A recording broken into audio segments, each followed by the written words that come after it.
Hello, everybody. Well, welcome back to Phil's Recap and Review. Scott Pilgrim versus the World, the commentary cast. I'm here with Joe Dirty Locks, Taka, the motherfucking chat for anyone that joins us during the night. If you haven't joined us for one of these, basically what we're going to do is we're going to have a podcast about the movie that we're watching. And you can watch the movie along with us or just watch this podcast as a regular podcast. We'll try to give you as much information as to what's going on as we can on the screen. And so you can listen to this or watch this and either way. And this is one of Taka's very favorite movies. So he has so much factoids. I was wondering how this one got in the. Yeah, this was his suggestion.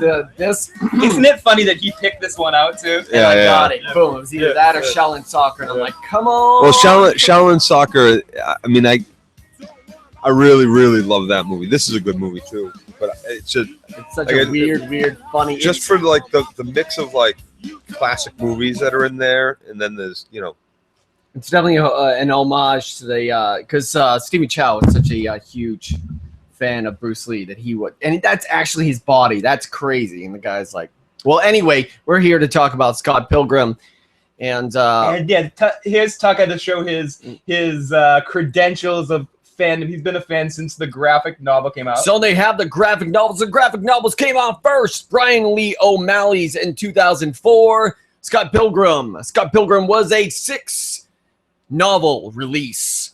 The first one was actually called Precious Little Life. And a quick little trivia thing about this. Give us one piece of trivia now. One piece of trivia right now that when this was released, it automatically had Hollywood greenlighting a movie. So 2 through 5 of the series was written simultaneously with the movie.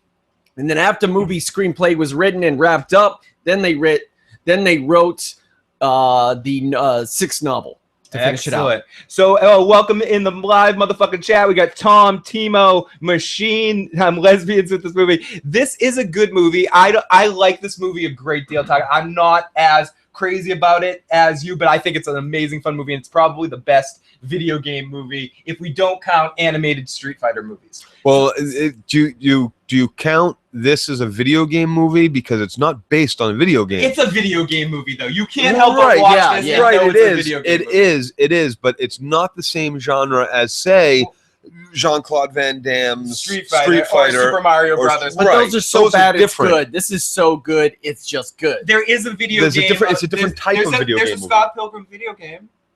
Yes, which is great. Which is fun. But came out after the movie, right? Yeah. But whatever. I mean, this is more like Leo in the Beach, like the clip of Leo in the Beach, where he does like the video game shit, but it's not actually a video game movie. This is an entire thing. It's the greatest comic book / video game movie that's existed. Yeah. And that's is there another one that is there another movie that would fit this kind of video game movie where it's a video game movie? Video Game High School. Video Game High School by Rocket Jump. Yeah, Video Game High School is a similar to this. Okay, yes. Feels like it's in the same world. This movie is this. What does the Chad think? Kicks its ass. Is there anything else that would be, because that's a show, that's a series on Netflix, right? Or is it Netflix? No, it was on Netflix. It was originally on. It was a crowd-funded thing on Kickstarter. But is there another movie that's like this? No, not really. I don't think so either. Was this a young adult feature? So sort of. I mean, you could call it. It's definitely a young adult feature. It's probably one of the few Canadian-born mangas, because it's very based on that, even though it's not backwards to forwards, but it definitely takes its themes from Japanese anime, whatever, manga culture. But there is a very heavy influence of video games inside the movie itself, thanks to the screenwriters. And it's definitely because it's based off the comic books. It already has that stuff, and then jumping right into the video game theme just seemed to fit perfectly in the minds of Edgar Wright. To your point, Joe, I accept that it's not a video game movie in the way that we're defining a video game movie. There's still yet to be a good one. Some people could argue that the second Mortal Kombat movie was the best video game movie, if we want to go by that definition of a video game. What about Double Dragon? Double Dragon's okay. Super Mario Brothers is good for the bullshit that it is. But ultimately, I would say this is the best movie to have video game elements in the world. Yes.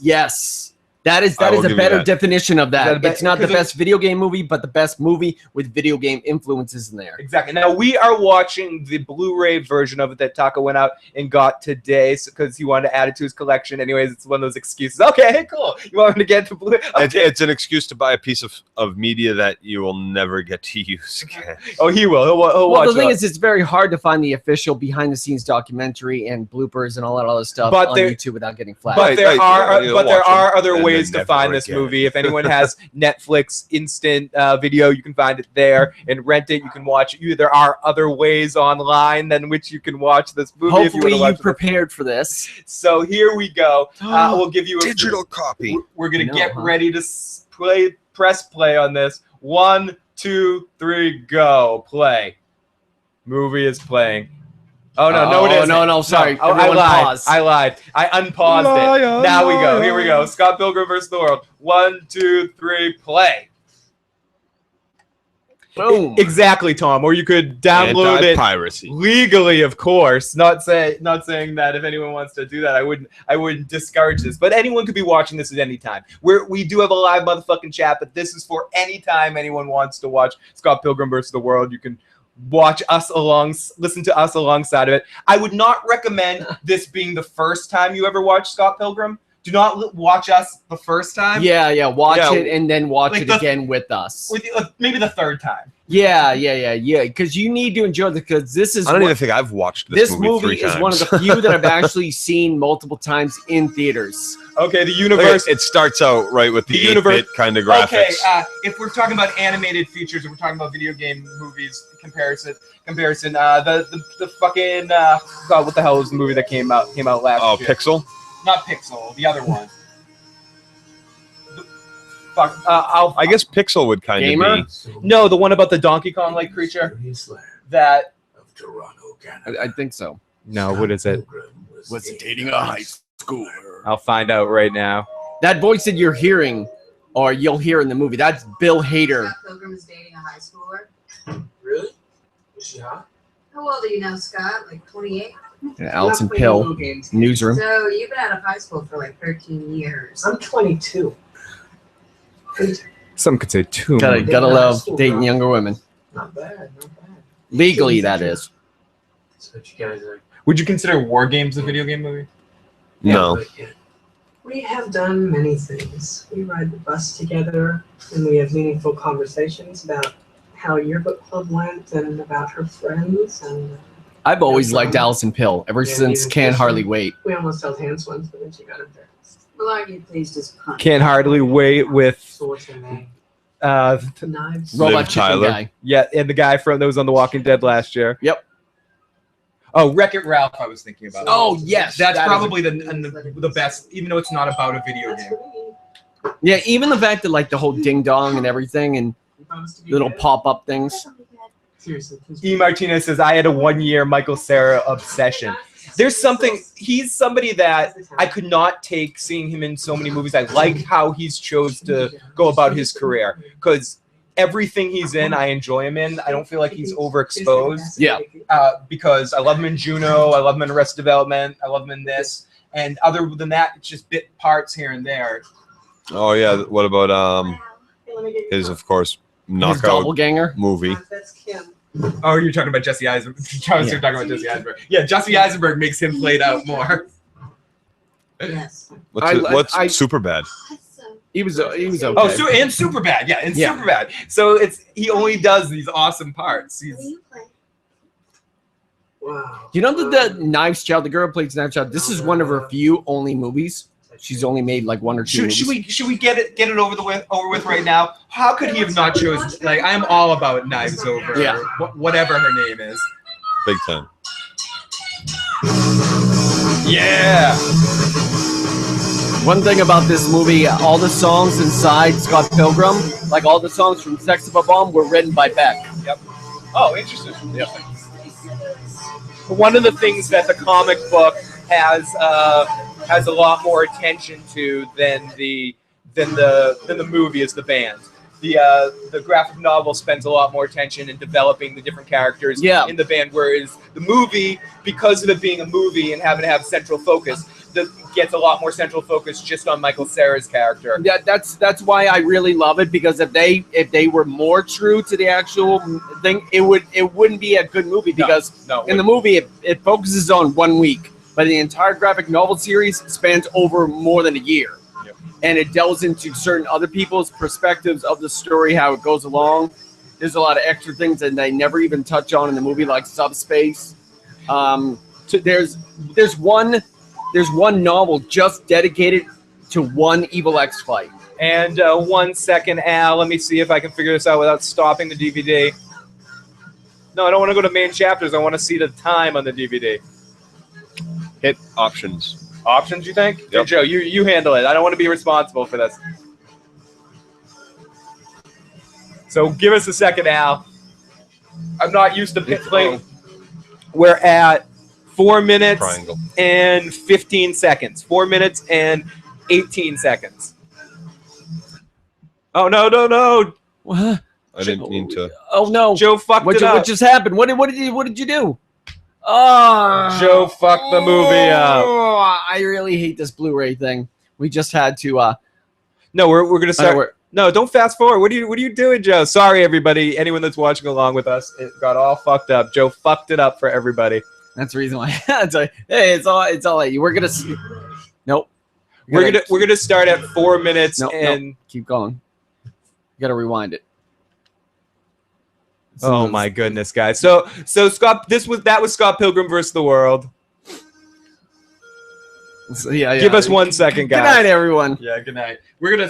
No, I got it. Times 10. You can't fast forward it. We're done with the Blu-ray. I'm done with the Blu-ray. Okay, I give up on the Blu-ray. No. I totally agree with you. I give up on the Blu-ray. Everyone, we're gonna restart the movie. Apologize. That is a better idea. Apologize. I had the timestamp, and then I tried to get rid of the information. Yeah. Fuck up. Hippie fuck up, everybody. Yep, it was Al, Red Sox fans' fault. We love you, Al, but whoa, why is the you just shut the PlayStation off? See, now we're both to blame. Oh my goodness, guys. Sorry that I invited these two. Son of a Jiminy Christmas. Display button. Yeah, Taka, shut the PlayStation off. Don't worry about getting your disc. Back away and sit down, Taka. Sit down. You did not need to get the disc right then. Sit down, young man. It's a hippie fuck up, except Taka doesn't do any hippie activities. No sandwiches for you. Okay, we're playing it from the beginning. The movie has started on Amazon. We're starting it now right from the beginning. No more fuck ups. No more fuck ups. Yeah, right.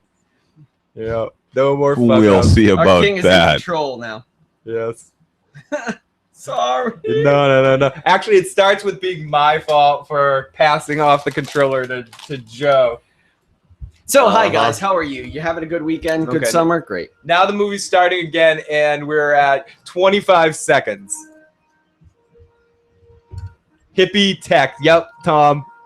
Hippie dippy tech. So that was the beginning of the movie. It was good stuff. We'll watch it again. Good thing we were only 4 minutes into And I'm the one drinking, guys. That's funny. Yeah.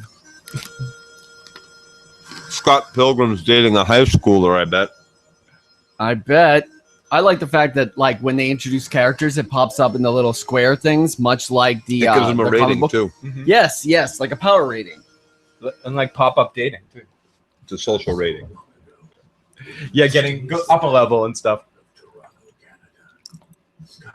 My new home. I knew it. I bet he's rated awesome. I bet the guy doing that voiceover is Bill Hader. It is Bill Hader. Yep. Yeah, no, because you said it earlier. Oh, we're trying to play off like we didn't. I bet he's only 22. That's an inside joke because he actually was 28 when they filmed this. Easily could pass for 16 still. Yeah. Joe failed like me in Punch Out last night. We have done many things. We ride the bus together, and we have meaningful conversations about how you. What time are we at? Joe, No, I can tell you. I can tell you now. 1 minute and 57 seconds.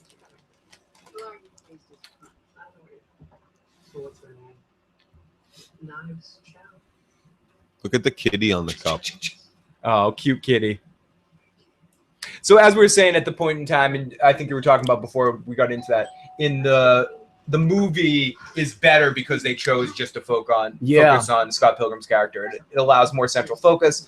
And I also we'll get into it towards the end of the movie, but I also get why they made the decision that they did for the movie versus the real ending for the series. And that's one of the main other differences between the graphic novel and the movie. It ends very differently. And how you said that the main focus is on Scott Pilgrim. In the graphic novel, the Ramona that comes up, she's friendly and happy. In this, she's very cold to distance herself to make Scott the main person. Absolutely. And Knives Chow. Yes. Actually, I have to say, I'm pretty excited that this is the third movie we've done, and those two big Game of Thrones ones, and this is the first major. Oh no, it's except for the very beginning. This is the first major fuck up we've had for a starting thing. I'm surprised it hasn't happened sooner. Okay, let's start with Launchpad. We're live here. So it's Taka's fault. Yeah. But Beck wrote all the songs for Sex Bomb, and the majority of other songs were, I think that Beck and Dan the Automator, or Dan Nakamura, who's done a lot of rap albums, they collaborated and did certain songs, amalgamations, and they used real songs from Toronto-based bands for the songs of the make-believe bands. Oh, that's pretty cool. And here comes the credits. And the credits. Oh my God, poker suckage! Hey, Falling Blade. Every time they show the actors' faces, they usually show certain like the paintings, certain aspects. Like you saw the skateboard for Chris Evans. And in this being what it is, hugely amazing cast if you really think about it. Like the actors that they got for this. Mm-hmm. Could you push the power button on that? Oh, I forgot Jason Schwartzman was in this. Yeah. Captain America's in this.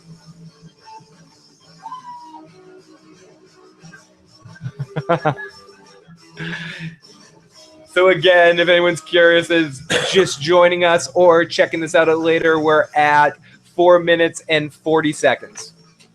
We're past the point where we got stuck before. We are past the point of Past no the point of no return. return, people. The screenplay was written by Edgar Wright, famous of the Shaun of the Dead, Hot Fuzz, and also I want to make sure that I'll double check right here. Michael Bacall. Hello, Critch. Trainwreck. Why must I watch? Hey, guys. Great to see you, Critch. You're the best. And great to see all the motherfucking chat. What? That's a fucking horrible effect. Bryan Lee O'Malley. Woo. Oh, I'm going to give this Scott movie a second chance, says Tom himself. And directed by Edgar Wright. This was Edgar Wright's second movie after Hot Fuzz? Yep. Mm-hmm. He was making this, he was touring around this movie when he dropped out of Ant-Man. Scott, if your life had a face, I would punch it. Yeah. Wait, What? What? She hates him Are you really happy, or are you in the story because in the whole sub thing they don't get into in the movie. He bangs everybody. Yeah, he bangs everybody. Yes. That used to be his girlfriend. Can I see the book for a second? Yep. This, Neil, you were saying Which about- one? the book. Yeah. This Scott Pilgrim bangs everybody. Yes.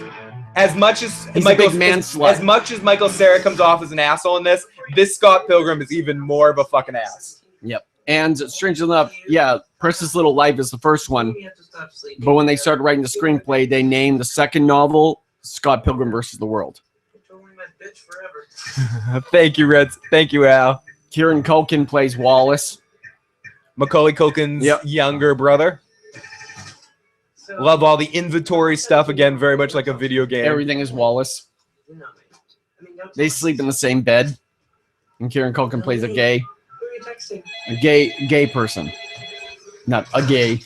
You sounded like Lisa Lampanelli there for a Right. second. He plays a gay. Wallace, duh. That gossipy bitch. You know me. Wallace!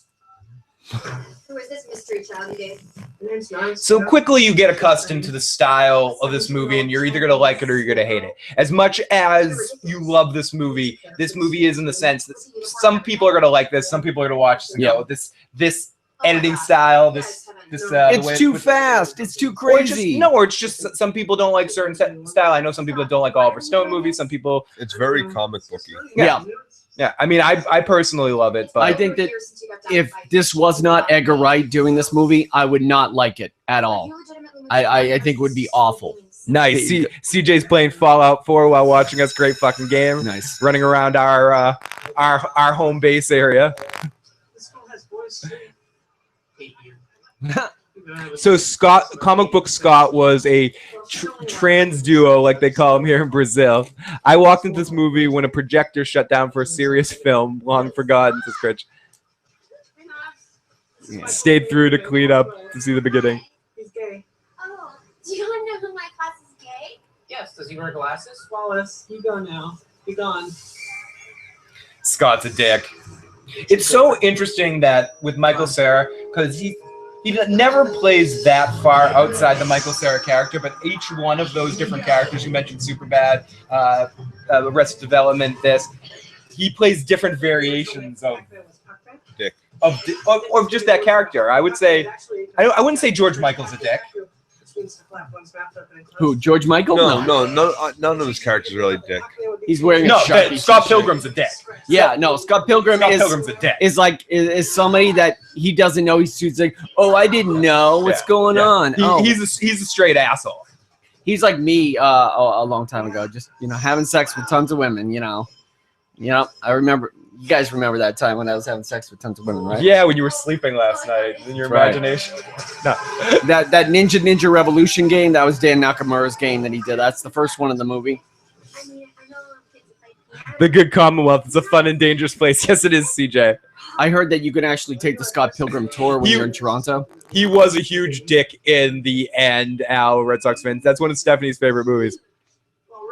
And Goodwill is actually a corporation that's the store that they were just in. It's not like actually a charity. It's owned by the guy who owns that Have you tried the section marked Westboro Baptist Church? sports team, Shark Tank. Are you coming to my party Friday? Oh, yeah. Or will you Dallas be Mavericks? Yeah. Yep. babysitting? And it's just Boy, a that's regular like- store, and people donate their shit, and he resells it for profit. That is the most unattractive. Music not store- norm. Music store clerk that you're No, I wouldn't say music store girl. I think that the girl from The Office, that Aubrey Plaza, that is the most homely I've ever seen her look in any other movie. Like I saw her and I'm like, I've never gone out with anyone so talented. So right away in this movie, as we start to develop the relationship between Scott and Knives, they just have, to me, and I'm going to make the argument as time goes on, they just fit perfect. I love them as a pair. She kind of has that slight stalkery thing that I love in a girl. yeah, and he's like a 22-year-old guy dating or having a relationship, whatever, a platonic relationship, whatever. It is. And there's the crossroads.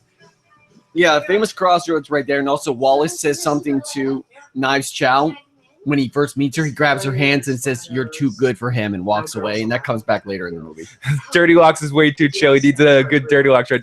Dirty Locks is working after this. He's trying to conserve his energy. Dirty Locks also is trying to, maintain his energy because of what happened last night. Yeah, still has no mind. My arms are dead. My legs are dead. The other funny thing is, he lives in an apartment, a downstairs apartment, across from his family house where he grew up. There's the subspace. Yep. The first instance of it. You're not alone. What? You're just having some idiotic dream. Does that mean we can make out? Crazy surreal style of this movie. Yeah, she traverses the subspace to deliver packages faster for Amazon.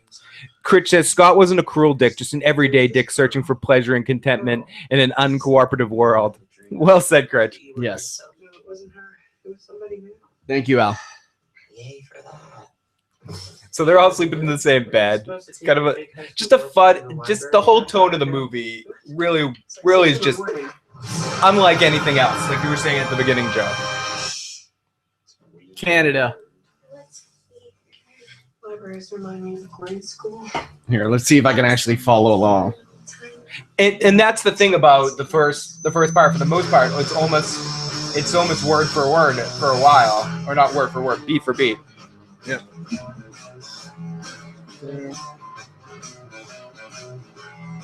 And the dream girl. Yeah, see? So he's right there. Show the camera. Like follow along so people can watch visual there. The hand slip. Is your girlfriend distracting You? you?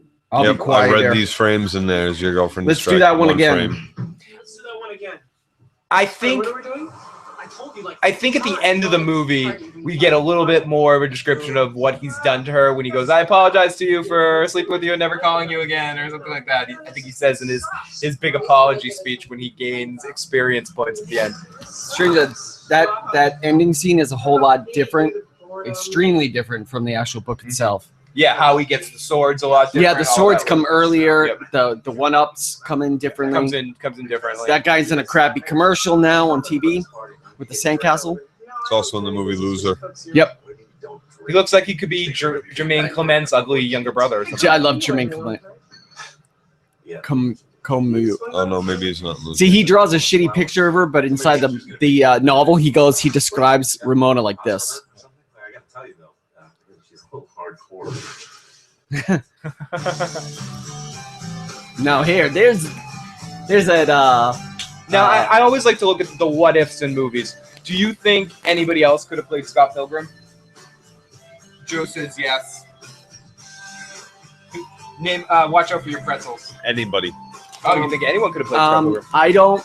You know what? I don't think Michael Cera has ever been No, in a role where I'm like, that could be exclusive. No, I- has to be He exclusively looks like Michael Scott Cera. Pilgrim. That's Tell why. me what you don't like. He about- looks like Get out of here. Do it. he looks like Scott Pilgrim. That's Michael Cera. Really? He Yes. looks like Scott Pilgrim? Yes. Nobody looks like a manga drawing, dude. Here I go. I think he looks exactly like that. Yes. I know. Okay. He looks Currently, like- right now in the situation, this is the first time Michael Cera, You Scott look like and Michael Ramona, Cera, Tiger.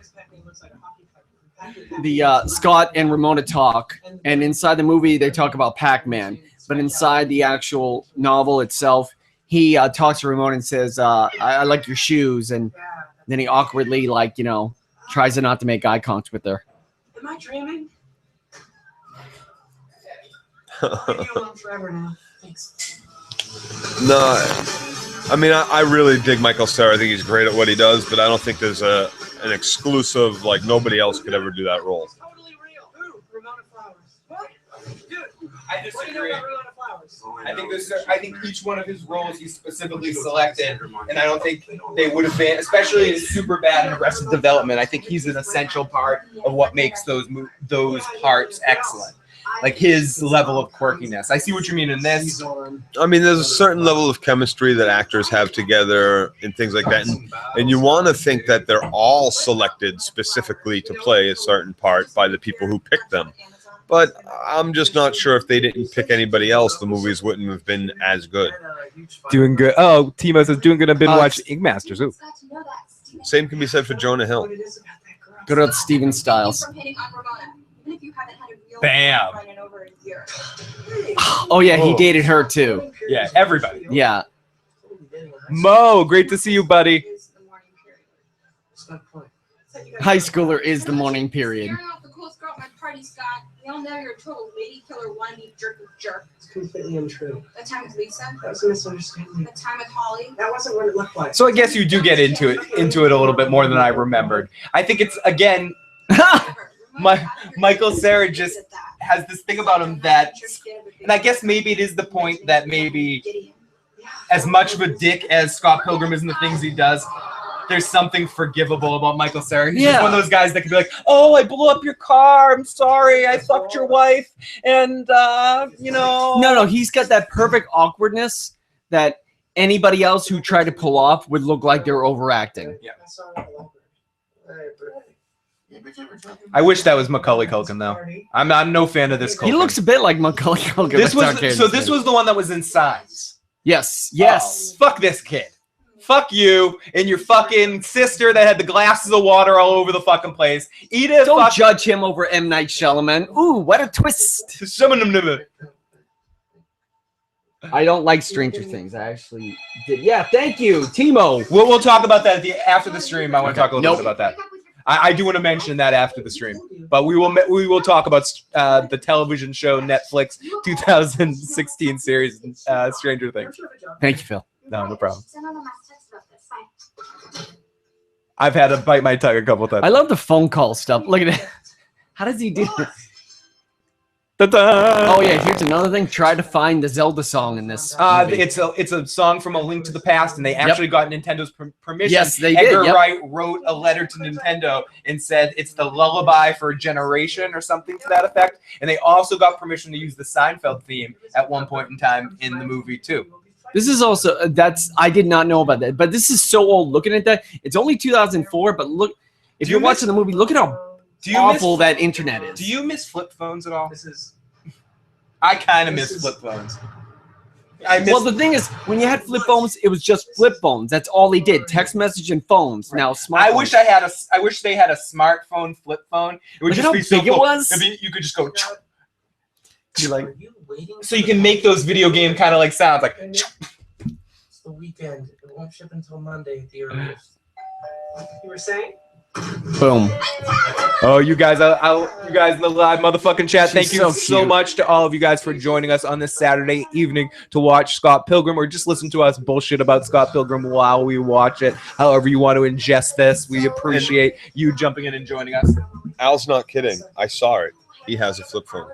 Oh, nice. Oh, I got to meet Al in person during Comic-Con. It was very cool. I mentioned flip phone because we saw it in the scene. If anyone's curious of a timestamp of us right now, we're at 18 minutes and 46 seconds.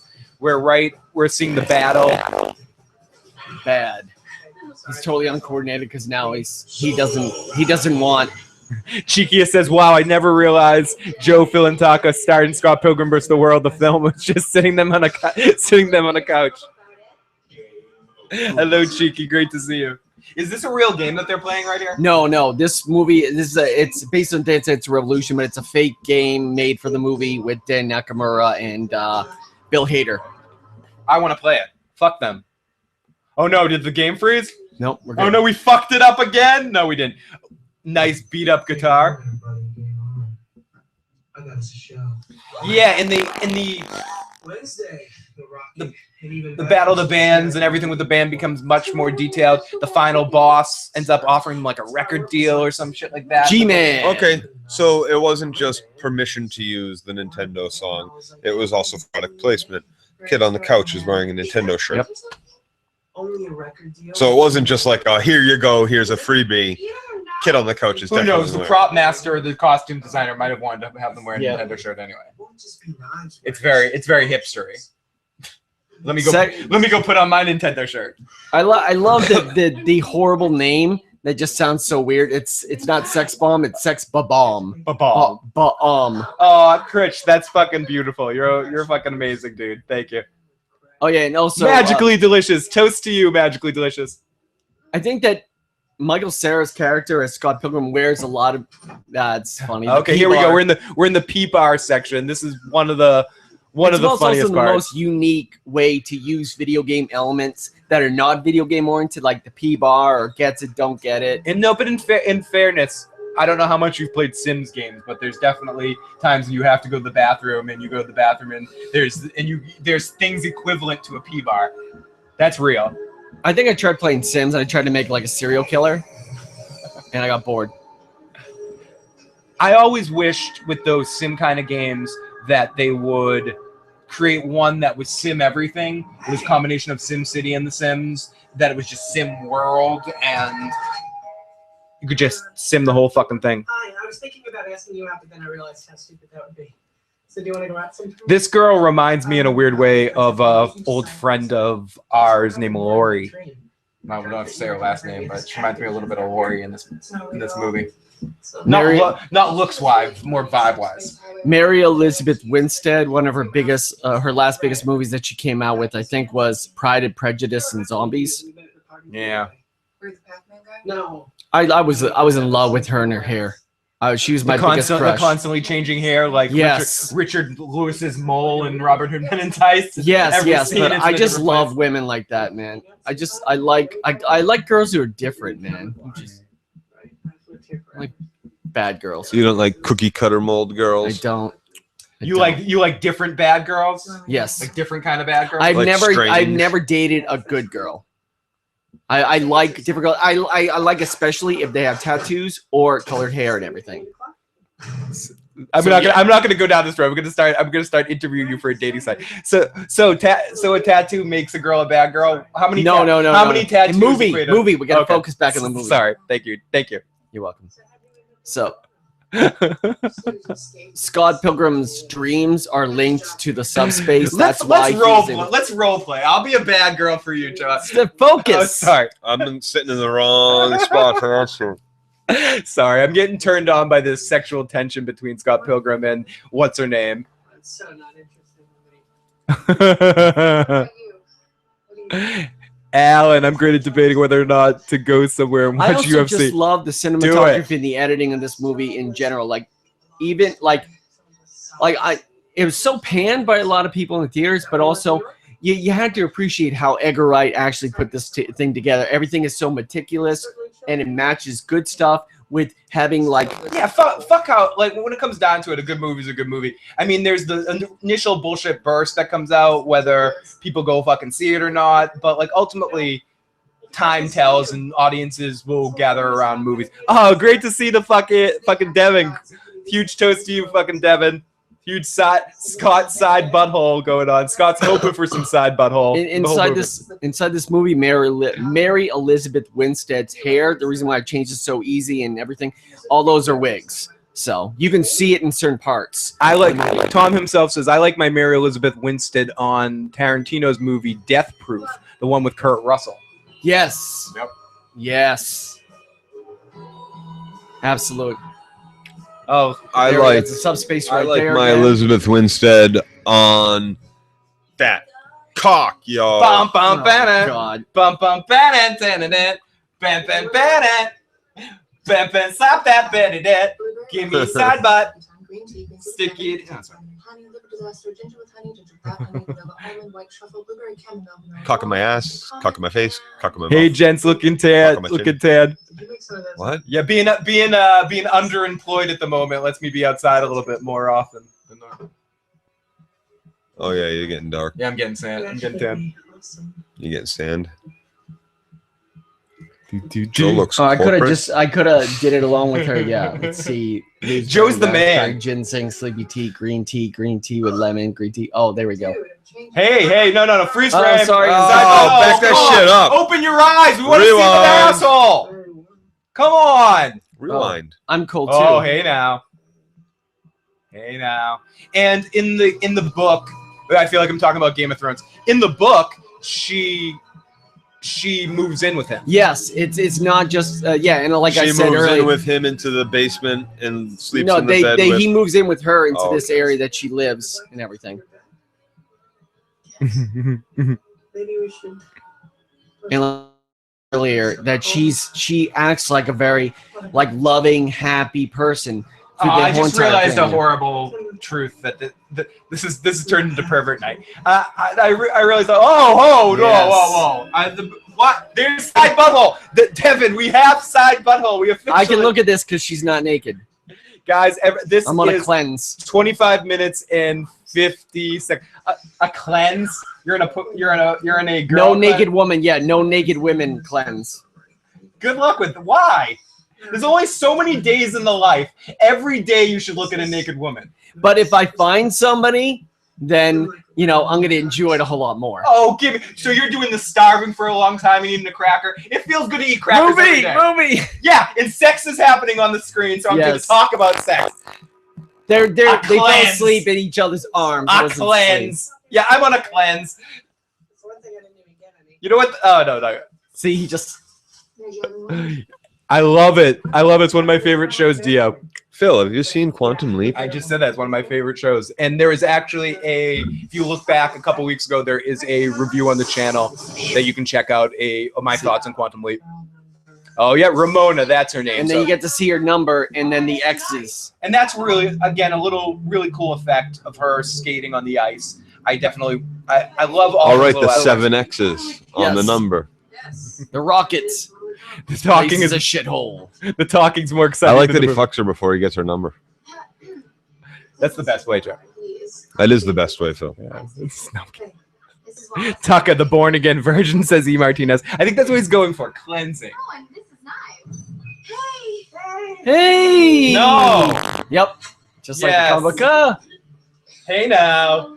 Do you like? No.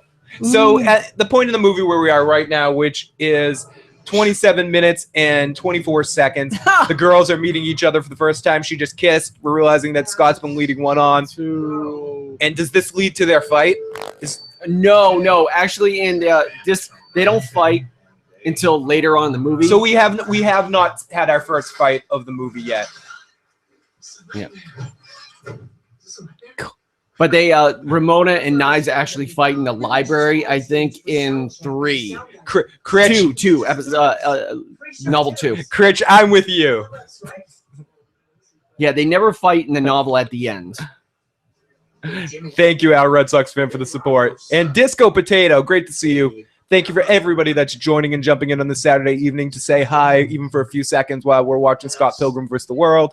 Appreciate all the support you guys show us here in the off season, and huge love to Devin, who's out there as well. Atheism is unstoppable. Yes. Oh, give him a fucking finger.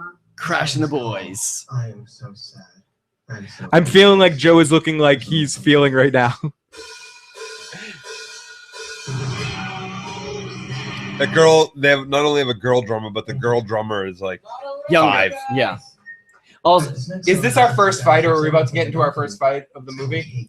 almost, yeah. Crashing the boys inside the novel, they play better, and they're also they actually help out one of the fights that come up in the novel. They actually have superpowers as well, or they use their music as superpowers.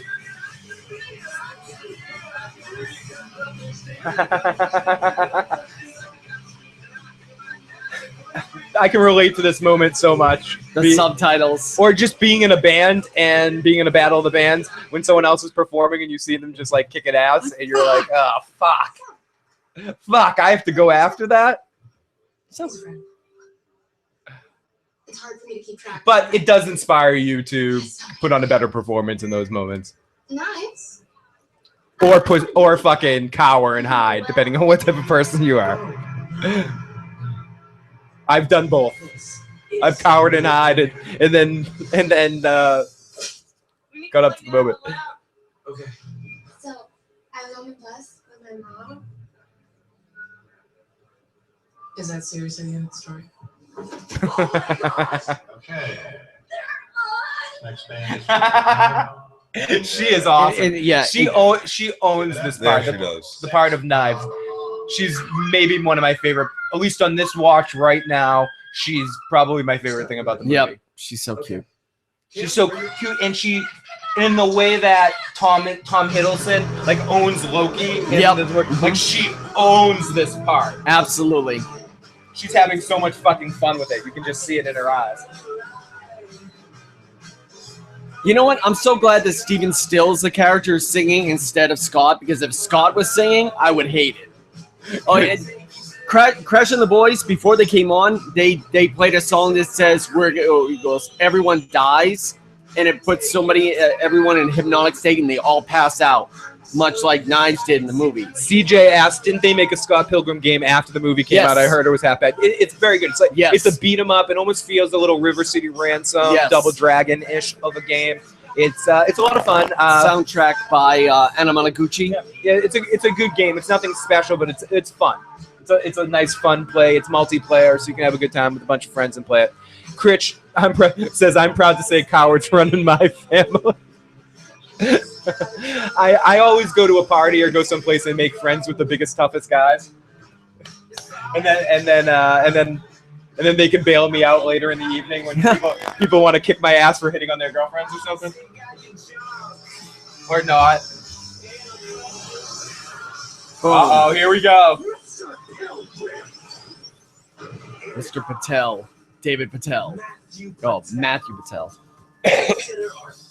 So this is the first Evil X. He's number X1. Or the first Evil X when they were kids.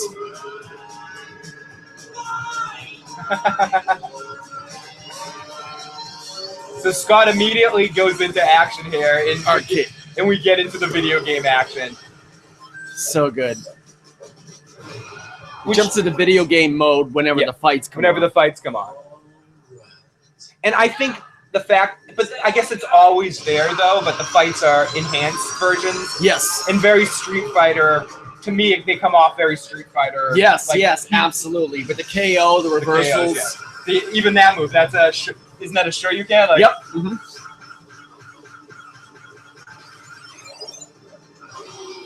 Hit combo, boom. Tom himself says it kind of bothers me when the so actors can't badass even when I look like see they're that. really playing. And he goes versus, and they go against each other. Whoa.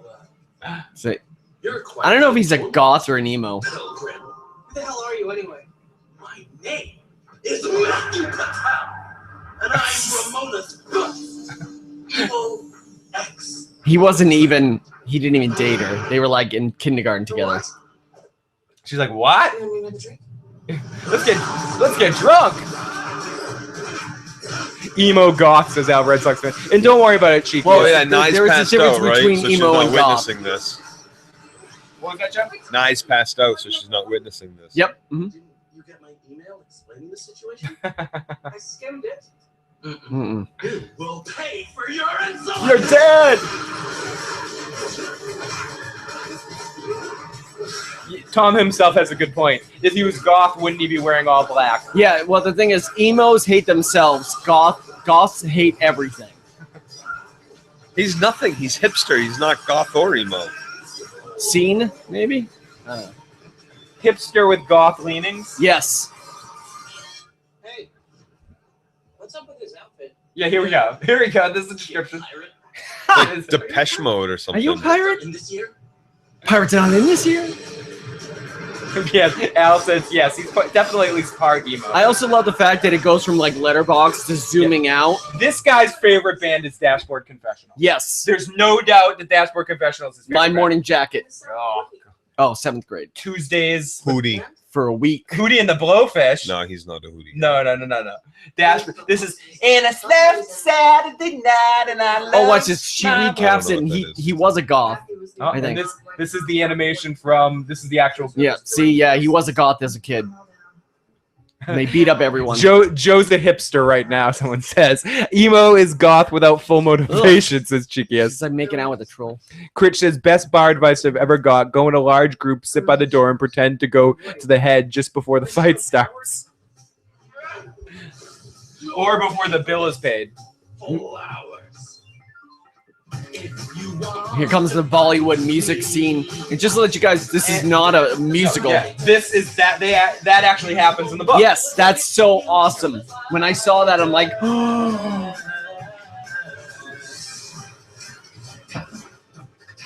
This guy's good. You guys are cracking me up in the live chat. With so inside the novel, Crash and the Boys. See, No, he's a what's demon that? hipster. Yes, well, they look like they're demons from He hell. just said he was a demon. He just called himself a demon hipster. Oh, okay. Well, there we go. Whoa. So yeah, in the movie, Crash and the Boys get killed, but they survive. Emo is goth with commitment problems. This is Critch. Oh yeah, that's it. Inside the novel, Scott and his friends, and Scott and his friends beat Matthew Patel. Yeah, and again, we were talking about this earlier. KO, yes. So good, just like Street Fighter. Two things here. One, in the book, other people fight and they help them out a lot in the fights when things get crazy. Next, it's not just the coins that drop out; like items come out. Of Yes. people, too. When he beats the number 2 one, he gets an item. He gets from an them. item.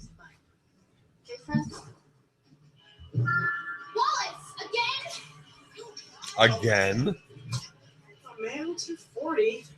Not even enough for the bus. Matthew home. Patel is only worth Really $2.40. Yeah, so. Yeah. Sex bomb. Ladies. Yay! Oh, and there's knives. Aww.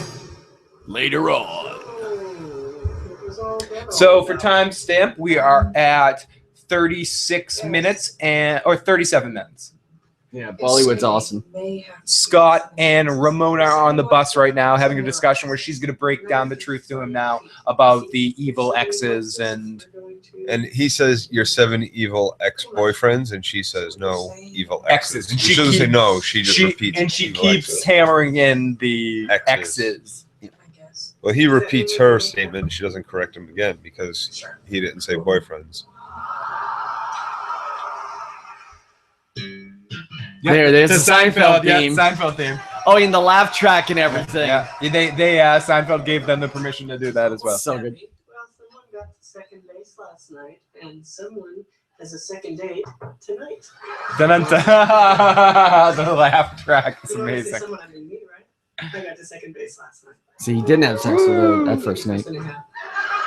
Have you ever gone that home with a was girl last and night. not had sex with her? No, he said second base last night. You can't be here.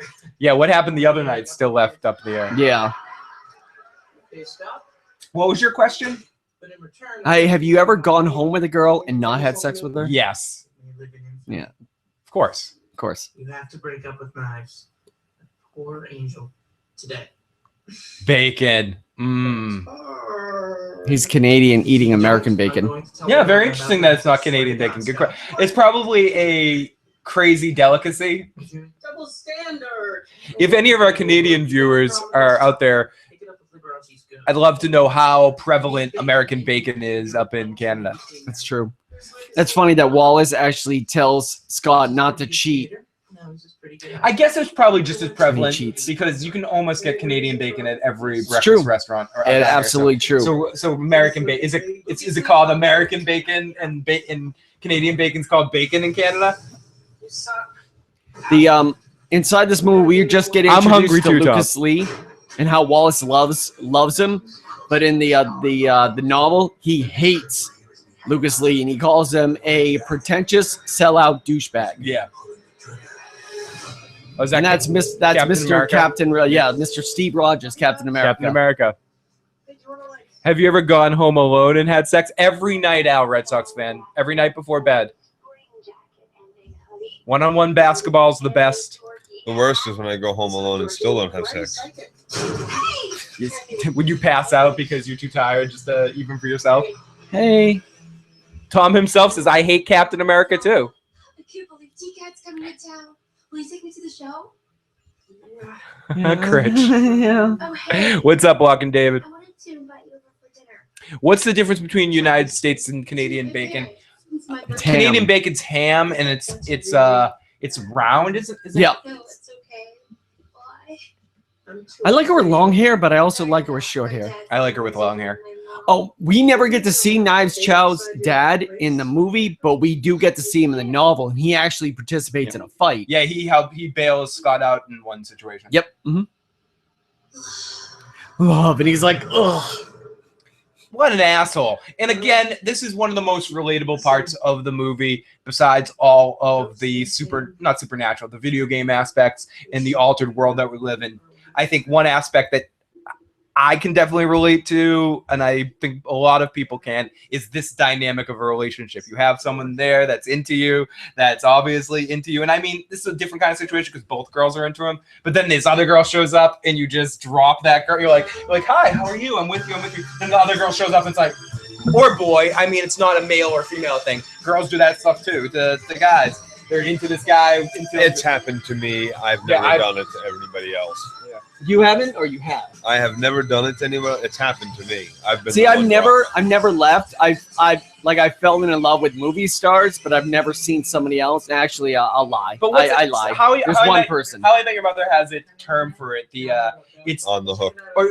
There's a term, but they have like a specific term. But it's like you're on the hook when. That's their term for it. No, you're the something neighbor. Like when the girl comes to your house and says they're the landlord, the something landlord. Did I say salt? I meant scum. You broke up with Knives? Yeah, but don't worry. Maybe soon you'll meet my new girlfriend. My new. I wish the music.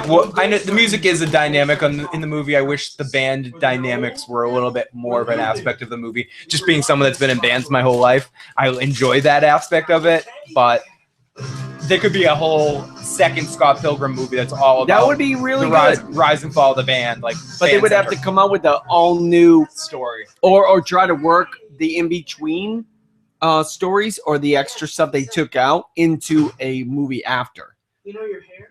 Sup, David? Don't know, but I'm feeling like the guy in the red T-shirt that's the one who loves the movie Get the used most. to it. Phil is trying to get Joe excited about this movie. I'm trying, Tom. Joe, get excited. I'm watching the movie. He's enthralled. He's Yeah. not saying anything because he's so excited. He's actually watching it. I'm Neil.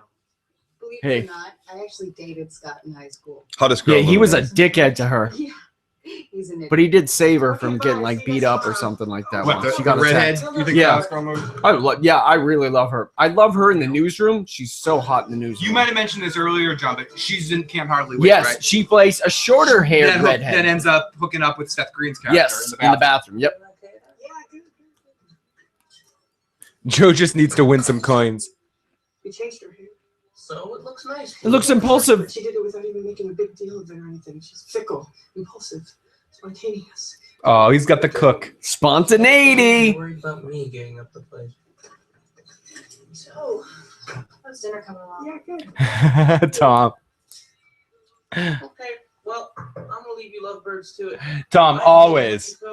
The camera definitely looks like it's starting to get a little staticky. So Lucas Lee right now is filming a movie inside this world at Casa de Mona, where Wallace is going. That is a famous place in Toronto where a lot of people film their movies. Really good garlic bread. Garlic bread is my favorite food. I want garlic bread. Bread makes you fat. Time without even stopping. You get fat. No, why would I get fat? Bread makes you fat. Bread makes you fat? 30 minutes later. I wrote a song about you. I don't care. I'm on an all bread diet, and I love it. Ramona.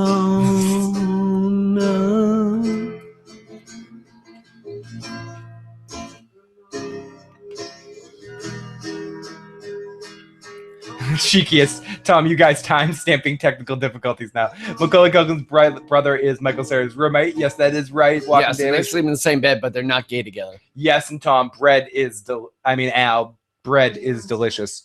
I want fried dough. What? Really? I want fried garlic bread dough. I could make that for you right now, actually. I like the color combination that she's wearing, the deep blue shirt that matches her deep blue hair. It's so beautiful. What? Sorry, I just. And here comes the haircut thing. Haircut. This is a very funny scene. Tom, mine too, buddy. Mine too. Scott is Yeah, usually that wearing last his haircut. haircuts in place exactly 431 days ago, 3 hours before his big breakup. He's been cutting his own hair ever since. So long ago.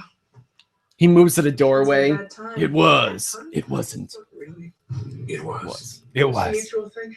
It wasn't. I mean, she told me it was mutual. E. Martinez bread. I wish I could queen. What was her name? And also, whenever they show the cartoon versions of them, that's actually the Bryan Lee O'Malley Mm-hmm. Her stuff. hair's cute. I like it. But it'd be cute or short, wouldn't it? What? What? He would. Why are you wearing That hat pops on his head like that. Tom, 60 minutes. Tom himself says Mary Elizabeth Winstead has cute feet. That scene would be better without socks. Just her feet with a wig on it, blue wig. Yeah. A 420 timestamp. I'm on drugs when I'm with you. Not that I do drugs, unless you do drugs, in which case I do drugs all Aren't the we time. all like that? I'm not into drugs, but if you're into drugs, sure, I'm into drugs. Whatever. Can we have sex? Right, whatever you want. Whatever But you're that into, seems like a baby. weird thing. Like if somebody said Just- cocaine, I would say no. That's awful. No, I would do cocaine to get pussy. Really? Fuck yeah. Well, oh no, get high and have pussy. I'll be honest with you. Unless I sign a contract that says yes, I do cocaine. The result is pussy. Oh, there he is, The Captain Universal, America. yeah. They get to capitalize Or on their actually, actual intro song. Around this time, it was the Human Torch. Yes. Yeah, actually. Like, I wouldn't supply cocaine to get pussy. That's not the same thing. But if she's like, here, have some cocaine. You have to do this to do this. No, but, you know, a girl offers you cocaine. You take cocaine from a girl. Yeah, and then go to the bathroom to do it and flush it down the toilet. Go in and have sex with her. And go, yeah, that's right. Let's go. This is funny. No, you Yeah, save it everyone for thinks later. in the movie and then you pour it. Never mind. Lucas Lee is doing a scene, and everyone thinks he's talking. Everyone thinks he's talking to the camera, but he's talking to. Tom creates the cat difficulties. CJ, they call it technical difficulties in the live stream. Can I have your autograph, please? So, let's get Whoa. That's a straight out Captain America throw right there. Scott! Evil X! Fight. Hey. He does a decent job in this movie as that guy, as the guy that's above it all. Just friggin' decent as a Culkin.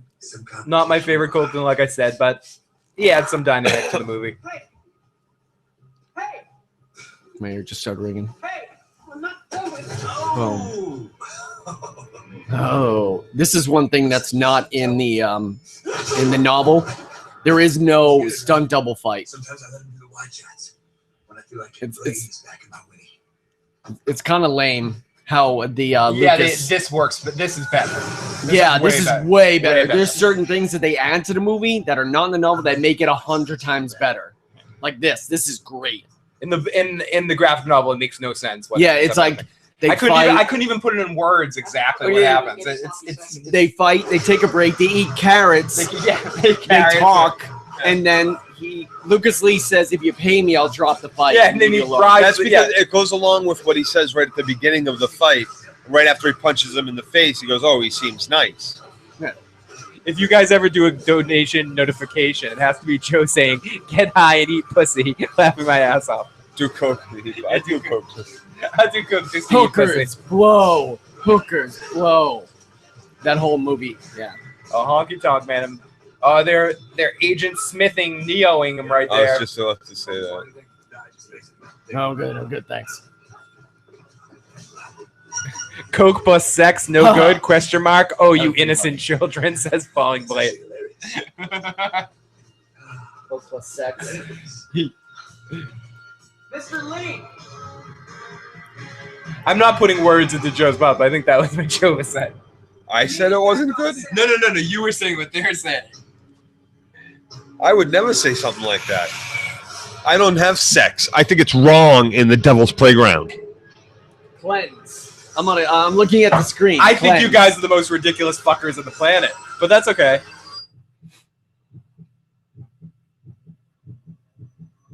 I think I'm just objectifying women when I do it. I just like being objectified. I wish I was objectified. I felt a bit objectified during Comic-Con when I was wearing that skin-tight suit. You really don't know about the league?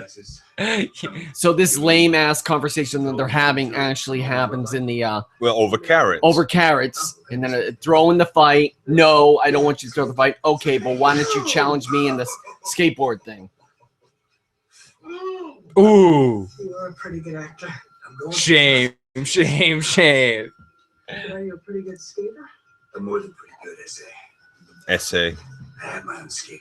You guys, the live motherfucking chat, are amazing as always, cracking us up while we're sitting here watching Scott Pilgrim vs. the World at the timestamp 50 minutes and 38 seconds. Thank you to everyone for joining us tonight on this Saturday evening. Serious. Or whenever you're watching this many years from now. I'm really laughing out loud, by the way. Well, hey, if it's too hardcore. It's never too hardcore. Go meet a trick like that. There are girls watching. You're right. Boom, boom. Somebody get me my board. Hi. Wallace. Big fan. Why wouldn't you be? I love that line. Oh my god, I want to use that someday. Someday, when somebody says I'm a big fan, I go, why wouldn't you be? So am I. So Captain America doing his best SS tricky thing here. I missed that game. Wow. That was a great game. Wow. Wow. Tom himself says the pirate version is 50 and 15. So Scott wins. Lucas Lee dies. But instead of just getting the coins, he's awarded a mithril skateboard Nope. She totally bailed. that you probably never see again. Seriously. Have a good night, David. Hey, it's me again, Scott. Give me a call when you get this. Oh boy, I'm Scott Pilgrim. far past the point of leaving voicemails. Seriously. I love this moment right there too. You know what really sucks though? He spells out sucks. Everything, and he does the sideways 8. I was laughing my ass off because that was so clever. What do you think these were? Kisses? Kisses. 7 little kisses. Deadly exes. I just like how the reaction to all of it is. That's what makes this an interesting movie. The fact that 7 deadly exes, but Michael Cera is just so whatever and so everyday guy about it. Yeah, because he's so like out of it. Hey, buddy, look. But everything. I mean, the movie takes itself seriously while not taking itself seriously. Yes, I think that's its strength. That's its biggest strength. Obstacles that lie in your path. You can't Like do it. I sometimes cannot take a movie or an action thing that takes it way too seriously. If there's not a spurt or a small bit of comedy or satire, not even satire. CJ, happy Saturday to you. Walking David's like, yeah, I don't like this movie. I'm gone. No. Hey, Keo. Yeah. A year, I think. Hello. Approximately. Hello, Clarice. I'm not doing Hello, Clarice. Oh, that's too bad. Still breaking heart. Oh, Jonnie drama. It's been different. You have no idea. Probably not. Probably You have not. a girlfriend. Should I be jealous? So is this the? Oh, That's yeah, Brie she- Larson. Is Yeah. this the ex? Yeah, Yep. both their exes. Yes, She he dated runs both the. of them. What's Yes. your name? I'm not telling you. That's the one that dumped him So before Knives. Yeah, with the haircut. Brie Larson's been in a lot of things. Yeah, she's MB Adams. Yep. She's so cute in this movie. I love her hair. She's a lead singer of I'm sorry, I'm trying to remember. I'm crashing on the movie. Oh my god, why can't I remember her damn band's name? You know? Because Google has weakened our minds. Need a pillow, Joe? No, I understand. Clash of Demon Everything Head, based hurts, on the old school Nintendo game. Ah. Really? Oh, Joe's having trouble getting up. Oh gosh. It's Taka's fault. Yeah. That was also pretty. Oh yeah, 7 the premonition. You get to see 7 X's on the screen as he's walking down the street. Oh yeah, and all the fights that happen between Scott and the X's are amalgamations of all of it, all different mixes. And I also find the 3rd X hot. Please. Ah. I'm really not in the mood for this. Okay, enough. Nice. Boom! I love that power up hit. But she, this was Ramona's ex from her sexy phase. Yep. Prepare to die, obviously. Look, I've had it today. Can we not do this right now? Do it. I'd love to postpone, darling, but I just And this Really? ends up being someone else that fights this fight, right? my brain. Well, I'm really not. Up Or to this. fights her eventually. Yeah. She just shows up. I'll see you later. You won't see me. No, Because next time, I'll be deadly serious. See, I don't like her with the blonde hair in real life. She's so attractive. That's Mae Whitman. Oh, jeez. Scott, What did he do this time? Adjustment. Scott, it's actually me. She was actually the. I didn't do anything. It's your What brother. happened to Joey looks like he's hurting. Taka and Joe did some athletic activity that you're gonna get to check out Coming on the soon, Dirty yeah. Issues. American channel. Ninja Warrior stuff. But she was the star of the show The Duff, or the movie The Duff. Starring Hillary Duff. No, the Duff is like the. How ugly can thing. Hillary Duff not be cast in the The Duff? frumpy high school senior? How could a frumpy girl not be cast Hillary Duff? She's the queen of frumpy. Sorry. Okay, so This is the weird thing. They also censor swears, especially. to keep the PG-13 rating. Yeah, I'm doing it. What do you have to say? and the fact that it breaks the 4th wall, the censor goes over her mouth, and he goes, "What? How are you doing that with your mouth?" It's that's pretty funny. You want to hear the girl that kicked your heart in the Brr. ass back in the streets of Toronto again? So I can just get my coffee over here. Yeah. Yeah. Yep. Oh, thank you so much. Yeah. 846. Yeah. This part is pretty interesting. Their interaction where she's apologizing for disappearing on him. That's one thing that's it's a big part of the novel, but it doesn't happen at this point. Yeah. Seven Eagle thing. She always looks sorry. Yeah. This No, actress, she's this just actress, got this. she plays sorry. She's so got like this resting bitch face, or like Ice Queen. And I love the fact that she's Envy Adams stands in front of her poster in the exact same pose as the poster. That's done in so many movies. Yeah.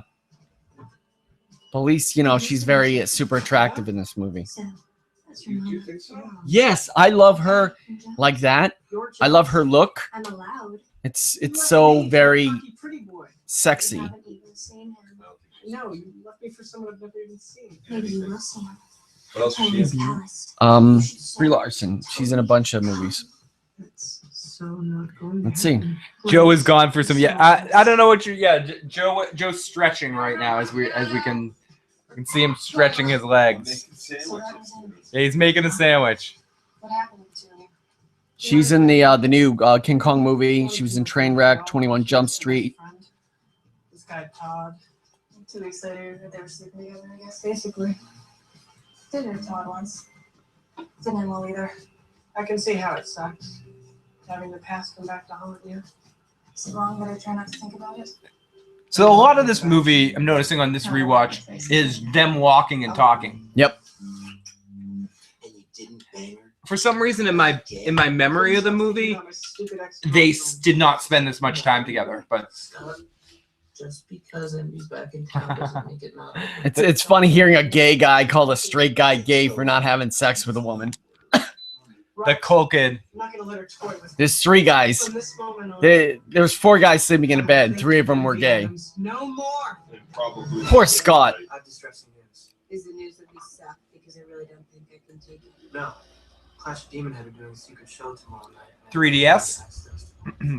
I hate you. No, that's not. Or DS. Yep. Not 3. Astro Boy t-shirts, very clever shirts. I'm gonna see if I can turn my microphone away just so we don't pick up the air conditioner, but still remain cool. It actually isn't too bad. Okay. We're doing it. G-Man and I Just need to chill. play the next round of the battle on Tuesday. We gotta get some buzz going. We need groundswell. We need stalkers. There you go. Knives Chow. You re- okay? Let me. It looks like. Oh shit! Oh no! We've had some. Technical difficulties. Technical difficulties, you say? Yes. And I have to say a huge thank you to. All adults here. That's Astro Girl. I have to say Okay. a huge thank you to Lady Squee for designing the technical difficulties logo. Okay. Okay. So right now, Knives Chow is freaking out because she was stalking Scott and his friends and saw that Ramona has blue hair. She's like, "Oh, I know that what Scott likes. He likes women like Taka like his women." Yeah, didn't Brie Larson get cast as Miss Marvel or something? No. No, I Some Marvel character. yes. No. It's no, I think it's Captain Marvel. Ramona Flower stole my Scott. Miss Marvel. Yes, E. Martinez. Yes, says Miss Marvel. Thank you. How? Young Neil, it's Knives. Oh my effing G. Oh my fucking God, you're so hot.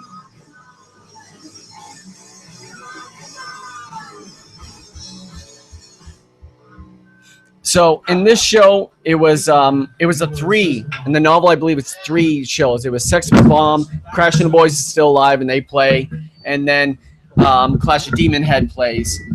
And the Clash of Demon Head actually are the people that actually support Scott during the fight coming up. I think. No. She does no, have to it's, go. No, it's Sex with Bomb and Clash of Demon Head. Then he runs into the third Evil X. Then again the next day. I'm sorry, but they're both pretty fucking hot, Yes. especially with that blue hair. Yes.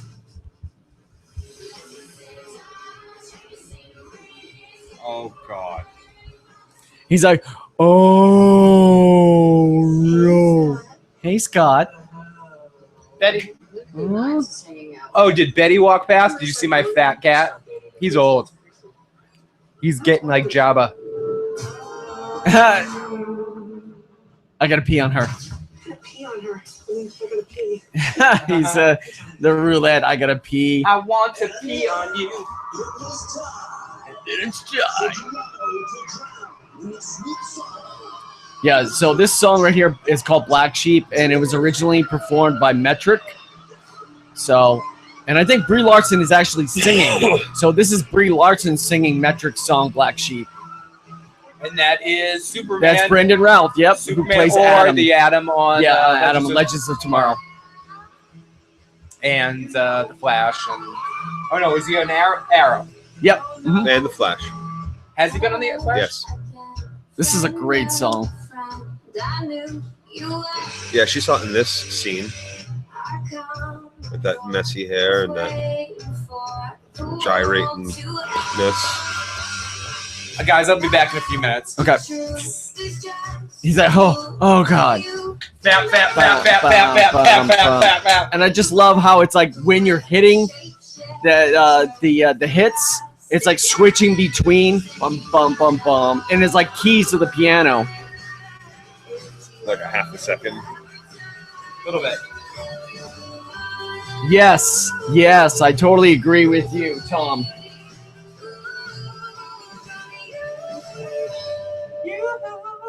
I just love the typography in this whole entire thing, the titling and everything, and how the animation works with that. I mean, this is the second time I'm going. This is the second time I'm going to mention it, even though it has no association to it exactly. Pop-up videos and things like that. I love watching information pop up on screen that complements what's going on in the show. And this movie does it better than any other movie. Next to maybe that one, the fucking the One Punch Man. Even One Punch Man uses those two dots in the other movie circle. that does it really well is Ferris Bueller's Day Off at the very beginning when he's talking to the camera, or just having like text CG flash up on the screen. It's a really good use in this movie. It adds so much of a dynamic to this movie. It's cool. Super cool. It's perfect. It needs it. It fills the comic book and the video game part. Yeah. It's what keeps this true to its graphic novel. Yeah, true to its genre.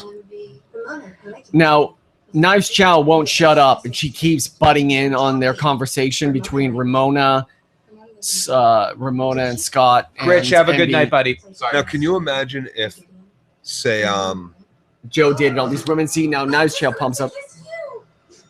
And then in the movie, original Scott punches her right in the face, but inside the But novel, it's not him that punches the her. the drummer, the drummer that punches knives and knocks the color out of her hair with a robotic arm. And the only time you get to see the drummer is in that kind of like standing in the that back of the Easter screen, egg. Yep, it's an Easter egg. And I think you and I watched the same documentaries. Was it like a video on YouTube that was Scott Pilgrim facts? They're about the comic. Yep. I watched that last night. So it was Cinefacts on YouTube. Go check them out. They do a lot of great facts and behind the scenes stuff. So was Batman original TV series the first TV Ask show the guy in the show that did that? With Ask the guy in the red shirt, you Taka, if the name Ramona was kind of a nod to the Ramon song. I mean, you could read. I'm not quite sure. I know that there's another band that's I think that there was another Clash of Demon Head was based off of the Clash that was named after the band The Clash from the UK, and also the Nintendo game. I think that's the only band that has a correlation. Currently, right now in the movie, Scott just froze Scott in the air and then punched him through a wall. And then he talks about how he's a vegan and he doesn't eat anything with a face. With a face. Here we go. I think technical difficulties seem to be clearing up at the moment. I don't know. Looks like super vegan. He just punches Scott in the air. Now that's in the novel. That's when he leaves. That's when the sight goes away, and they don't fight again. They don't fight each other again until I guess 1 or 2 days after. Oh no, it's more technical difficulties. Look at that. Yes, that's so nice. More technical difficulties. Shit, what's going on here? he lands. They sorry, disappear. guys. I just wanted to show Taka that. And they meet up. I guess it cuts right to them in that diner, and you can see Ed's Arcade or whatever in the background. That's another Easter egg because that's actually where Todd and Scott fight for the second time, and that's a place with like spooky heads and meat and everything. So Todd's freaked out in that, but they don't actually have their final fight until what actually happens now, like after the whole description. Hey! Tiger really likes Tiger. Tiger really likes this movie. That's his way of saying this movie's fucking That's amazing. so cute. The Vegan Academy. What is he? Harry Potter? Everyone you've ever been with? You're a vegan, Harry. I've dabbled in being a bitch. For the reason Why didn't she tell? Oh, I mean, we're gonna get into That's later in the not movie. Why didn't dabbling. she tell him about the mind control earlier? You know what? She's got mind control. Yeah, or she's got a chip in her back. Oh, right. We She's didn't being know that controlled. until the end of the movie. Well, so okay, if I mean, anyone's people new, have seen this fucking. if you've seen this movie, then you would know that. Sorry, if this is your first time watching this movie, Because I think that they left it. To watch it. They wanted to make an excuse to hide the fact to the regular viewers or to the fans who read the novel that it was that was the case because. I got sandwich in my drink. Oh. Do I drink around the sandwich? No, you just drink the sandwich. You dude. think I just drink the Just, sandwich? you know, Drink it. Oh gosh. it's just edible. I got Todd's gonna kill you with this vegan. Tiger powers. gives this movie 2 paws up. Boom. Damn. I especially love the bass, the bass fight that comes up because Todd's looking there. All of a sudden, you can hear the bass playing. Calls for you done?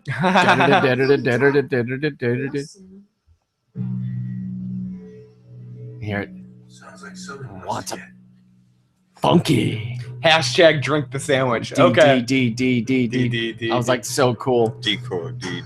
The lights come on. And I was like, believe this is how he beats him in the comic as well. yeah, In bass battle. the It's bass not battle. until, but the thing is, that's the final part because Crash and the boys actually jump in and go against Scott with them, and then he finishes off. Oh, actually, no, bass battle, Crash and the boys, and then the vegan police, and then Scott takes his abilities to jump against Now, him. And this one section reminds me a lot of a movie that I'm going to be doing one of these watches with my cousin Craig and his girlfriend Nikki at one point in time called Crossroads, starring Ralph Macchio, and where he plays a blues musician that has to compete against Steve Vai in a guitar solo at the end of the movie.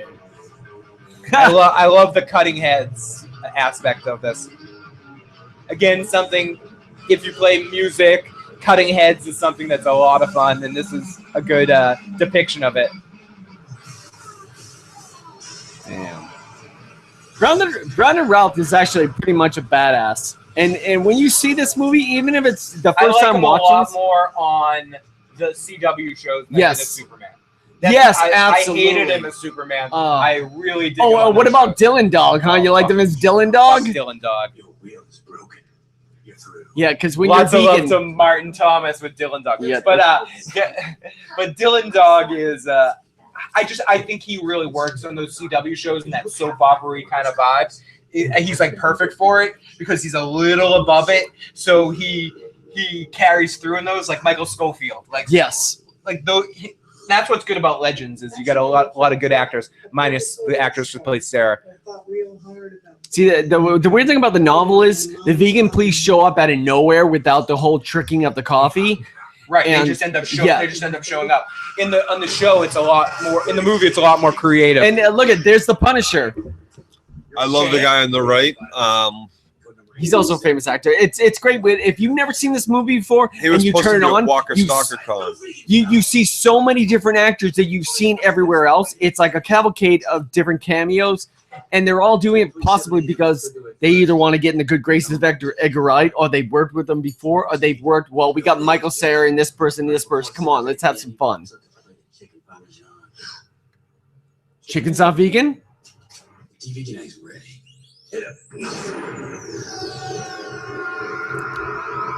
Tell him himself, he's like, he's not playing the bass right. You don't play it that way. Michael Cera's spot on, right? It's a movie. The CGI hair, yeah, that didn't need to happen.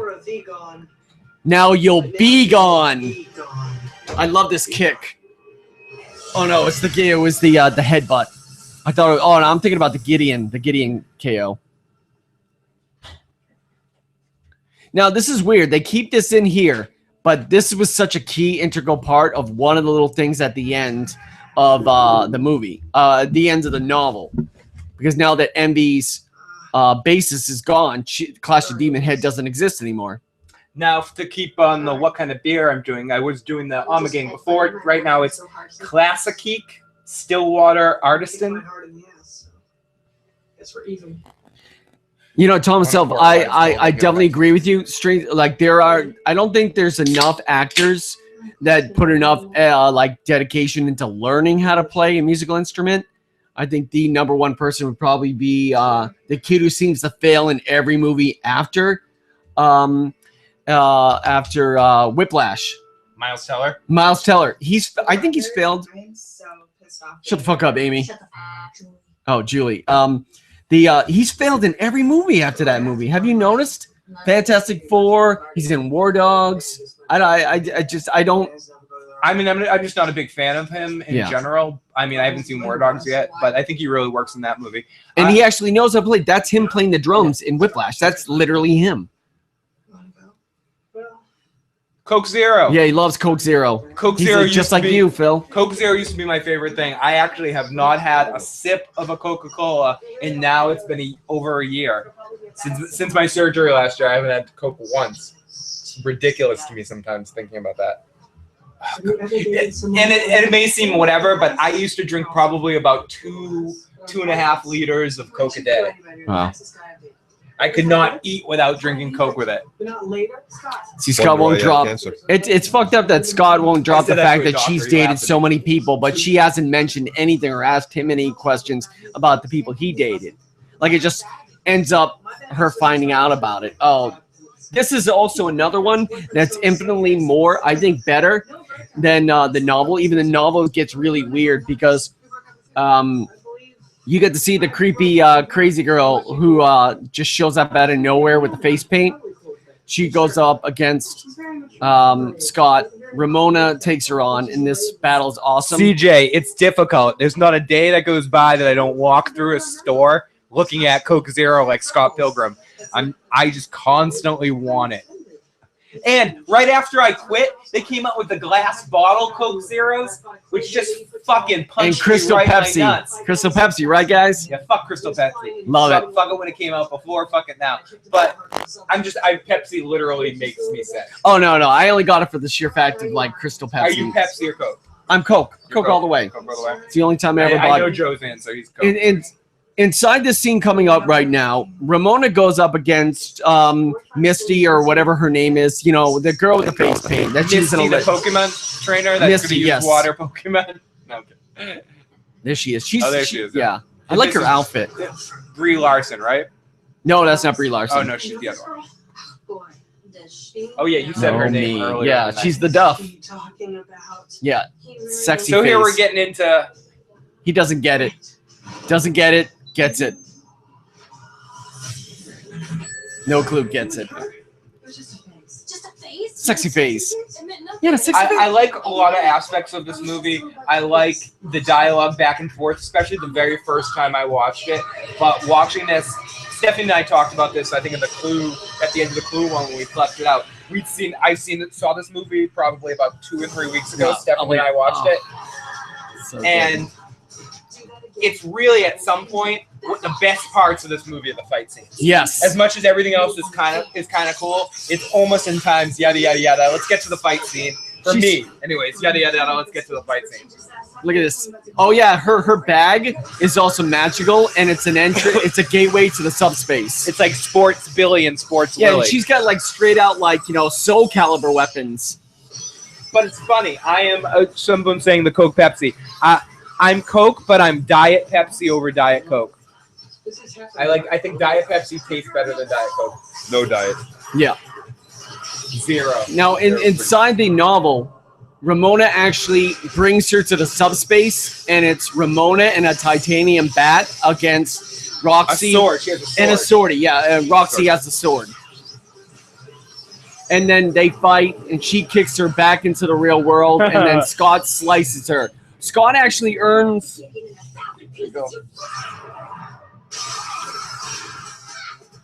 The Thor hammer. Bam! Everybody here is a timestamp. 1 hour and 17 minutes and 11 seconds. Yes. Alan says Dr. Pepper is king. And he sees that she's in trouble, and he actually earns the power of love from this match, and he slices her in half. The whole assisted grabbing Scott's hands fighting never happens until like that variant issue that came out right before the movie came out. It was a bonus issue. Cinefix, you're the best. So, is Coca-Cola your all-time favorite beverage? Soda? Straight Coke? John, are you a root beer guy? Dr. Pepper? You're a Dr. Pepper guy, aren't you? Dr. Pepper only because it had tons of caffeine in it. Mountain Dew, I love Mountain Dew. Mountain Dew's your favorite but soda? Squeeze a half a lemon into a 20-ounce Mountain Dew. Dr. What? Oh, yeah? Squeeze a half, dude. Okay. Your BF's about to Get effed in his B.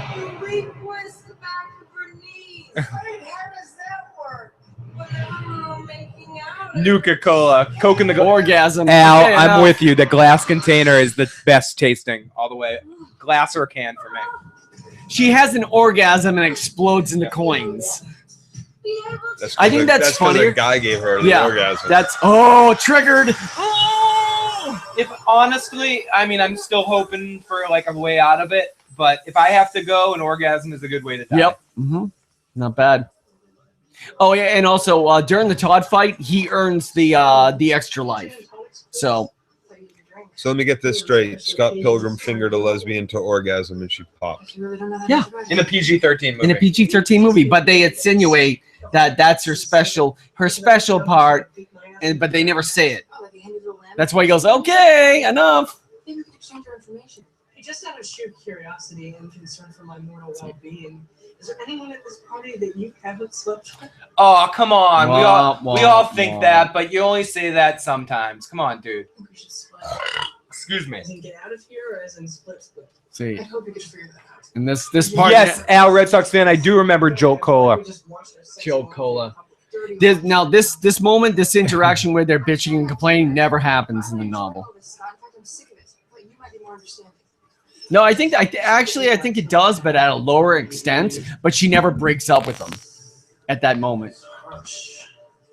Oh, poor Scott Pilgrim. This when he gets kicked out of the band too? Yep. But the thing is, they never after they create a new band.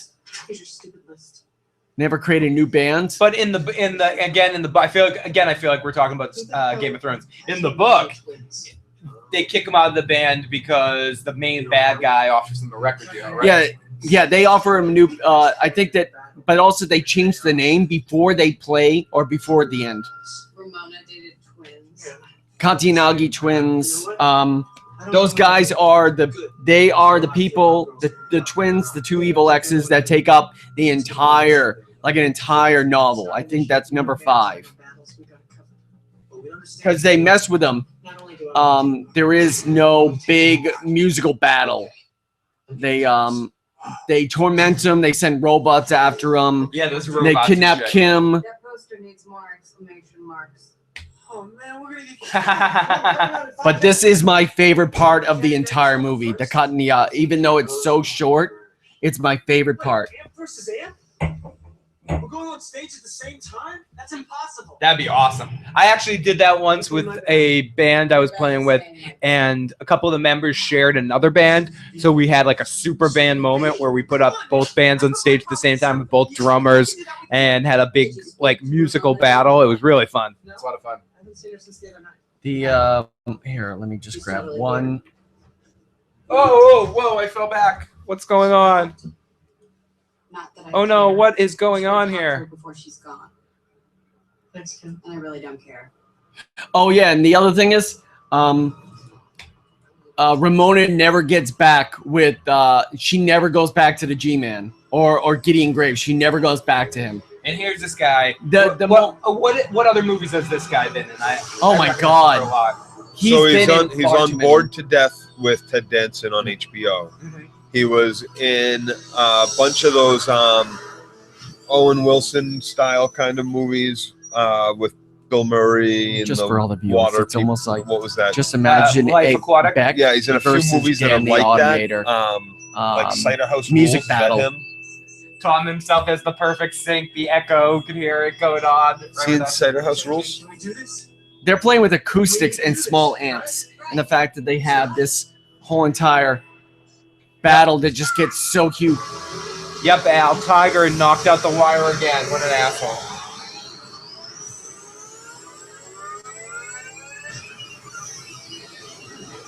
But it's a damn shame. You know what? Because you this is the only time you ever get to see these guys, and they're shorter than Patel. At least Patel gets to talk. What were you saying about these guys before we started? That these two are. Yeah, I'm actually pulling up right now. It's funny that the Katanyagi twins are Keita Sato and Shota Saito. No relation. And also, they're in only 3 movies, and they're all in the exact same movies. And they look the same. I love this. It's so awesome. Because you get to see, and oh man. I'm hungry to jam. Just all the cameras and everything. This movie's making me want to jam. But like the dragons come out and just like attack the band. And then all of a sudden they're like, you know what, screw this. And all of a sudden it's almost like an anime when like they're down and you're like, ha ha ha, you stupid hero, you'll never beat me. And then they just get so mad. They're like, and then they go past that 100%. And they just completely come out of nowhere and just pull it out of their ass. Shop Girl with Steve Martin and the Royal Tenenbaums. Yep. Thank you, E. Martinez, for that information. They got a Flash Gordon sound. Let's do this.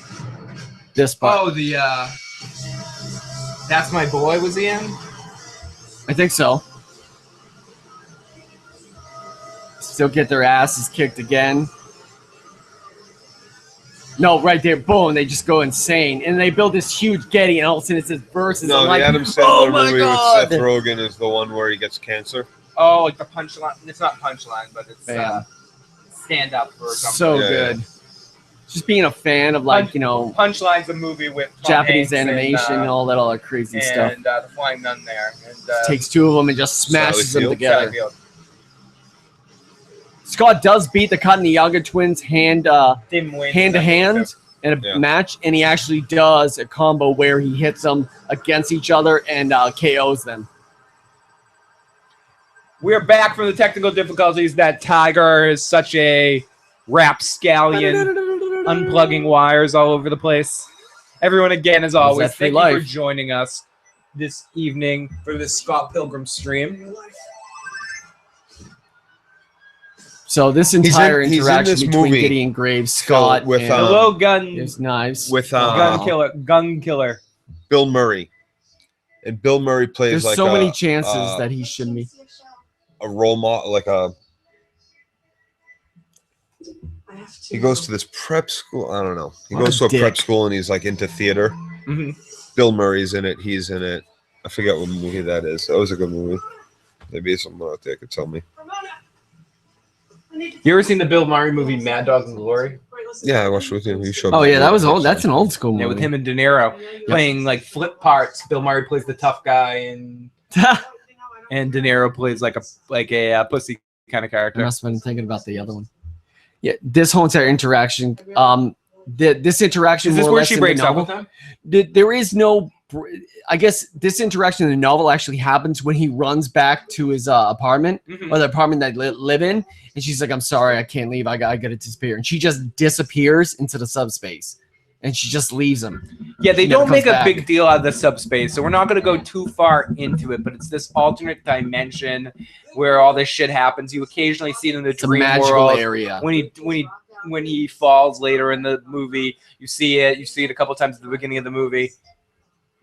Steven Stills with a little P. But I think the only reason why I brought that up is the just an explanation why this and this, because now we're approaching the end, I believe, or the end, towards the end. I think, or the beginning of novel 6, which was written after the screenplay was finished. Right. It is an interesting property in that way, unlike a lot of other, whether they be graphic novels or regular books and novels. Game of Thrones, I guess, is another example of one that's happening right now too, where the movie or the visual property is going to be completed or was completed before the graphic novel or the written material is going to be completed.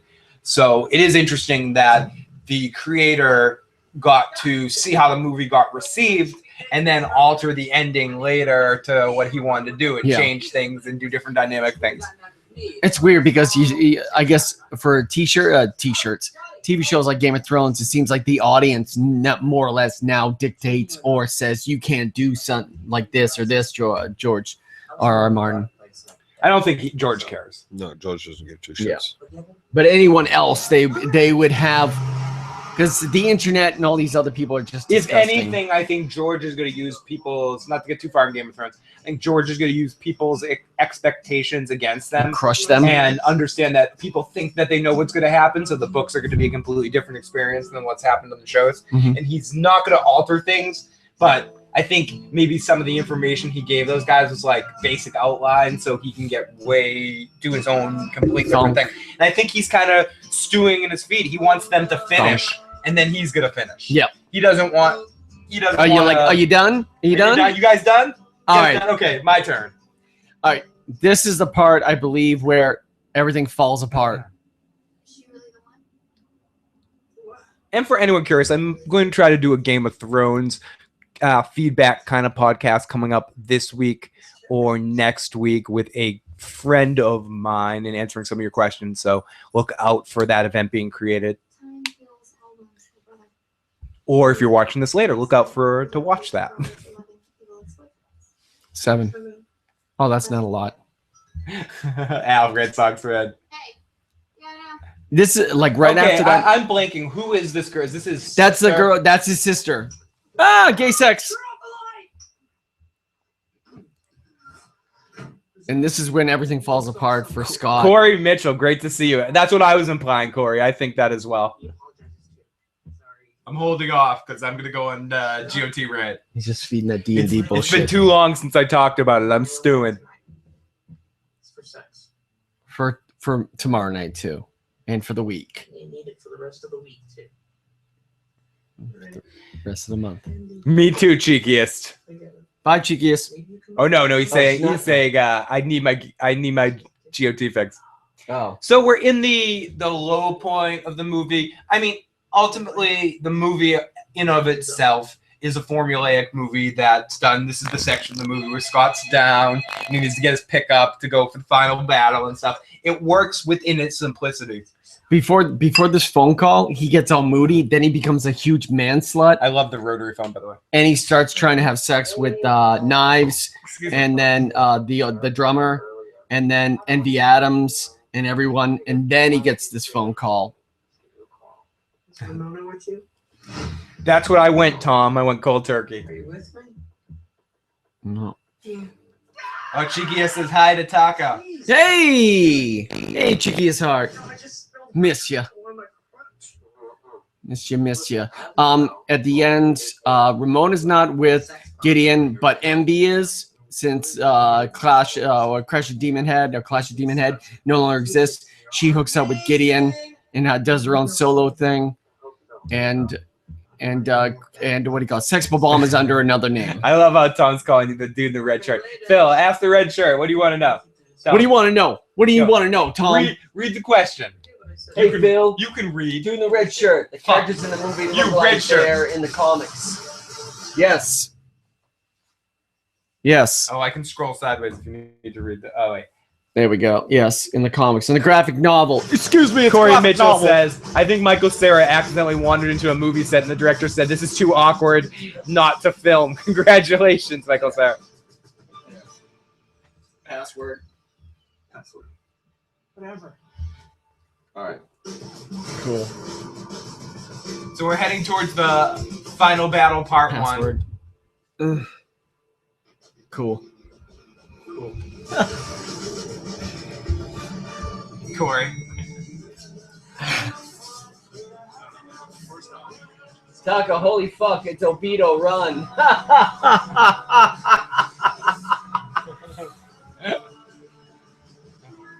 Too fun. Awkward. Oh. I got to admit, I've played in bands for probably since I was 16 years old. Well, that's when I've been playing in bands. You've been coming to see my bands. This last year is the longest I've gone without playing music. And I don't go out to see shows because that very thing, it's so awkward. You go out there, you're like, I want to be on stage playing music. Poor me. That's why I end up playing congas for you guys, all silly and ridiculous. So I have someone to play even a little bit of silly music for. Oh, I'm trying to think. I don't remember Kat Dennings being here, but I could be wrong. Because I know who Kat Dennings. Yeah, that Two Broke Girls show was awful. Worst ever. Oh my god! And she's the worst part of the Thor movies too. Yes, he's in another movie that I can't stand. Yeah, but Tom himself, absolutely. Can't argue with that logic. Kate Dennings, nice tits. She's in the 40-Year-Old Virgin. Yes. Yeah, she plays the daughter. Yes. Nat Nora's Infinite Playlist. I think that this probably the hipster movie next to this movie, the number 2 hipster movie. Oh, here he goes. Yeah, he never gets. Well, he never gets the power of love in this. At this moment, he got it back when he beat that the lesbian. No, Scott. He got it when he beat her. Yes, Nick and Norris. We're here to sell out and stuff. But he goes and uses that same sword and goes against Gideon Graves for the first time. This part. Yes. Oh my God, I love when he beats him and all the change is formed as. But he gets killed. He ends up dead. Yeah. Gideon defeats him here. Yep. Gideon actually offers him to join the evil exes, and Scott says no. And he goes, "Okay, have it your way," and then kills. It's funny. Maybe it was because of the anticipation of watching this movie. But the other evening, I had a dream. I had a dream that I woke up. I was in my old basement room, and there was a knock on my door, and it was Jamie S. And she's like, "Wake up!" And she like laid down next to me and was like, "Hey, dude, what do you want to do today?" And we just like kind of like bullshitting and stuff. She goes, "If you want me to hang out here, we have to clean this fucking room." And which actually happened. And so we carried out all the furniture and set up the room. And then there was a little ladder in the bottom of the room that we crawled down, and suddenly we were in a world like Scott Pilgrim or Legend of Zelda, and we went on a giant quest and saved the universe. That club looks like a really bad Eastern European like joint. So this is like, oh, hey, what's going on? Join with the couch, you guys kind of remind me of Beavis and Butthead watching 90s music videos. That's actually exactly what we're going for with this. Knives never shows up with the fight, but I think it's good. I think that for how complex the ending is in the novel, I think they did a really good job with the movie to make a difference and do a change to make it fit for the movie so it's not so weird. I agree with you, Taka, but we need more fire. Fire sandwich? No, Beavis. Fire. Oh, fire. Can you do a butthead? Shut up. Fire. Bill Wade. We need some fire. That's what we need. I'm Cornholio. I need TV from my mama. You're voting for Trump.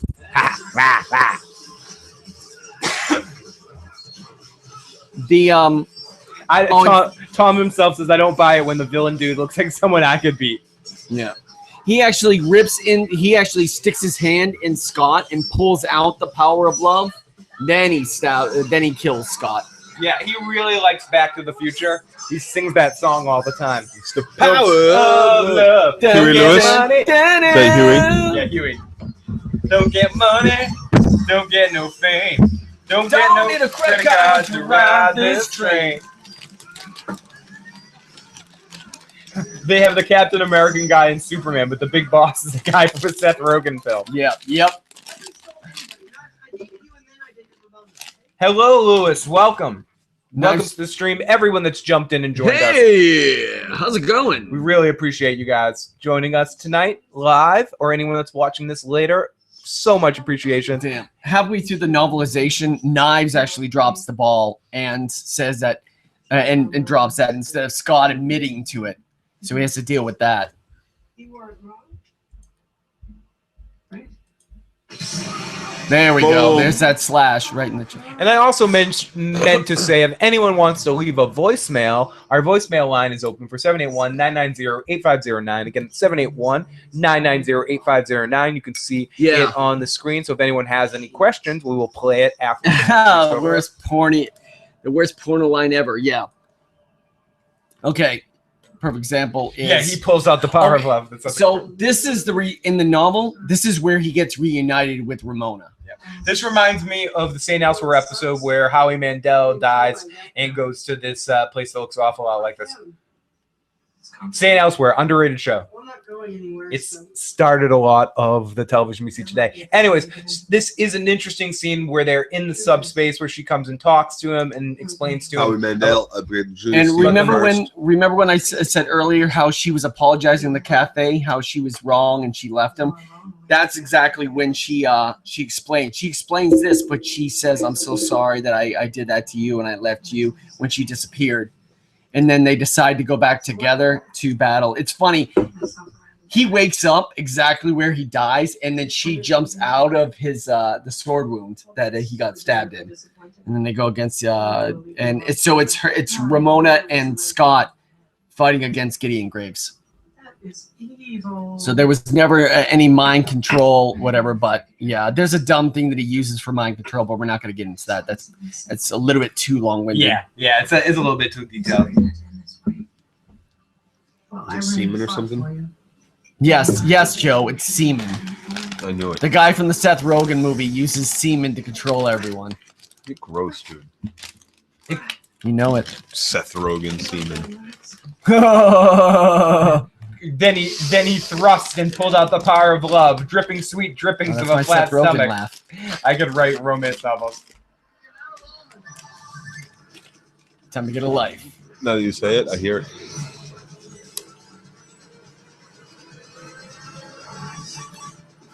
See, but you can't get a second life after you're dead. You have to collect that shit before you die. Boom. And that's Phil, one of the things you guys try to do awesome movies, right? Phil always talks about how it'd be cool to do a live commentary to a movie that sucked. Yes, there are some movies that sucked in the jar. We're picking random movies to do so. The reset. I can't wait to do some shitty movies because it makes the movie better, I guess. And young Neil, you're now known as Neil. From this point forward, you will be known as Neil. And Tim, I'm sorry about everything. I'm sorry about me. Scott Pilgrim! Hey, buddy! Save it. You're pretentious. This club sucks. I've got beef. Let's fight. I got beef. So Ramona and him go against each other. She gets the power of love sword. I want to fight you for me. Boom. And then instead of getting the power of self-respect, he gets the power of understanding sword.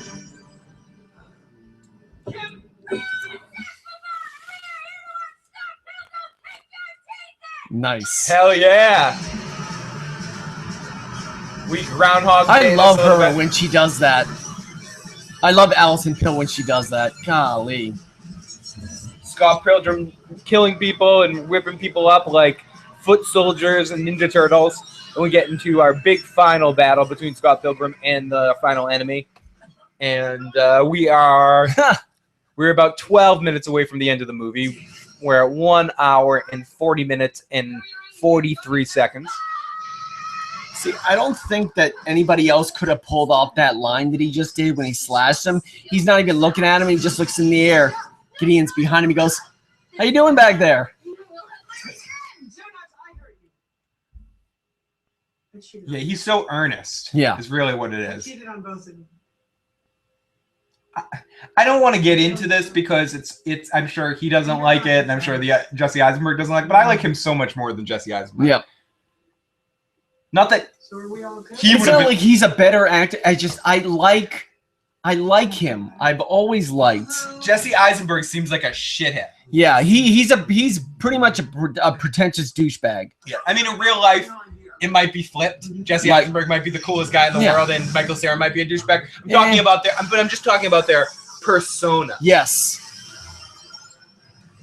Here we go. Street digitized Fighter. sword. And again, we were talking about this a lot earlier. Total Street Fighter battle. Even the way the life bar looks like a Street Fighter life bar. Hey. Oh my goodness. Here we go. Battle. All right, battle. I gotta put the beer down so I don't spill it on Joe. Oh, you made me swallow my Two-player gum. mode. Ass Kick Tuesday. 7 years. Boom, boom, boom, boom, boom. 7th X. How many pieces of gum do you think you've swallowed in your lifetime? Joe, 0? 20. 20,000. Yeah, probably more than that. Did someone just say John Cena? Did you say John Cena? John Cena! Whoa! Fuck Cena. Fuck you, Cena. Bam. No! Scott Pilgrim. Uh-oh. She looks good. Yeah. Yes. Yeah. Yes, Corey Mitchell, I do. Always. Let me know. My last bit. Oh, actually. Oh, here's another thing I didn't even mention. He fights against. Well, he doesn't even fight against him. He faces off against Nega Scott at the end. But he actually has to come to terms and almost beat Nega Scott to get into the club. I like how the movie handles that. Yes, no, it's very good. It's also funny. Again, another line, another moment that I don't think would have been able to be pulled off by anybody else other than him. I think ultimately my favorite movie of all time, it's a boring answer, would probably be The Godfather or Godfather 2. Oh, Godfather 2? The combination of the two movies. Like, oh, okay. I know, Godfather 1 and 2, Princess not Bride. 3. Yeah, not 3. Godfather Not 3. 1 and 2, like the combination of those two movies is probably my favorite movie. Who do you think you are? Also, that dance thing where they're synchronized and everything, that works out way better than the novel one, because the novel one just takes forever and it gets really super fantasy. Yep, absolutely. Sorry. Oh, thank you so much. We're going to roll the dice and take our chances and 2 hours. And pick the next movie out of the bottle at the end. Area code 513. You're 0. Nothing. Me? I'm what's hip.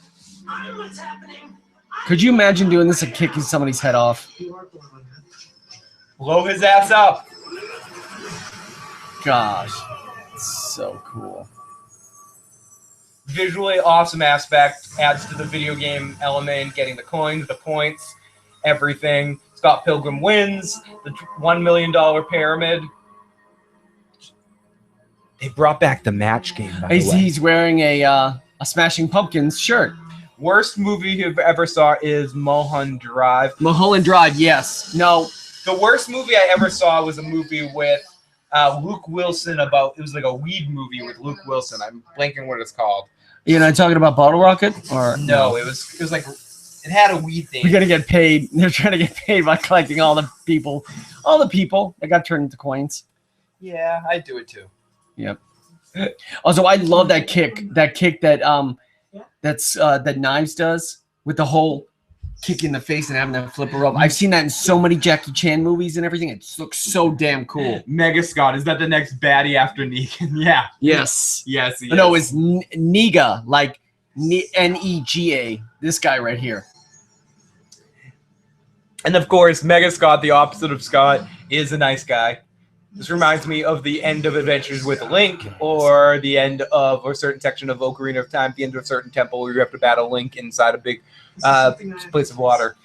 And everybody from the comic book, like, seeing him and think, oh my god, he has to battle him. This is going to be crazy. But honestly, I mean, the worst movie is probably some independent movie somewhere, but the worst big Hollywood blockbuster movie. Then you see this. No, I'm sorry. I didn't mean to interrupt. Oh, no, I'm not even sure what I was going to say. Because no one expected that because that doesn't happen. No one expected that in the movie. That's hysterical. So that got me to laugh a lot. Yeah, actually, That's almost like, oh my god, these guys are great. Yeah, you should watch them live while you're at a concert. Freaking young Neil. Aww. She get a haircut. And in this situation, I think it's right here. Oh, I whistled. In this situation, in the novel, he chooses knives. Eventually, I believe the novel and Ramona end up in the exact same spot. They both go off together, but there is an alternate ending Of this movie that he... I think so. I'm pretty sure I saw at some point that in the original concept of the movie, he ends up with knives, not with Yeah, Ramona. because I wanted to see it with knives, but watch what she says. Like after, like Ramona walks away. Yeah, the Wedding Planner's a pretty bad movie, Tom himself. Oh gosh, the wedding ringer, the one with that little short man comedian. Rush Hour 3 is pretty horrible. Yeah, it's pretty bad. Especially considering how much I did enjoy the first and the second Rush Hour. Bad Boys 2. Bad Boys 2 is better than Bad Boys 2. 1. Yes. What are you talking about? They both suck, dude. No, Bad How Boys 2 dare is awesome. you? How dare you, How sir? dare you? How dare you, say sir? Hot Buzz is good when Bad Boys 2 is not? How dare you, sir? Joe's getting his shoes on. He's leaving after that. He's like, This "Fuck particular moment that's coming up right here, she says exactly what Wallace says. These Bad Boys 1, I don't even know if she's in part 2, has fucking Caruso's wife there. So that's exactly what Wallace says when he first meets her before he leaves. So It's okay, Joe. no. Wild Wild West. Oh, that's a pretty bad movie, too. I hated Mad Max. What, Fury Road? Which was good. Other than that, I thought it really sucked. Yeah. Am I alone on that? Yeah. Well, the thing is, you agree with them. I disagree. Birdman sucked. Yes. Worst movie ever. Oh my fucking God. You made. guys are shitheads. Kid. Yeah. No. Worst movie ever fucking made. Stick a dog treat up. Shut up, Michael Keaton. So here at the end, Scott ends up with Ramona. They're going to go through the magic door into the subspace emissary and go have some fun. So cute. And then you actually get to hear Beck sing the end song. Beck, who has one of the best, or has had one of the best kind of record deals ever, where he gets to put out big studio albums and then get to release. Because he's a Scientologist. Oh, but then he gets to release all of his own albums that he records himself. And that, everybody, is Scott Pilgrim vs. the World. Good movie. Joe, just because I know you're getting ready to get your shit together, what are your final thoughts of this movie? You watched it more than John and I did. Did you like this movie to begin with? Yeah, I've seen it. This is my second full viewing of this movie. And I've come across it like 6 or 7 times. We just stopped the movie right now. Stopped and watched for 15, 20 minutes here and there. But is there more to it? No. I don't think so. No. No, there's no. No. It's good. I like Birdman too, Martinez. What do you call it? What I would say, I've seen this about 10 times in the last since what 2014. No, actually, it came out. When did it come out? It did because the first issue, the first novel came out in 2004. But when this movie came out, like I was so excited. And I saw that, and then I saw it 2 more times in theaters, and then I saw it like.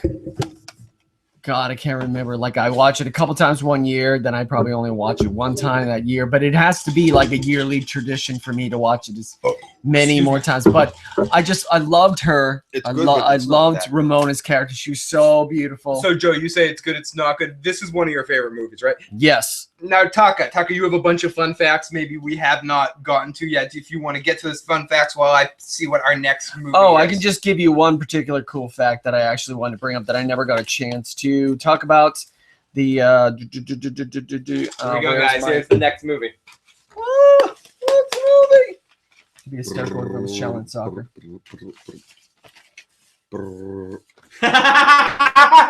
Is it?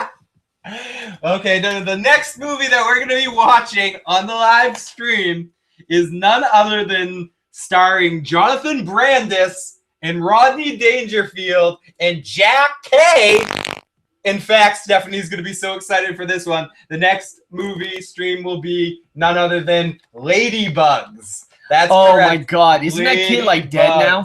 Yes, he is. Oh, God. We'll talk all about Jonathan Brandis. I'm going to find the trailer to Ladybugs. The Ladybugs next. We'll talk all about that later. So the titles. Yeah, I know. What? The titles Why of is this in there? Why is this in there? Yeah, that's so funny. Like you want to get together and talk Scott about Pilgrim versus good the World. movies? And Why the is Infinite it? Sadness. We got a I'm bad editing movie, this. people. I'm Gets it editing together. this. We got a And bad then versus movie. the universe, and I then need to the edit finest this to make hour. sure there are no more ladybugs. Precious Little Life and the finest hour were written outside and after the screen. The screenplay was written. Wow. So there are inconsistencies, weird kind of things. Is that I a did Stephanie talk about. pick? All Did she right, put here this in let's. here? I have You a put short this in moment here. to actually talk to you I about the remember you weird liking that ending movie back in the day. that's in the novel that wasn't in the movie. So I'm gonna all right, pretend to be a girl so I can be better at soccer than. oh gosh.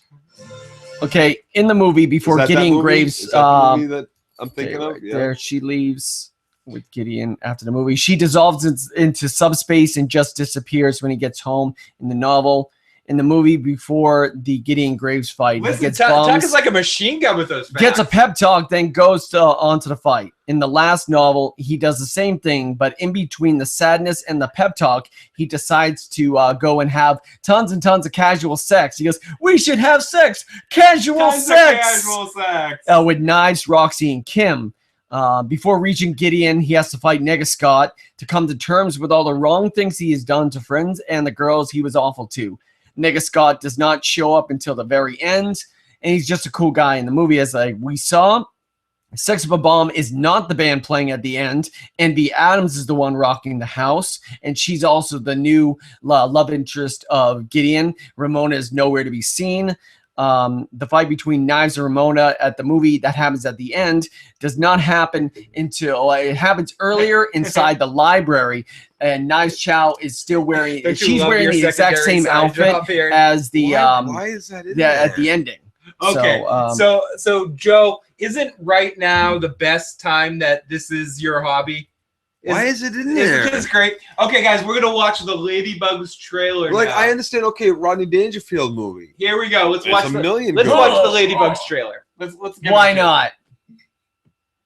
Here we go. Ladybugs trailer. I'm excited. No, I'm not excited. Hey, here we go. It'll be 2 hours of my life that I will never get No, back. it's only an hour and 25 minutes.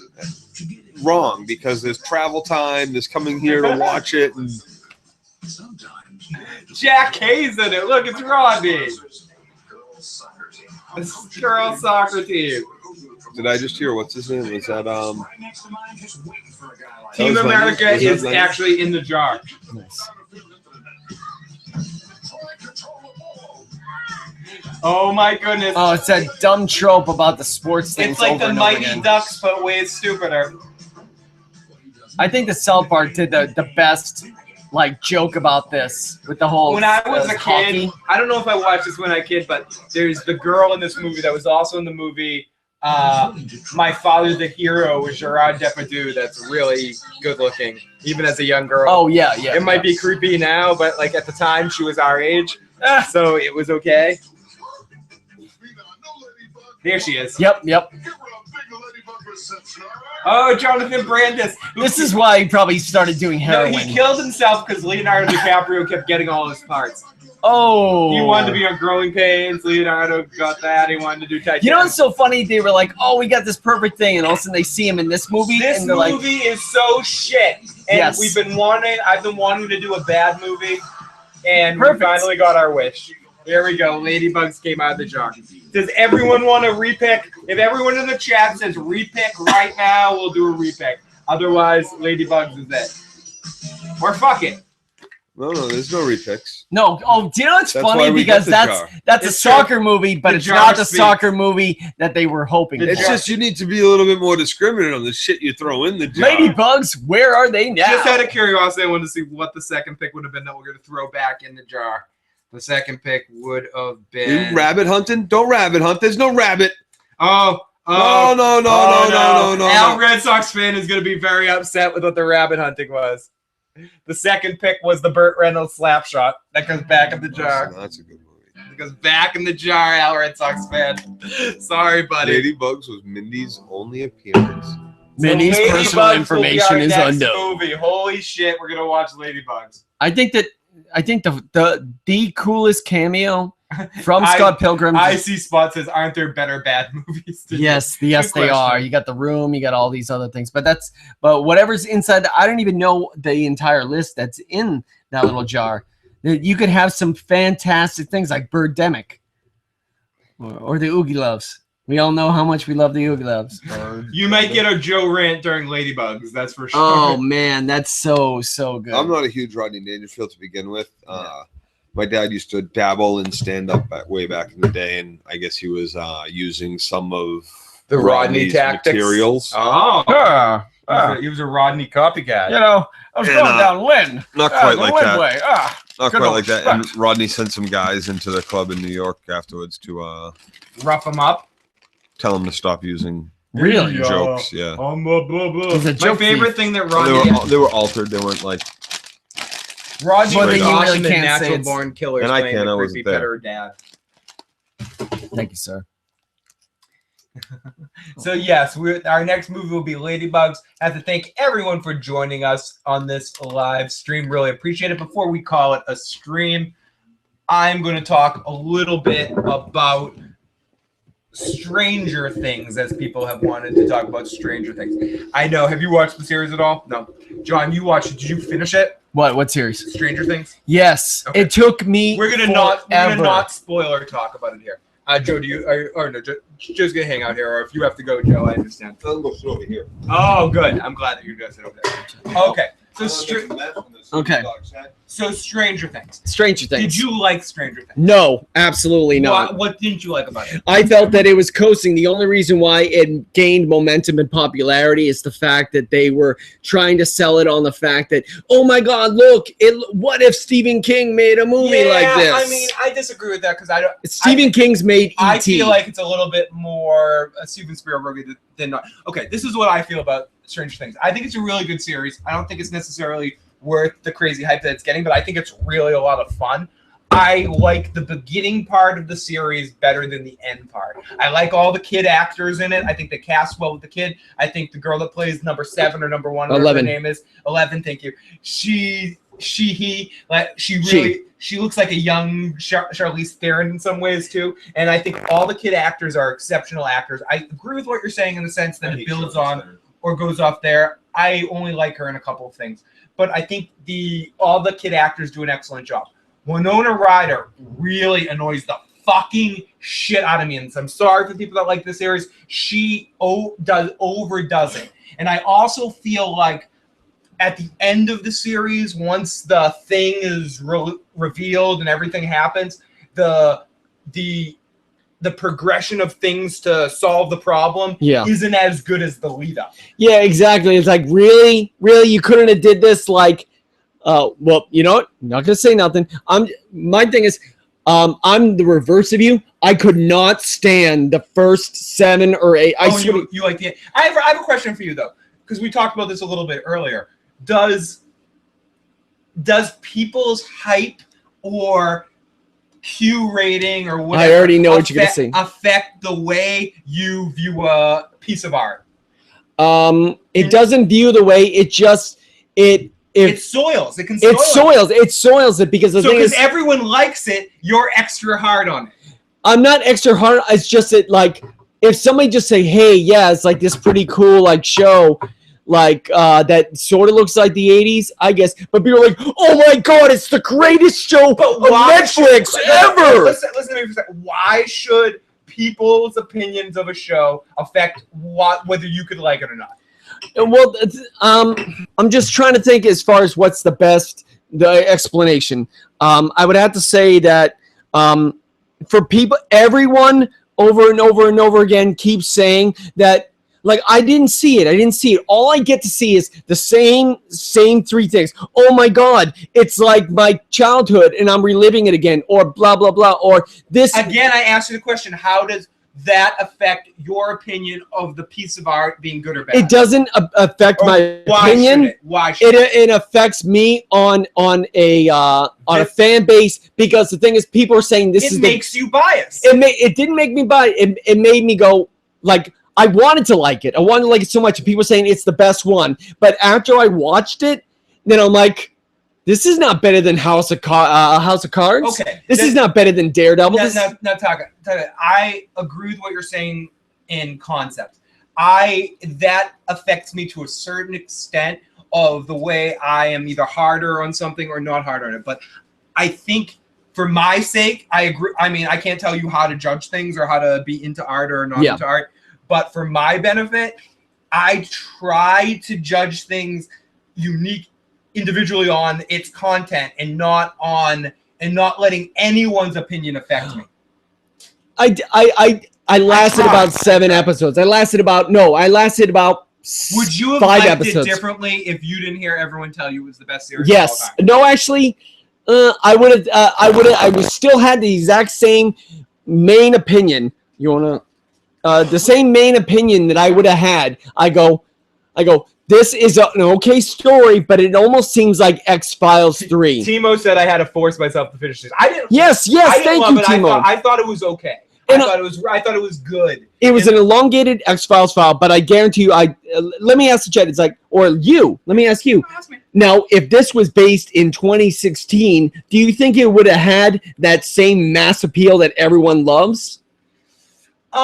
No. I mean, I think ultimately but I feel like that's a loaded question in the sense It is a loaded question. No, I feel like what is wrong with having something that targets that genre? I don't think there's a lot of things that openly exploit the 80s to the point of actually taking it seriously. The 80s was a decade that did happen. Yeah, it did. It's also my least favorite, and that may contribute to that. You probably barely remember the 70s. You remember the 90s most of all. The 2000s. I don't remember anything about the 70s. E. Martinez says, I thought I wouldn't like Stranger Things, but I did. 3 decades. It's not great, but it's good. It had fun elements. You're not even E. Martinez, that's specifically exactly what I think. Start your 5th. So what? To me, it's the Goonies meets X-Files. My 5th. What? Yeah. Let's say your 5th decade. About to start. I'm sorry. For some reason, hey, I look pretty good for a 50-year-old. It almost sounded like. I said you're going to start. We're all reaching almost 50 years old. That's right. Let's just be honest. We're 50th. Yeah, we're 50s. But it's. I'm sorry. It's like I just was. It's almost like Suicide Squad. Let me just say, I'll compare Stranger Things to Suicide Squad. How everyone was hyping it up and go, oh my God, this is going to change the opinions of everybody after Batman v Superman. It's going to be like the greatest movie of the entire summer or 2016. And then you see it and you're like, that's it? I hear what you're saying, but every criticism that you have of it seems to be other people's opinion. People are hyping it up to me. Tangibly. Okay, if I take out the 80s thing? No, just tangibly, can you understand the appeal of it? Yes.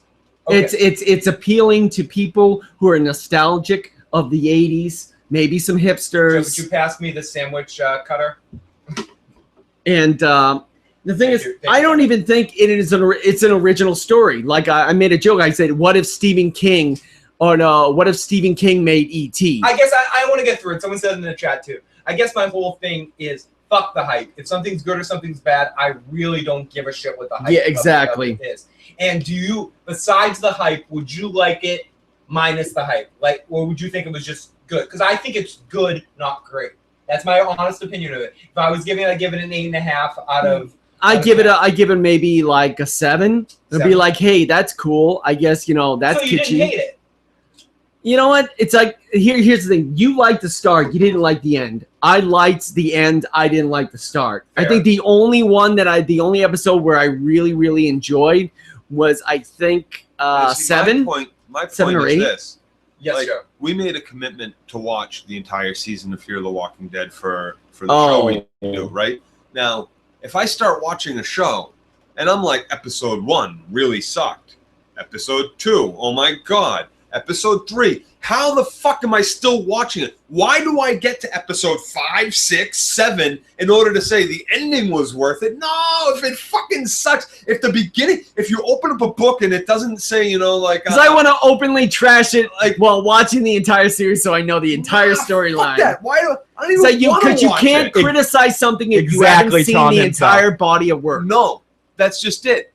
You can't criticize it. You can't criticize it. You don't have to criticize it, and that body of work isn't worth my fucking time or effort. YouTube money. No, it's like fuck that. You're right. I don't want to. I can't have a debate about it. I don't know what the fuck it's about because it sucked after one episode. Period. No, I had to say, the show can suck my balls. But you saw it, right? No. Oh, you didn't. I haven't seen it. I haven't seen a single minute of it. Don't see it. So, like, but I'm just saying, like, if something I sucks started that bad watching in the beginning, how do you say like the beginning sucked but the end was good? E. Martinez says my ear started hurt. Did someone say Fear the Walking Dead? Joe speaks for me, says Tom himself.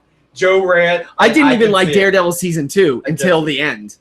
I don't understand how you can like even in a movie like Birdman. I wanted to walk out twice, and the only reason why I didn't is because I'm not a quitter, Joe. $20-something and being at the movie theater for Michael Keaton, you know? Yeah, no, I've only walked out on. You guys are so fucked. You really didn't like Birdman? Oh my goodness. Fuck! It's such a pretentious piece of shit. Not even a little bit. Dude. Like I don't like artsy fartsy movies, and I don't I like artsy. I like a movie or a TV show to be based on story and acting instead of a gimmick. Well, the gimmick was the one long shot, and the rest of it was some asshole complaining the whole time and treating everybody like shit. While fucking Zach Galifianakis gave this stellar performance. I agree, Timo. What's wrong with Taka? I agree. Even when he was posting that, because he was posting that as his status updates when it first came out, how much he hated the first part of Daredevil season 2. It was pretty bad. No, it wasn't. Go fuck yourself. No, I had a fight off. Fucking I was weird. I want to hate troll your. Well, I think that the double toasted crew pretty much compensated for that. I don't know if you saw. That was my first post in a double toasted fan group, and I can't believe so much hate I got. But let me just say that I think that I started watching Stranger Things. I think around the exact same time I started watching Daredevil season 1 or season 2, and that was at around 3 o'clock in the morning after being up for 21 hours. So I think that maybe my impressions are maybe a little shot. No. I don't know why I do the things that I do. If things are but bad, the thing is, don't watch I'm not gonna be like, by golly, it's swell. Everyone likes it. I'm gonna like it. Like I loved season 1 of Lost. I loved season 1 of Heroes. The first episode of season 2 for both of those series, I was done. I was out. It sucked. It was done. I wasn't gonna invest any more time after. Like if I come back to The Walking Dead and I'm like, what the fuck is this? Like, to follow up that cliffhanger with, I might be done. I might be done. I quit Walking Dead as soon as they beat the governor or whatever, and the governor took over the prison, and Carl's running away with everything. I quit. Right there, Joe, move over a little bit. Right there. I quit The Walking Dead until the season opener of 5, and then I had to watch the first episode of season 5, and then I had to backwatch and marathon everything before that I missed.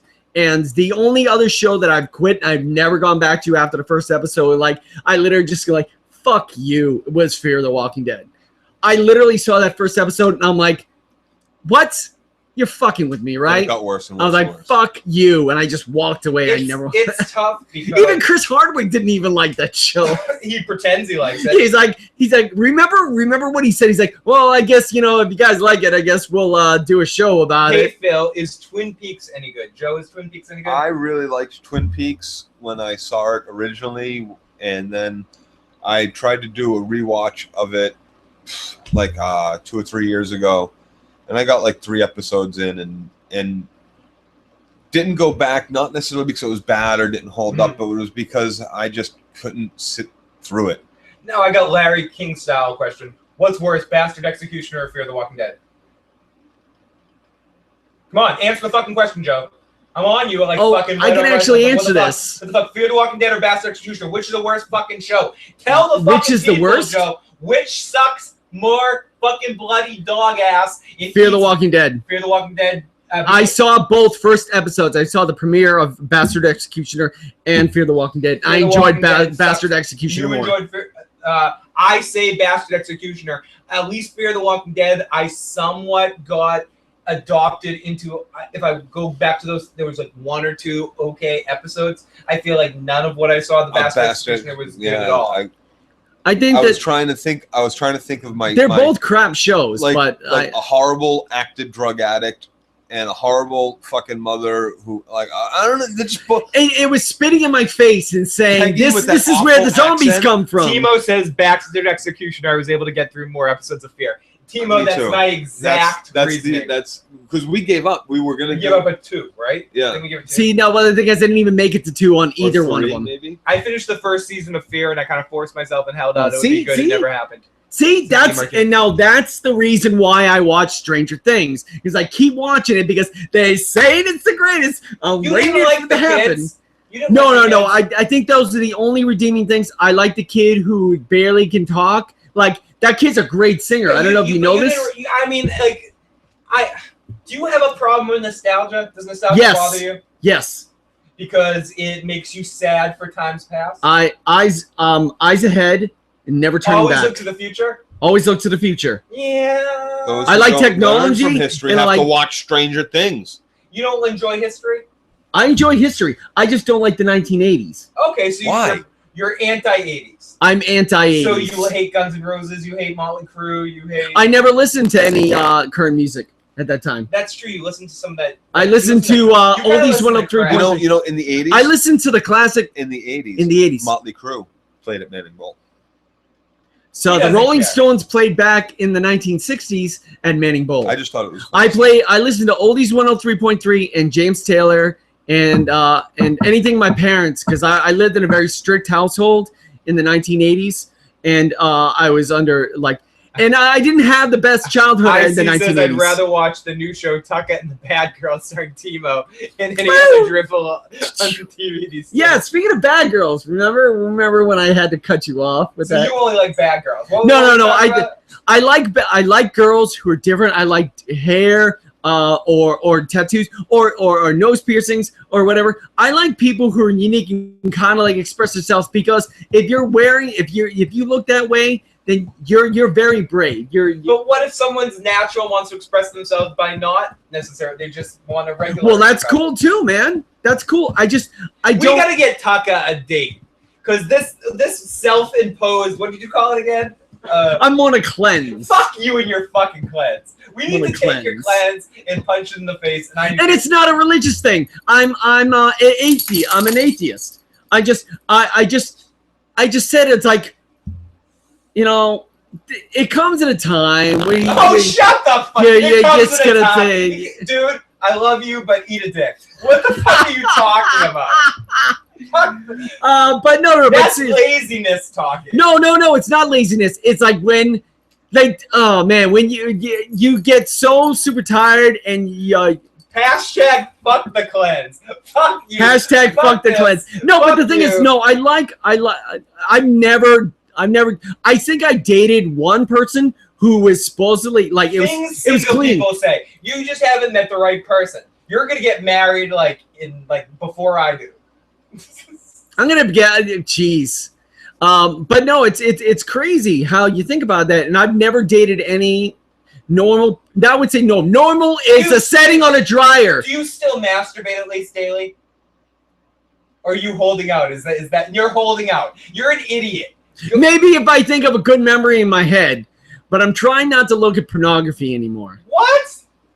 For a little bit, maybe. I'm trying it out. It's about self-control. It's looking to the future. Pornography. Right, not an old memory in your head. You only do VR pornography? No. That's why you're having trouble masturbating. No. You're thinking about memories. And problems. Joe and I need memories. I'm not getting in on the corner of my mind. Misty watercolor memories. No, but Joe is off to work. Joe. Joe. I think that. I think you were free. You know what? I'm single. I should, have fun. But I felt that it became such a problem with me that it felt impulsive, like, "Aah!" So it was a bit rough. So. Yeah, listen to Timo. She knows. Read that comment. Never that's a great Tom. I love porn. I like even. I'm unplugged. Okay. No. Okay, he's unplugged. No, I love porn. There's no doubt about that. I love porn. The dirtier, the better. It's just that when. Oh, I mean, we don't need to know that much details. Come on now, let's just be honest. You should see the pictures on the front of his home screen. Oh, it's changed. It changed. Yeah, I know. It changed to a clothed cosplayer. I never had naked women on my desktop. That's Say you did. okay. They said they should see the pictures. Oh, that was pretty fair. Welcome to Porn Chat. Welcome to Chatterbait. I'm Taka. Yeah. No, but I think that I wasn't a very good boyfriend sometimes. I looked at porn while I was in a relationship, and that kind of ruined the relationship. So Nah. I don't know. That's just me. Joe, take care of yourself. Joe. I will. Joe. Yeah, if you don't have any luck, swing on back by. I'll be out for a while. First, Hey, what can I say? Somebody. Oh, I don't know. So Joe is probably. Ubering tonight. At night. Ubering. Joe is going to Uber. I see Spot says, no, Taka, let's not be honest. Hey, some people are in a cleanse. Some people think that the Flash is not fast enough. What can I say? The Flash isn't fast enough on screen. Get the fuck out of here. On screen. You haven't even watched Flash season Get the 2. fuck. I watched the first 4 episodes and then I Okay. couldn't do anymore. I haven't gone back. You can't get past the CW-ness of it all. No. He says he can see the Flash when he's running, so he says he calls bullshit. Yes, I do call bullshit. Here's the thing. The Flash is the fastest man in the world. Yeah, this is Issues After Dark, Timo. And all the time, every time, not just in this series, but in every series that ever done with the Flash, that streak, it takes too long for him to get to the top of buildings. It just Jesus. It does. I'm sorry. Damn, Sheldon Cooper. It's literal. It's the joke. You know the joke of like, oh, I'm gonna go to the bathroom. I'm back.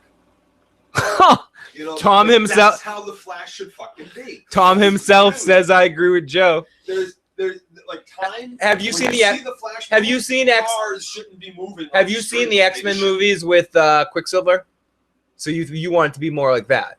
Yes, absolutely. When the Flash moves, time stops. Flash can move so fucking fast. His atoms split. May I remind you that this Barry? Have you seen those movies? Barry has only had his Flash powers for maybe a year or two. It doesn't matter. So It's not. Yeah. automatically, you need to be JLA style. Al, Red Sox fan. One day that will happen. Oh gosh. No, it's just they don't do it right. It's not done right. Well, it's not done right for you. Some people love Stranger Things. Some people don't like the Flash. Apples and oranges, I guess. So I would watch Stranger Things. I think you'd enjoy it, Joe. Oh. You know what, Joe? It's a loaded gun right there. Poor Flash newbie. I love the Flash. No. And here's the thing. I am not a Flash newbie. I have. I think he was saying I was a Flash newbie. Oh, okay. Most I of don't the know. Silver Run Flash. I was a huge Oh. fan growing up, and I've read almost all of them. Hey, everybody. This is Issues After Dark. Hi, Issues After Welcome. Dark. Hey, how's it going? Welcome, where we talk about strange things like orgasm. I'll see you for Ladybugs, Joe. Ladybugs! Yeah, son. Hi, everyone. I didn't see you, did They saw your hand. I met a girl and I got her phone number and I was able to hit on her. I had for some reason like superhero hitting like moves. Murphy Brown, Timo? Was Murphy that Browns? No, what was the name of this show with the old lady giving Oh. sex advice in the night? Oh, Dr. Ruth. Oh, Dr. Ruth. Yeah, there's also Quantum Leap episode starring Dr. Ruth. Oh, jeez. New podcast. I cut myself while watching Fear the Walking Dead. Oh, God. Self-mutilation. Hey, yeah, all right. If that's the kind of party it is. Yeah, jeez. What are you Jeez looking Louise. for? Oh, yeah. And then- sandwich meat? Then I started talking to some a beautiful lady on Instagram. Why? You're on a cleanse. What's the point? You know what? Because I guess here's the thing. Hear me out. I don't have I have a problem with self-control and addiction. So maybe I have a sexual addiction. Oh my goodness. But the thing is, here's the thing is, if I stop doing when that was stuff. the last time you had sex? Oh God. Give me a guesstimate. 3 months? No, 6 months. A year? A year and a half? No, a year and a half. Maybe about a year and 2 months. Well, the thing is, it's been about 13 months, but I was trying to find myself. You're find yourself. I was trying to understand myself. Understand yourself. But you can't understand yourself by having sex? No, because I'm dysfunctional. Okay, fair enough. I think we're all dysfunctional. I'm pretty dysfunctional, and I have a thing called borderline personality disorder. Mm-hmm. So, cuckoo. I have major weird problems. So. And I'm not a big fan of casual sex. You guys asked for issues after dark. Here we go. I'm not a big fan of casual sex. Mm-hmm. The movie and the practice. Andrew Dice Clay and Adventures with Babysitting. And not I put it in her bush. Yeah, oh, see, Tucka's like, unplug my mic. I'm done here. This is over. Yeah, but I don't know. I just maybe I should, but I don't. I don't know. It's not that I'm clean. It's just that, I just. Oh no! There's no problem. There's no problem with that. My point is, I get two different frames of thinking in my head. Mm-hmm. I'm a big fan of Taka. When people don't want to fuck, they find themselves thinking because of virgin. I love jerking into memories of that pony at my birthday my party. little sweet ass pony. We've learned so much about Taka that today. sweet pony yes, ass. We have, E. Martinez. I'm digging deep. I'm finding my inner Howard Stern tonight. In digging deep. Hey, Robin. So Taka. So Taka is anal.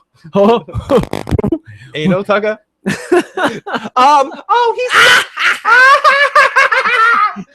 Jackie. Yeah, the Jackie puppet. Robin. Then jack off 3 times a week to keep the stamina up one day. Yeah, 3 times a day, team. Oh, I'm sorry. No, okay. So we'll but if you save it up, it feels a whole lot better when you actually. So okay, my only question here, and we'll end the topic here. If you met the right girl and situations felt right, there'd be no quest for self-enlightenment, right? God, no. So the self-enlightenment quest is bullshit. Oh, no. I already finished my self-enlightenment. I found nirvana. So now you're at this what? Now you're at this forcible. I never stopped masturbating. I never stopped about masturbating. You're in this cleanse. This cleanse. I'm telling you, if a woman just came up to you and was interested in you, the cleanse would go out the fucking window. No, right? The cleanse would go out the window because it would just be on her. The cleanse is bullshit. No, the cleanse is me not doing it to You're not being proactive. I'm not being proactive about it. Okay. No, not against women. No, not being proactive about finding women. I just want to actually, because if you create the alternative of just masturbating instead of going out and being social, meeting women. Now, Corey Mitchell has it right. I take Ambien and jerk it till I orgasm my fall asleep. Shut up. That's a 40-year-old virgin joke. Like, wait. Oh, you know what I did? That's Seth Rogen's. Like, you know what I like to do? I like to take a Tylenol PM and start jerking off and see who wins. So, Taka, I see you mess with your microphone. I'll unplug your mic so you can start wrapping your stuff up. So here we go. I see Taka starting to get the edgy, get me the fuck out of here. I'm tired of talking about my sex life. Right. Yeah. So everyone, thank you so much for joining us tonight for this Scott Pilgrim vs. the World podcast. The Ladybugs podcast might end up just being Stephanie and I, but they'll be coming up soon. Also, I'll be doing a Game of Thrones random kind of podcast next week back in the studio, and a couple of other random fun things coming up very soon. So let's jump into the chat. 13 months, there's no cleanse if you're officially sparkling clean, Taka. Oh, we ran off, Taka. Sorry. Just walk around with a butt plug. I heard only things look anal pleasure. Oh my goodness. I'm taking my microphone and Yes, Taka's done. Taka's like, I'm out, Phil. Get me the hell out of this place. Oh yeah. Take your shit. Take your shit and get the fuck out. Everybody, if you haven't already and you enjoyed this stream, please hit the subscribe button. Please hit the like button. And also, you can check out more of Taka's adventures over on Dirty Issues. That's Joe, I, and Taka's alternate channel. Kind of anything that isn't TV or movie oriented for the issues world goes on Dirty Issues.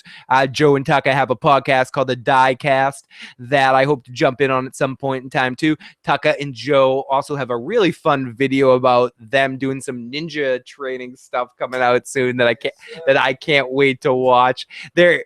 See, you and Joe did that stuff. If I tried to do that stuff, it would be a fun video because I would be like goofy. Oh, yeah. Next time you go, tell me, because I might want to try to go. And because if I do it, it's going to be really funny because I'm going to be clumsy and fucking kill myself. Because Joe's an athlete. You were in the military. You have fucking like. And it's only because he challenged me. He's like, I can do that. Yeah. I can do. Oh, I'm saying I can't do it, but I want to try it.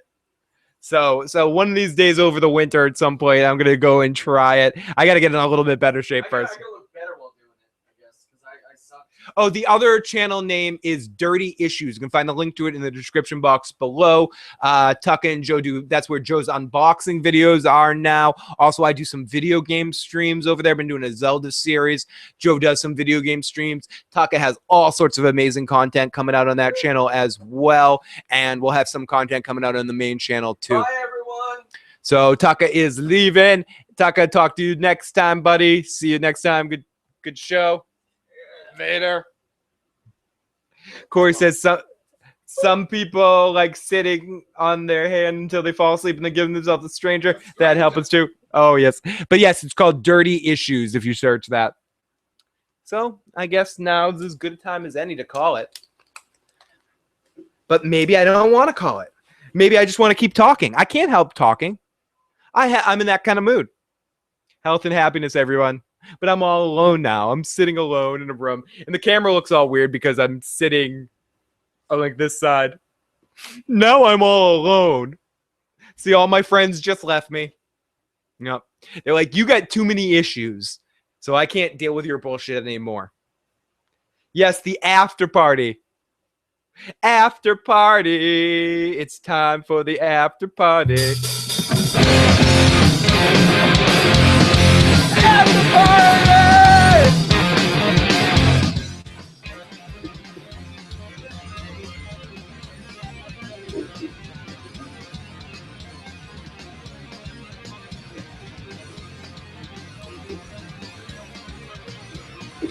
After party!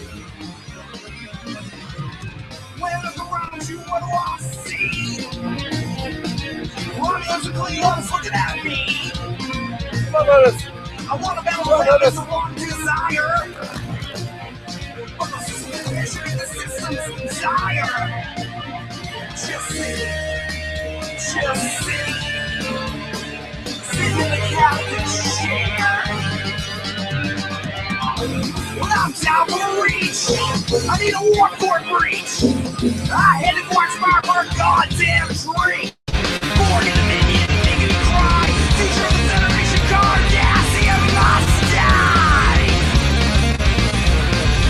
Alright, Jean-Luc Picard. Cisco, Chainwing, Archer. Just sitting in the captain's chair.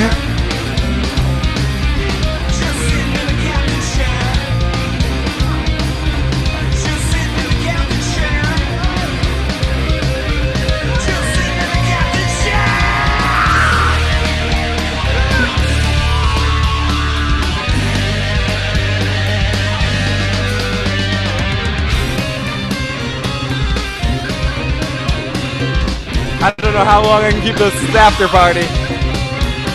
I really need to go into the boys' room.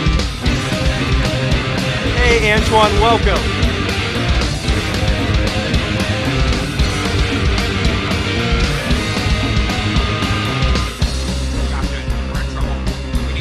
Oh, Lotus gave up on me.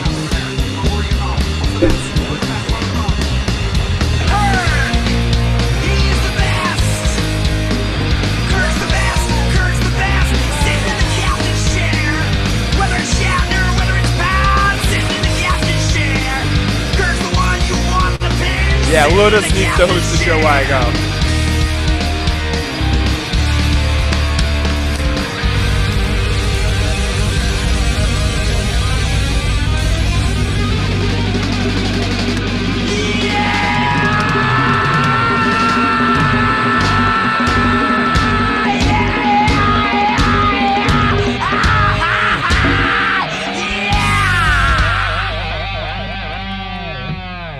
Oh my goodness. Welcome everybody. Welcome back to the Phil's Recap and Review.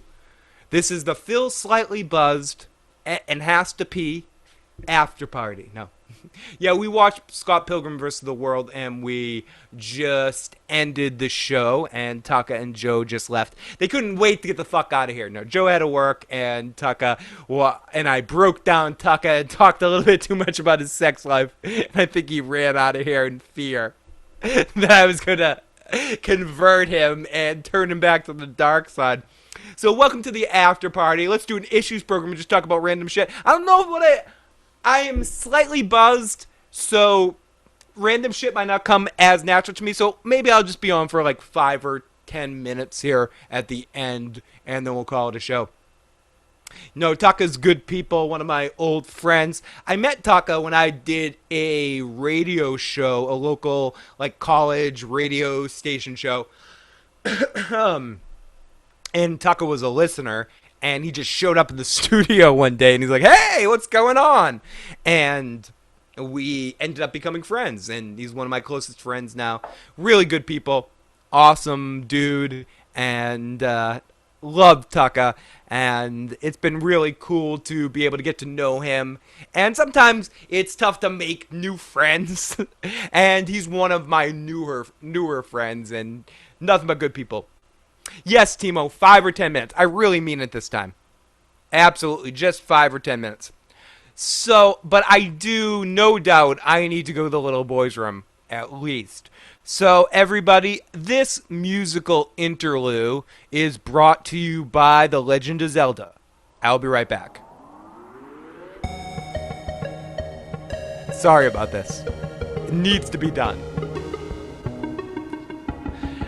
It's so tough for me to walk away from the microphone. I'm gonna do it. It's horrible. No, I'm awful. I'm an awful host. Bad host. Final man starts to strafe. Keep this weapon. If you wanna be safe, run around like a stick in the mud. In the fairy rains, in the mouths of floods. It's funny how evil can push politeness. You can't fight. It's a time crisis.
Okay, I'm back.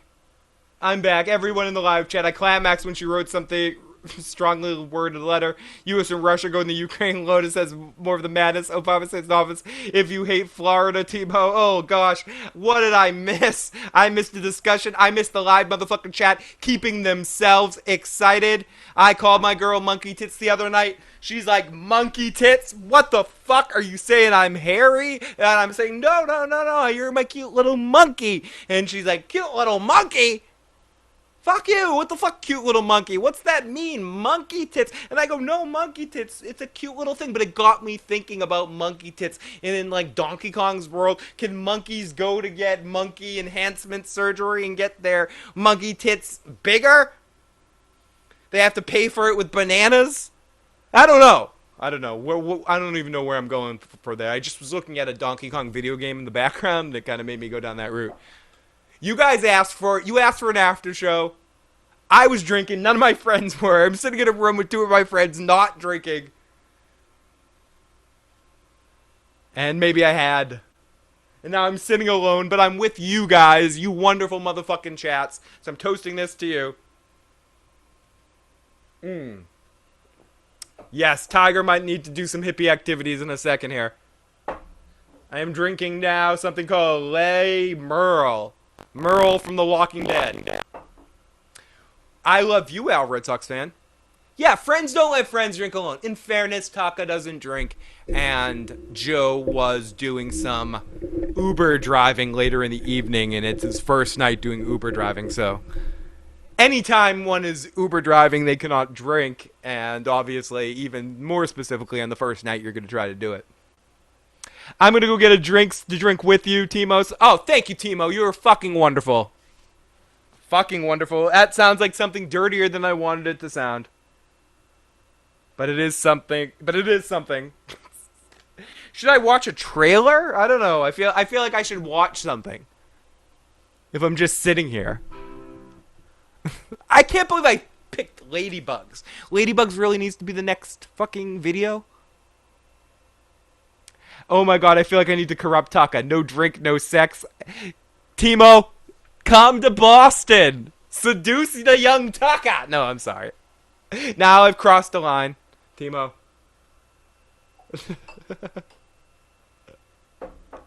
We all have such dirty minds, Timo. That's why I love you, and that's why I'm lucky to have you and anyone that checks out our videos. You guys are some of the best fucking people in the world, even though I'm a fucking ass. No, I really appreciate it. Thank you guys so much.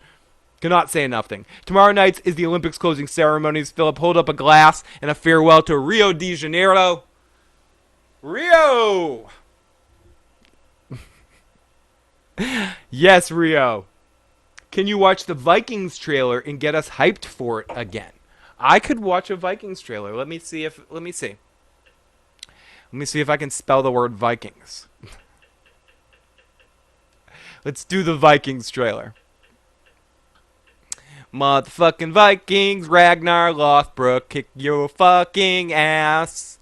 Vikings trailer, you're gonna fucking motherfuck you. I'm a little buzzed, yes, it's okay. I got my friends and I don't know, I'm sorry. I'm feeling extra cheesy tonight, I guess.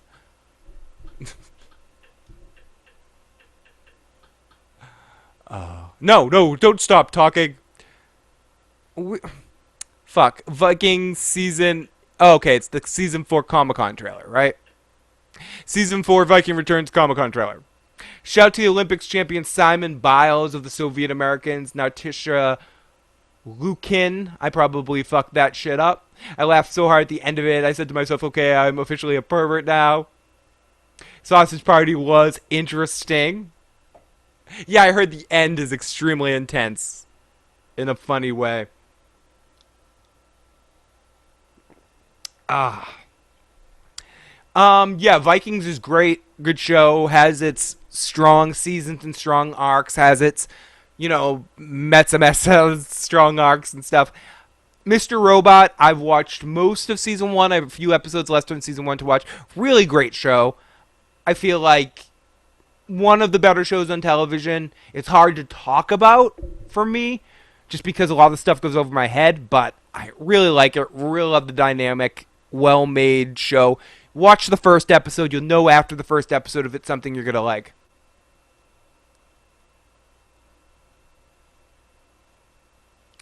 So,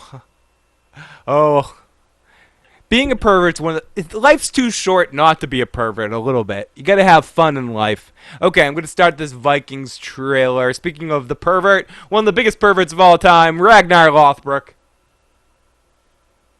Kyle's fucking chickens. Mr. Robot, Vikings is an A+. Phil is right, very complex. It's just a tough show for me to conceptually think about, like, talking about and reviewing on some level. It's more something I watch with my mouth open, like, wow, this is good. That would literally be my review of Mr. Robot. Mr. Robot Season 1 is fucking good. I love the dynamic. I love the parallels that's going on with his inner something that I don't want to spoil for people that haven't seen it. It's really cool stuff. Mr. Robot, Timo says, Mr. Robot is hard to get through. It doesn't hold my attention. It doesn't hold... I like it, and it's something I will watch again, but it's not something I love to the point that I can't stop myself from watching. I think that's the credit to... There's two different ways I like television. In some level, there's television that I need to watch immediately and ingest whether I think it's good or deep or not. Some of that is like visceral, bad television shit. Game show type stuff. Competition programs. Things like that. In some cases, some reality shows. Things I need to watch right when they come out, flush them out of my system, and they don't matter.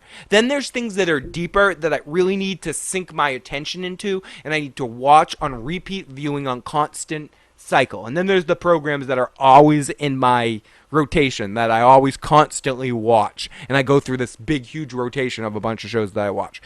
So Mr. Robot's one of those programs that I almost want to wait for it all to be finished and then binge watch the entire series and just get in Mr. Robot mode for that whole couple of month or so that I binge watch it. Because I really loved the first season, but then some life shit happened. Steph was away, so we couldn't watch. It was a show we were watching together, so we couldn't binge watch it. And then when we went back, it's like, should we watch this? Oh, we only have an hour. We can only watch one episode. It's going to be the middle of this winter, when the show is over, and I'm just going to watch every single episode of that show and ingest it as one big giant series. Really great stuff. But it's funny how shit television I want to watch right away, like fast food. You just want to eat it and be done with it. Whereas a good meal, you savor it and you want to wait for the right opportunity. In fact, if I didn't do this kind of stuff, I probably wouldn't even watch Game of Thrones every week. I would wait to watch Game of Thrones as a big, long thing. But because I like to talk about it and overanalyze, and it's something I can't help but overanalyze, it's something I watch week to week. Bump-a-da-bump-a-da-bump. I have to prepare myself to watch this. Totally fail with Mr. Robot. It's the urge to watch it. Sorry, I'm scrolling up. It's the urge to watch it. I'm only watching to catch up with people who are reviewing it. Yes. Awesome. Bringing the exceptions. Yeah, less deceptions. So, Mr. Robot's a great show. What was I saying about Stranger Things before, too? See, this is where I'm a little buzzed, because I was like, yeah, I was just like totally talking about something. And it's totally hitting me. Did I really get another beer? Was that the smartest thing to do? Is this the smartest thing to do? I think it is. People are like, no, Phil, run away now. People that even like you a little bit will be like, no, this stream sucks and you are.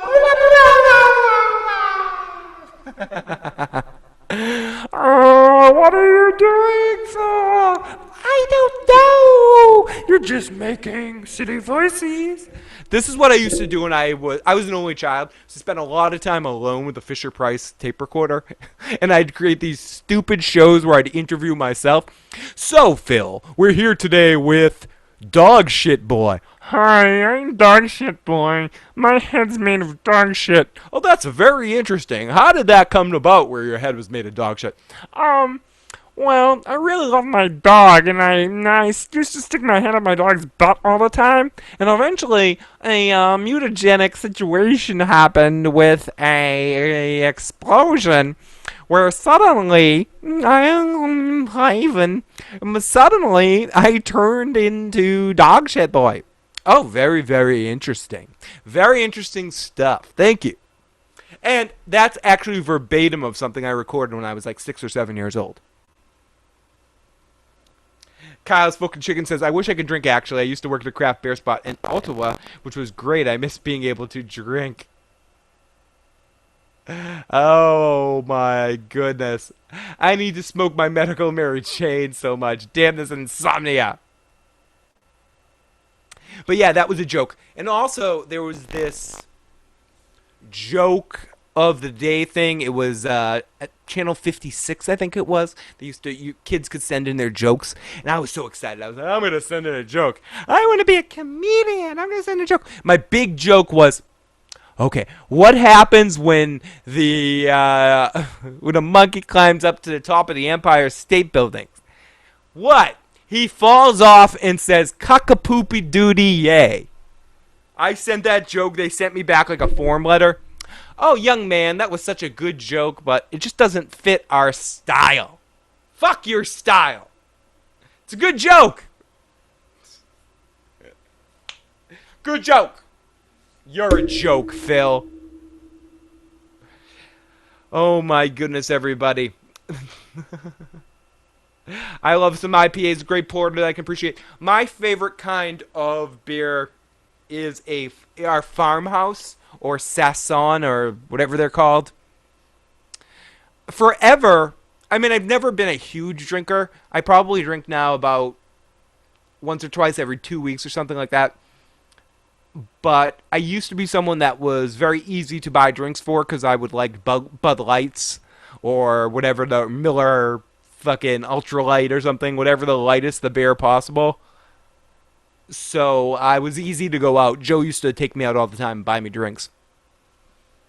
But then it was Ommegang and the Game of Thrones Three-Eyed Raven beer in last year's podcast that sort of made me realize that beer could taste good, which started me upon the path of liking better beers, and I realized that I like farmhouse beers and like Sasson beers. And I'm probably more into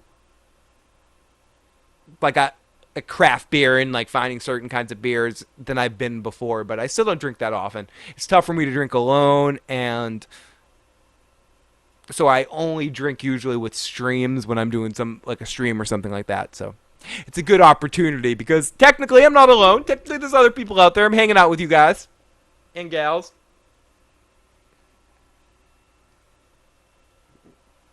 Timo says, I've tried for years to drink beer and I just find it disgusting.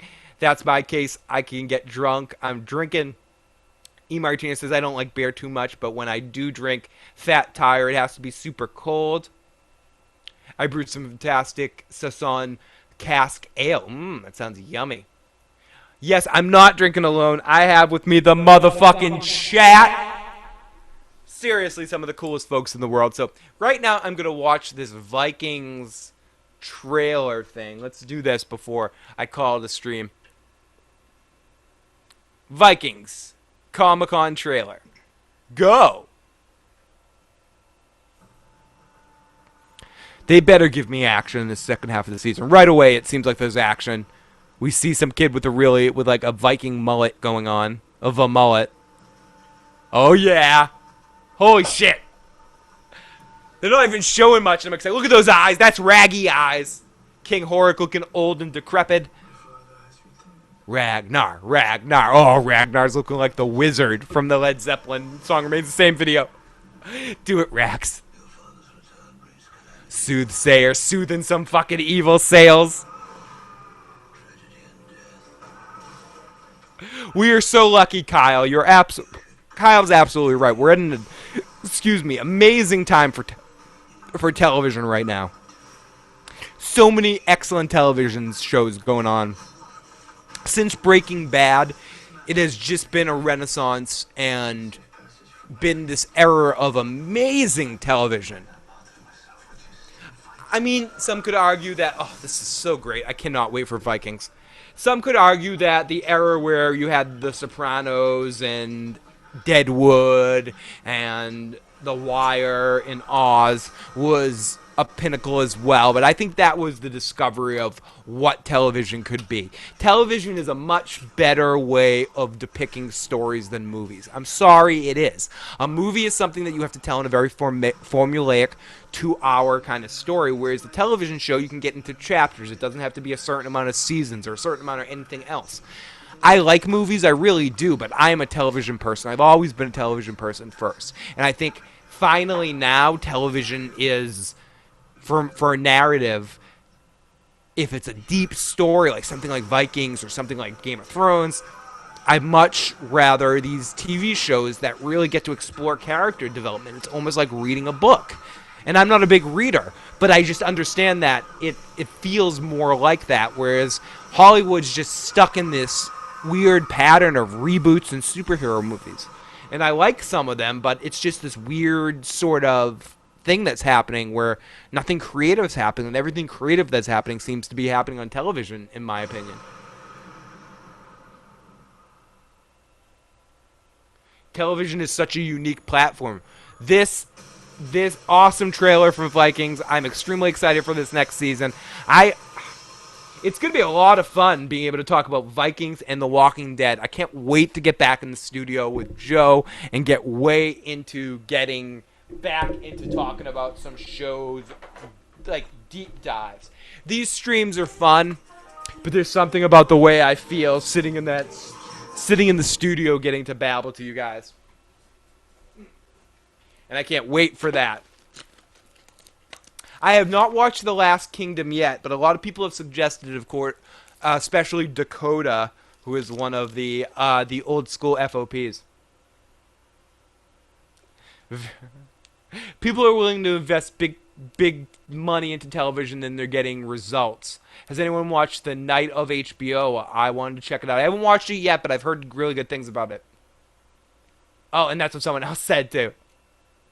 I'm way more excited for Vikings than The Walking Dead, says Timo. I might be too. I got to admit, I can't. It's hard not to lie about this. Game of Thrones fucking got me so much this year that it's tough for me to be. I'm still not over the last season of Game of Thrones. It was such a good season for Game of Thrones for me. Like, I really enjoyed it. It's one of my top half of favorite seasons. For good and for bad, I just really enjoyed it. And for this channel and the help that people like Devin and Carmine and then you guys in the FOP and it was just such a good season for everything. It's hard not to just love it. And I'm still kind of stuck in that place. I haven't been snapped out of it yet.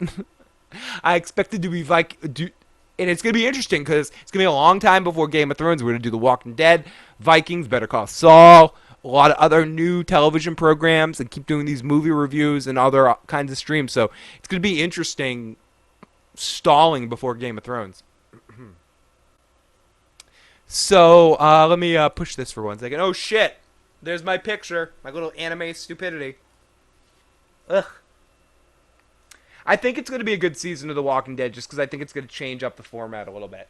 I'm very interested to see how... And I also have to say, I'm much more familiar with the graphic novel before this point in time. The first 100 episodes of the graphic novel, I know pretty well. So I was familiar with some of the material that they were working off of in The Walking Dead. Whereas 100 on, I only know what people have told me. I haven't actually read it. So a lot of this is going to be new to me and stuff I've actually just heard about. So this is going to be a very unique season of The Walking Dead for me where I'm not going to know anything that's about to happen and not even have any concept. A lot of people have been talking about words like kingdom and I'm just saying things like war, some terms that are going on. I am completely clueless going into The Walking Dead. So I'm pretty excited about that. Yeah, like, I know what you're talking about, Kyle, when you say all out war, and I know about all that, essentially. Like, I know, I've talked to people, and I'm familiar with it. I've read some wikis on the comics, but I've actually read from issue 1 to 100, the Compendium, or whatever the fuck the thing's called. I'm bad at words. which I probably shouldn't want to have aspirations of of doing this kind of thing for a living if I'm bad with words. But whatever, I'm still trying. Go fucking punch me in the fucking side of the balls. I don't care. What did Tom say? I'm looking forward to Phil's review and recaps after the season 7 premiere. Yeah, it's going to be a lot of fun. I can't wait to get into the review and recap type situation. I think season 2 of Game of Thrones is my least favorite. Too Dany heavy. I'm with you. I think season 5 is my least favorite, but I like 4 and 6 not way better, but better than 2 and 3. I'm going to find Phil and touch him in the side of the balls. Please, CJ. Side ball swipe. I can't wait till one day we can have a quote-unquote issues party. And I can all find a way to party with you guys. One day at a casino or something. We'll probably do it at a place like that. We talk about this a lot, but as we grow, that's one of the big things I want to try to do. One day, maybe at some convention or something, host some kind of party. It'd be a lot of fun to do a live podcast in front of all you guys. Be a lot of fucking fun. Sorry, Kyle, I'll pay you 2 cents for using the fucking. Likeness rights. Fucking hell.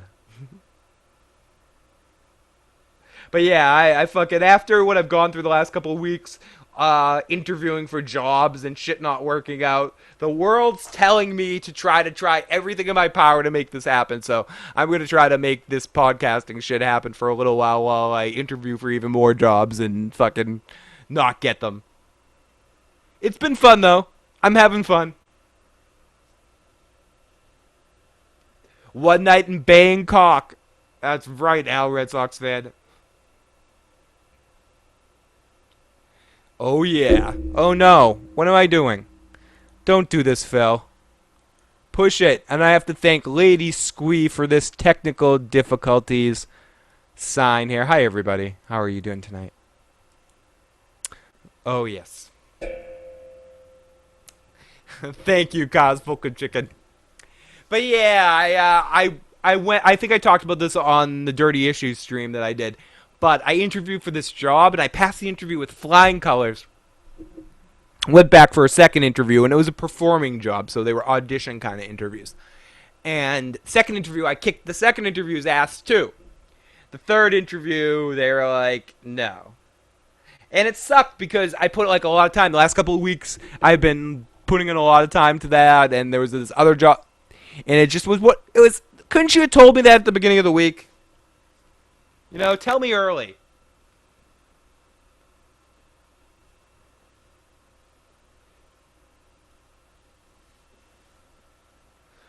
Maybe you should add that little P to remind people you have a Patreon or technical difficulties so you wouldn't have to keep saying it. Very true, Timo.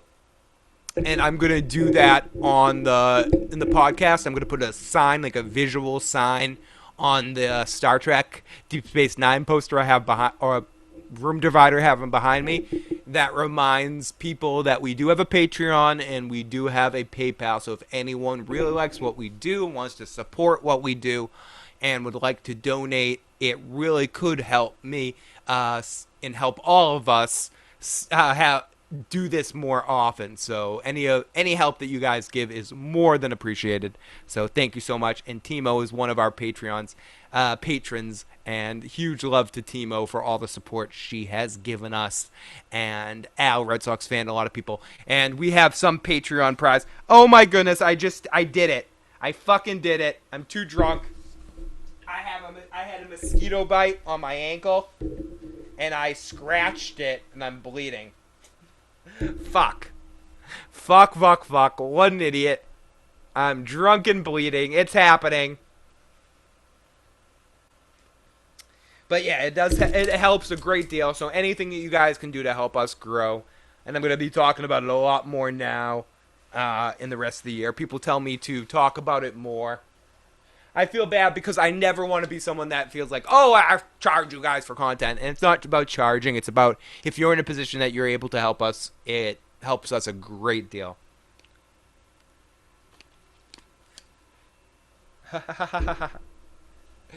Yes, and we have our ambassadors out there, Al, Red Sox fan, Timo, lots of people, Caitlin, so many of our FOPs that are out there spreading the word for us. Thank you so much, everybody, for helping us grow, and haven't really talked about it much, but we hit 10,000 subscribers, and for a podcasting channel that does mainly 2-hour, hour and a half kind of streams on YouTube, yes, our podcast is available on iTunes and Stitcher, and I need to kind of rework that system and promote that as well a lot more. But our podcast is available on Stitcher, but mainly we're a live streaming channel. As much as I say podcast, I like live streaming more than pre-recording podcasts when it comes down to it for what we do. But it's such a huge milestone for us to hit. I'm so excited and so thankful for, specifically to everyone in the Game of Thrones community, and to Devin, and to Carmine, and to all of the FOPs in the motherfucking chat that had made it possible. I haven't really talked about the 10,000 yet. It's funny. I've almost been in denial over the summer that it actually happened. But it's a big milestone for us, for a big podcasting channel, which really isn't the norm on YouTube. So it means a lot to us that you guys support us. And if we continue to grow, and this is by no means the end, or we're like, oh yeah, we hit 10,000. That's part of the reason too. I'm like, hit 10,000. Okay, what's next? Let's hit 50. So if we're to keep growing, it's thanks to you guys sharing and donating to Patreon and PayPal, and just helping us out by spreading the word. So all of you guys made this possible, and I'm a little drunk and a little extra thankful to you guys, but it means a lot, and you guys inspire me to want to do this more. So I'm gonna start crying. I'm gonna start crying like a little bitch. Oh, you fucking motherfuckers! You guys are the best. So thank you so much, everybody, for all the support. When's the party? The party would be great. I can't wait to get crazy at that party with all you guys. Fucking get so drunk, dance, have a good time. Like, probably have too good of a time. I think you guys, all you FOPs and motherfucking chats, would be some of the best awesome individuals to party with. And one day we will have that awesome party, and we will all get to hang out. If we can grow to a certain point, maybe once a year we could even have an event or something like that. But this is just the beginning. As much as we're excited, I feel like we're just starting now to get to the point where, like, this is the beginning, and only good things will come from this point. I'm drunk Phil. This is drunk Phil. I'm full on drunk. That's it. This is as drunk as I get. Well, that's not true. I get kind of sicky drunk too, but I'm like at the height of playful Phil drunk. Oh, dude, Kyle. And I can attest to that too. I just burned myself. I mean, with a sandwich. I just burned myself with a sandwich. Podcasts and getting to talk to you guys. Last summer was a big bummer for me, and it was great to be able to listen to other people do their streaming and do everything like that. So it helps get you through injuries and helps get you through any way that, and talking and getting to talk to you guys gets me through fucking bullshit too. So Kyle, it's a symbiotic relationship. I will. Tebow, I'm bleeding. I scratched open a mosquito bite. When I was a kid, one of the things I'm very allergic to is insect bites. When I was a little kid, I got bit on the eyeball, like right on the motherfucking eyeball by a mosquito, and I got brought to the doctor's office in the middle of the night, and the doctor was a newbie, and he fucking freaked out. And then my old doctor, Dr. Littman, came in there and was like, oh, this is just Phil. He's really allergic to bee stings. I got stung by a bee twice in my life. I can literally die if I get stung by a bee.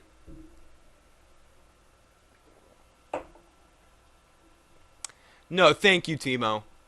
I'm so happy to even add even a little bit of enjoyment to anybody's day. It means more to me getting to do this stuff because when it really comes down to it, I do a lot of things, play music, but this is the thing I feel the most comfortable doing, just getting to sit here and babble to you guys. In a weird way, you guys get the most raw, open me that exists. You get raw fucking id Phil. And for good or for bad, I'm annoying. I know I'm annoying to some people. I can be annoying. But I love all you guys so much. When you do it as a hobby, just for fun, it works like a magnet to people who can relate to that. Those big shot YouTuber dudes just seem fake and distant. Yeah, no, I hear that. I mean, I think no matter what, I don't care if we had 2 subscribers, 3 people watching the live stream, or 1,000 people watching the live stream. I never want to lose that. And I hope that you guys, you fucking core audience, you guys that have pushed us, keep me honest with that shit. The FOPs, you guys, if I ever become a douchebag like that, fucking call me on that shit. But you guys we're a community. And we have been lucky, all of us. Taka and I have worked a long time and talked to nobody for years. And the fact that we even have a few people at any point in time to get to talk to, it's hugely important to us and hugely amazing. So I am so fucking grateful. So fucking grateful. I've been a performer my whole fucking life, and you guys are some of the best audience I've ever get a chance to talk to, or perform for. So I constantly feel lucky. So yes, this has turned into the love stream. That's okay. It happens. It fucking happens. So let's go back. Let's go into the live motherfucking chat. Oh, so thank you. Amanda. Huge hug. And I'm going to linger on that hug a little bit. It's going to be like a sensible, okay hug. But then I'm going to linger a little bit because I'm slightly inappropriate. And I'm allowed to be inappropriate. So when it really comes down to it, no. I'm going to be... I am a affection junkie. If you guys ever did meet me, I can be very touchy-feely. Not in like an inappropriate, but in like in a Richard Dawson way. Hi everybody. Either that or I'm very antisocial. No. But if I'm feeling it, I'm very, very gooey. So yes, Amanda. We'll have the best inappropriate hug ever. Phil, what do you know about Ozploitation in movies, and what do you recommend? I don't know what that means. I don't know anything about that. Ozploitation. Is that like the world of Oz? Like exploitation of Wizard of Oz like stories?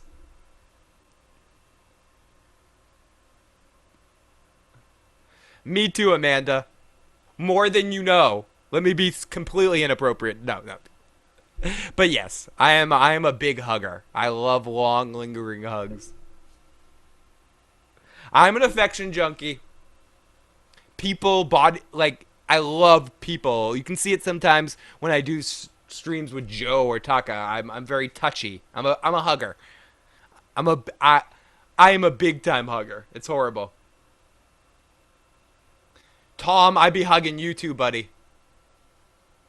Like trash movies from Australia. Oh, that'd be awesome.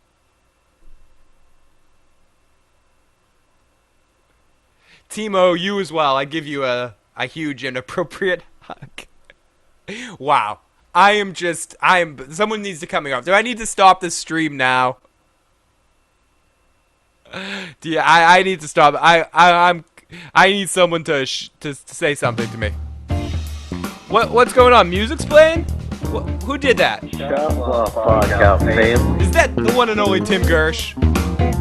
Telling me to shut the fuck up. Shut the fuck up, fam. Inappropriate. Can it be an inappropriate group hug? No. Yes, I agree. We should. One day we will all go hug ourselves. Yeah, this is Issues After Dark. Everybody. Everybody, welcome to Issues After Dark. This is Phil the Issues Guy. Yeah, I want you to call in with your issue, and I'm going to help you through your love problems. I've talked about this a little bit, but the original origins of the Issues program started with me wanting to do a call-in help show where people called in and asked me help questions. I've got a question. Phil the Issues Guy. You guys are awesome in the live motherfucking chat. This has been a great 5 or 10 minutes getting to talk to you guys extra after the stream. I'm glad I've been on for about just 5 or 10 minutes.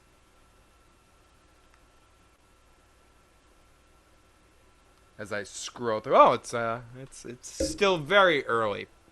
Welcome, Ariodo. Great to see you. It's a dirty. Enter at your own risk. This is a very dirty room. It'd be dope if you do that God echoing voice all the time. Everybody, here I am. I, Phil the Issues Guy. Talk about myself in the third person or like that. Phil the Issues Guy talks now in this stupid voice. The voice of God. Oh God, Book 2 is the best of the Oh God series. Yes. Tell me. Go to sleep, Gracie.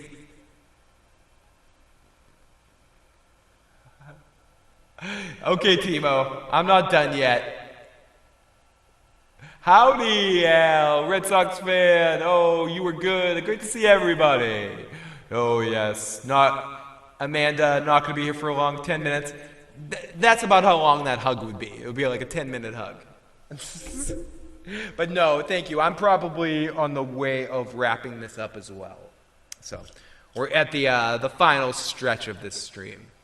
Well, shut that off, Miles Edward O'Brien. I feel I can't shut it off right fucking now. Oui, oui, oui, I am the French Hulk. I am angry. Oui, oui, oui. That was one of my stupid characters on my old radio show. I was the French Hulk. Oui, I am Bruce Banner. You would not like me if I am angry. I am very angry. Al, Red Sox fan, you'd get a huge hug too, buddy. And I keep it appropriate with you. You're a good gentleman. Al, Red Sox fan who got to meet Joe Dirty Locks and Taka live and in person at Boston Comic Con.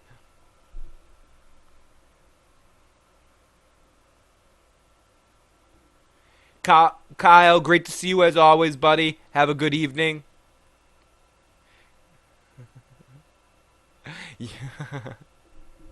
Oh my goodness, Amanda. Yes, we would. To do it right, we really would, Amanda. To hug right, 10 minutes is just the beginning. Yes, but Al got to meet Joe and Taka live and in person. I don't really exist. I'm not really a real person, so.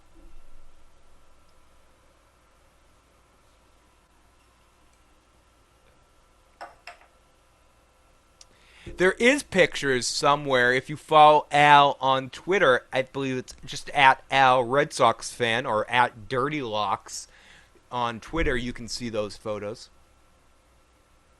Do you roleplay interview? Practice before interviews? Yes, I do. I absolutely do. It's the best thing to do to prepare. I kill interviews. I was actually really awesome on my interview. It was performance style they didn't like. They thought I was good for younger kids, not a certain age group. I'm like, or they watched the podcast and were like, fuck no. Lotus, come. Lotus is like, let me out, motherfucker. It is the cats that run the fucking show. The cats run my life.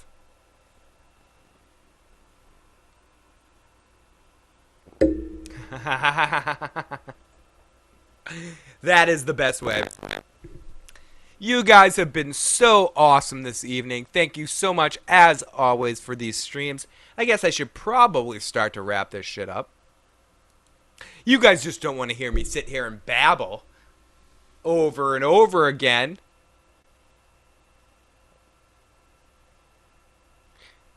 I get frustrated when people don't live, breathe the important work we do. That's my biggest fault. Also did a promo for Phil, Joe, and Katie on my channel. Very funny. At the end, I messed up. Watch another trailer, Phil. Does anyone have any suggestions? I'll watch one more trailer. Phil, are you going to watch Black Sails? I've heard very good things about Black Sails. Maybe Stephanie and I have been looking for a new show for the end of the summer. Maybe we'll try Black Sails.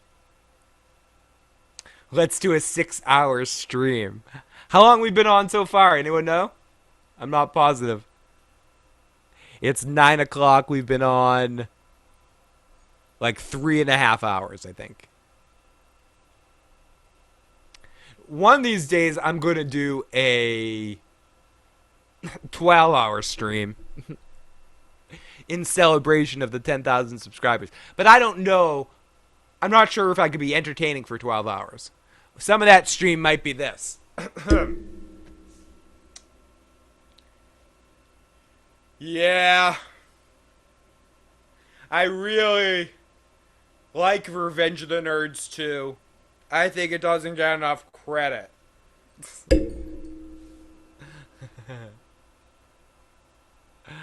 Oh my goodness. So, let me go back. Home run. David Ortiz, home run. Oh, wow, I see myself on YouTube.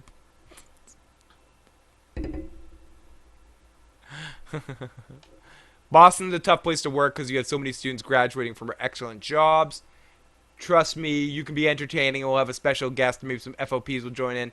Honeymoon 2014. Is that the trailer suggestion, Tom? Let me try that. Wow, almost 5'8". Thank you for the fucking support, C-Trix. This is something that Tony does on his channel, and it's in Bardu on the Tony and Bar cast, but I think it's a good thing. Where is everyone calling from? Where is everyone listening from?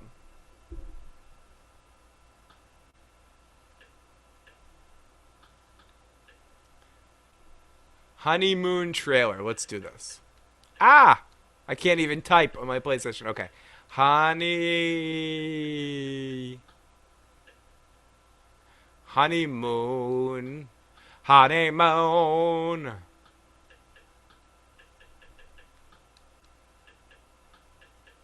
Honeymoon trailer.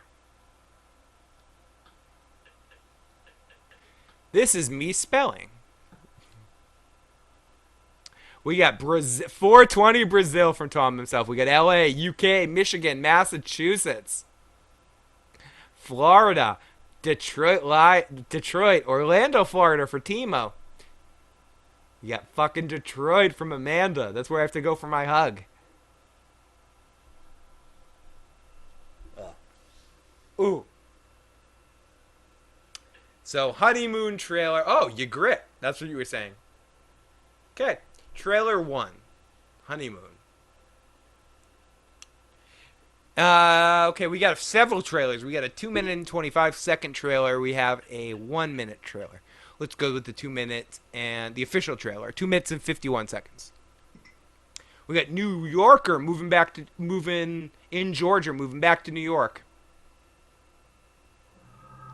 The 2 minutes and 25-second one. Okay. 1, 2, 3, start. South Detroit, but close enough. Appropriate audiences. Joe loves you, Grit. If we talk about hottest women on Game of Thrones for Joe, she's top.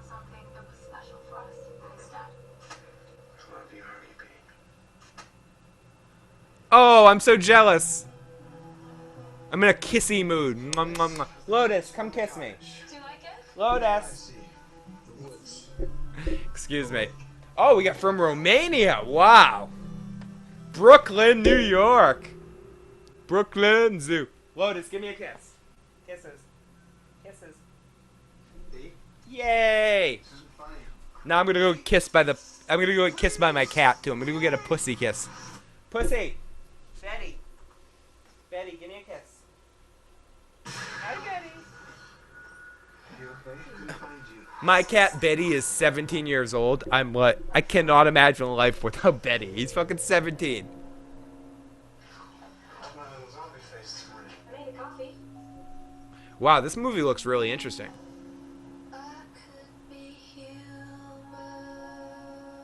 There's nothing I enjoy more than kissing Betty my pussy. I love kissing the pussy. Come on, Betty. Wait, that sounded all wrong. Betty, come here. They're mosquito bites. I love a pussy that can kiss back. Alan says, as long as it's wet. He's not safe. Oh my goodness, you guys are amazing. You guys crack me up constantly. Betty the cat. Betty. Betty. 17-year-old Betty. But this looks like a really interesting movie. I've never seen this. Is this a good movie, Tom? Betty is actually a boy cat. Nope, Phil sounded just right. Yeah, that's probably what I meant. But Honeymoon, I'm actually might add this movie to the jar. Honeymoon looks good. I like this movie, or I like the trailer.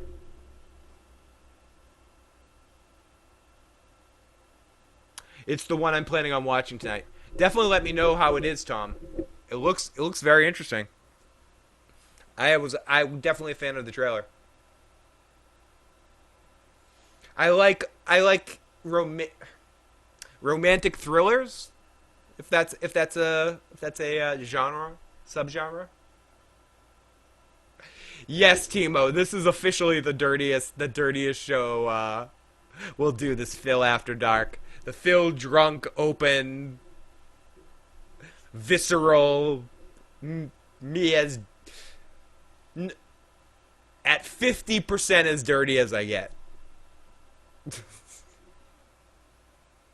I couldn't let you guys in on as dirty as I get, because then we wouldn't be talking for much longer.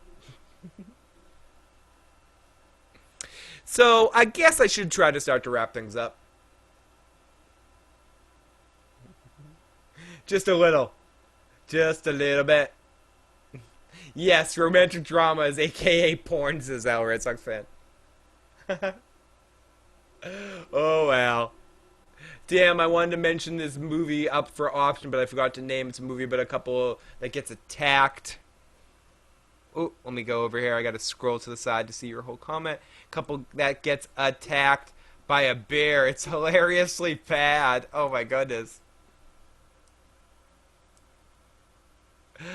Oh, yes. We've all but talked about favorite kinds of porn tonight. You know what I mean? That's probably the last bastion. Oh, shit. But everyone, you guys have been so awesome joining us tonight watching this Scott Pilgrim podcast. Oh, yeah, we watched Scott Pilgrim earlier. How soon to forget. Once I get Joe and Taka out of here, I just start digging. Actually, this started with Taka in his... What did he call it? His cleanse? Like, I love the guy. I love Taka more than anything. He's a brother.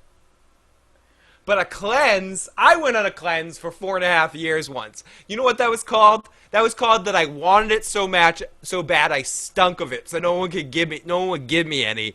So I said, okay, I'm going on a cleanse. It's a way of rationalizing not getting any. Oh my goodness. So everybody, you guys have been fucking awesome in the live fucking chat. If you haven't already and you enjoyed this video, please hit the subscribe button. Please hit the like button. I guess I should call this a fucking night. You guys don't want to hear me keep babbling, do you? No. Fuck no.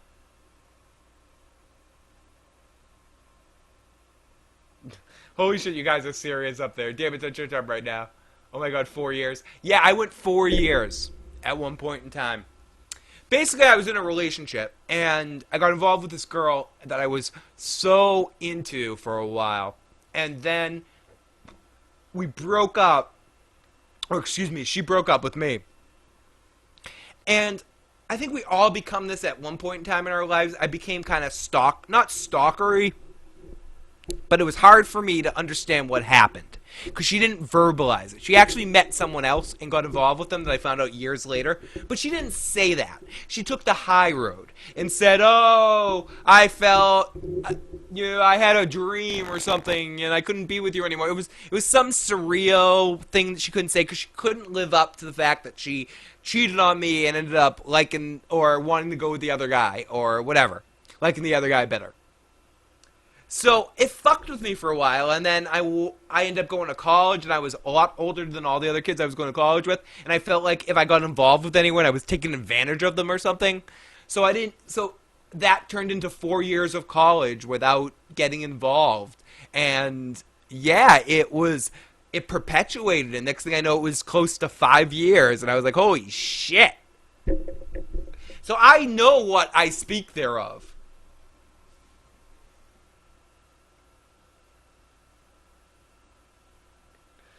Oh my god, just a couple more hours, Phil. That's not too long. Did Phil turn into a serial killer? Yeah, I'm drunk.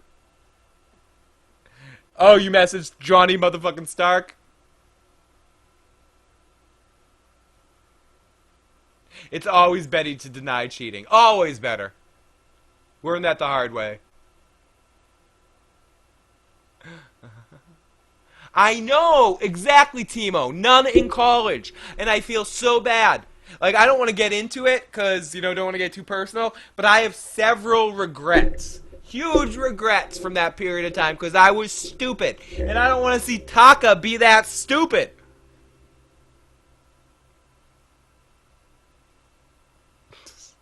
None! I do have a really bad story that I'm not going to tell right now because I'm not quite that drunk, but basically none.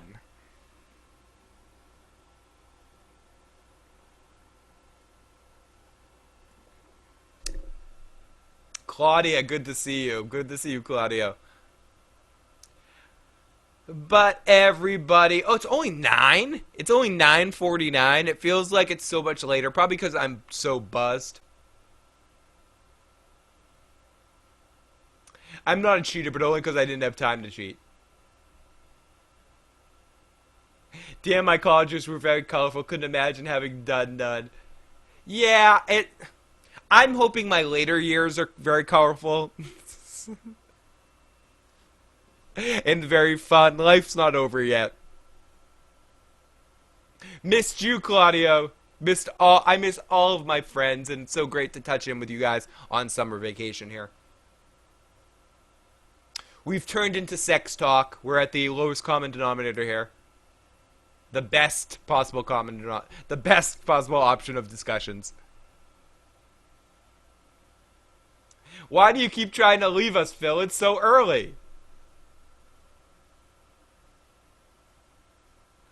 Oh, the colorful college years. I regret not being as colorful in my college years. I have time to make up now. I love you, Al Red Sox fan. So you had orgies after college. Interesting. No, I haven't had orgies yet. Oh, what is this stream turned into? Why do you keep trying to leave us, Phil? It's so early. I know, but we've been on so long. We're trolling for views with the sex talk. Yeah, it's gotten to that point. I just feel like at this point, sex is such a fun, entertaining aspect of life, and in touching. Oh, I'm not gonna get down there, but it's one of the most fun things to talk about. I mean, I get that it's something that makes some people uptight, but for me, it's just a interesting, amazing thing to fucking talk about. This stream to get you ready for the 12-hour stream you got coming up. Or maybe at this point I should just stay up till 6 in the morning and turn this into the 12-hour stream. Just ADDing. Sex is fun, especially when it's with a girl. Yeah. It's also fun when you're alone.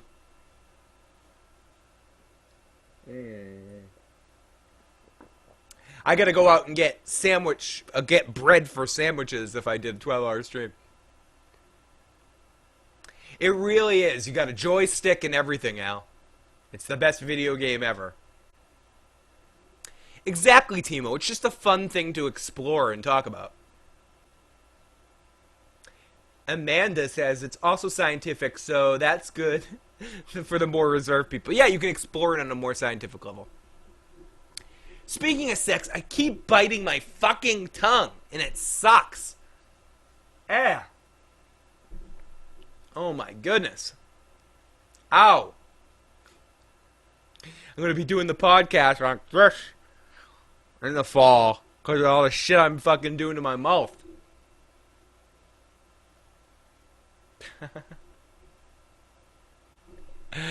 No, the 12-hour stream will be its own thing. I want to start in the morning. Like 11 to 11 or something like that. Exactly. I remember the scientific aspects of sex. When they separated you in 3rd or 4th grade and brought you into the room and explained everything to you.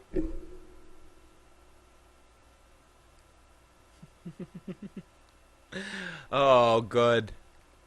Good. And why am I trying to leave you? Because God, at this point, I don't even know. I've broken down. It's been broken down, folks. Phil's going to teach us how to wash your pussy on the 12-hour podcast. Yes, you take the kitty cat, you put the kitty cat in the bathtub, you hold it by the scrawny parts. That's how you wash your pussy. We can all share pussy washing tips. Oh my goodness. I need. Chop off podcast, fam. Okay, I will.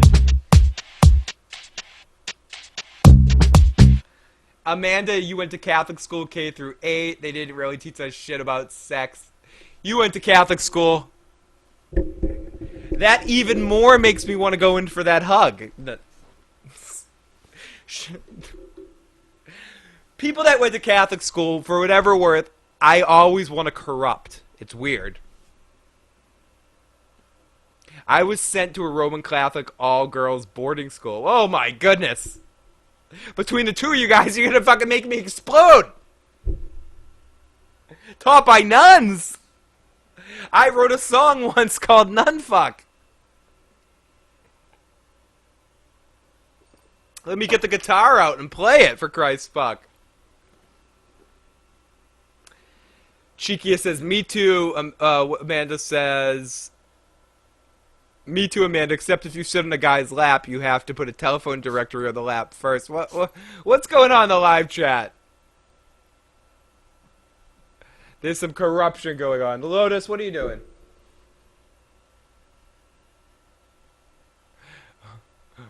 Porn is very educational. Oh my goodness, we have corruption going on in the live chat. This is the most fun I've ever had in a live chat. You guys are amazing tonight, and such great troopers for allowing me to get silly tonight. Yes, Amanda, after this podcast, you need to go to confession. Bless me, Father, for I have sinned. It's a fucking really dirty podcast. Everybody, I covet everybody. Like, listen, Father. Like, I wanna do everything with everybody. Is there a problem? Is it wrong to want to kiss all the pretty girls? Is that a problem? Father? Listen, fill the issues. Listen, fill the issues, guys. Shut the fuck up. Oh my goodness. This podcast is oh god, no. This podcast is going to go down in history as the silliest podcast we've ever done here on the Issues program. And thank you everyone that's joined us tonight. Bless me, Father, we love to sin. Oh, goodness.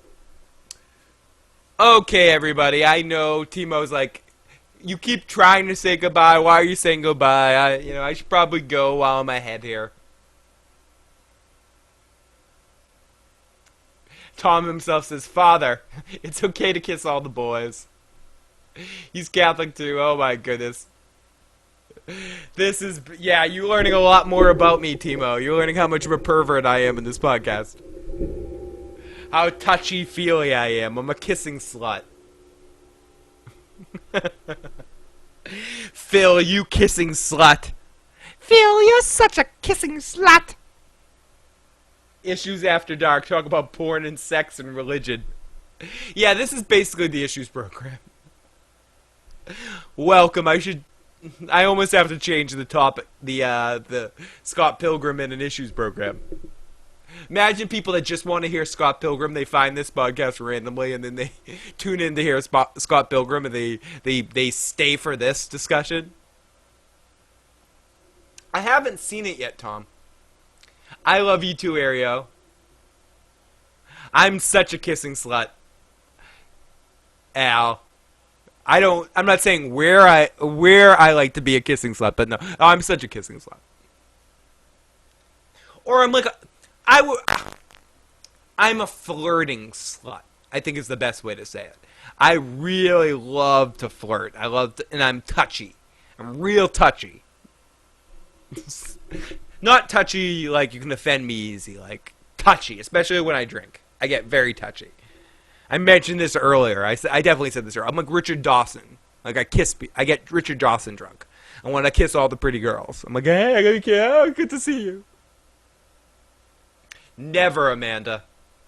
I keep everything private. I talk in generalities.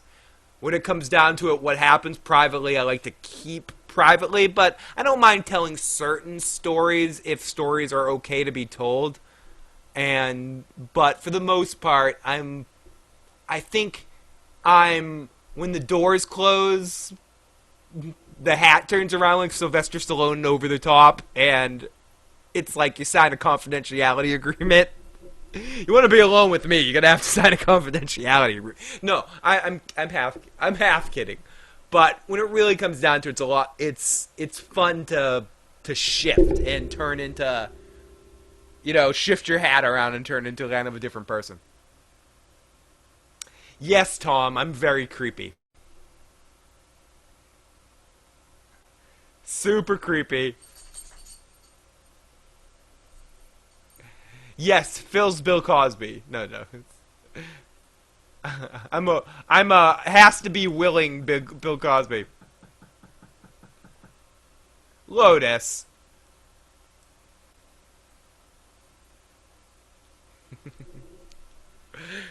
But no, it's secrets are fun.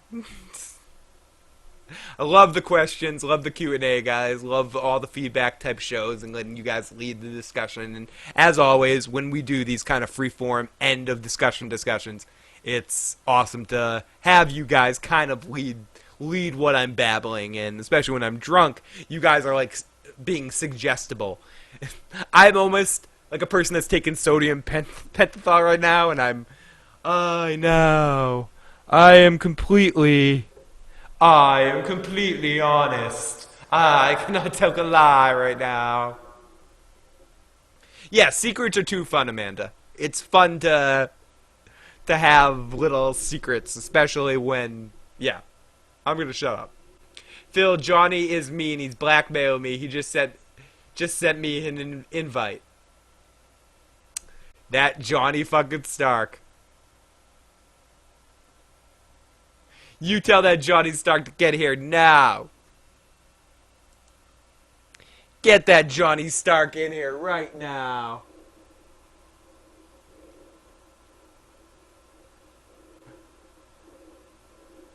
I don't know who you're talking. I don't know who you're talking about. That's Jonnie the Wildling motherfucker. Who is he? Don't Breathe trailer. Want to hear your thoughts. Why is Jonnie playing the hard to want team? I think Jonnie doesn't want to bet, like, he doesn't want to be like, oh, yeah. He doesn't know if I really want him here. So I always want Jonnie Stark. In fact, I just sent him an invite. So if he wants to come in, he's more than welcome. I might call this a stream fairly sooner rather than later, but I just actually sent Jonnie the invite, so we'll see if he joins us right now. Jonnie Stark, come out and play, eh? Come out and play. But who wants to talk to Drunk Phil? No one wants to talk to Drunk Phil.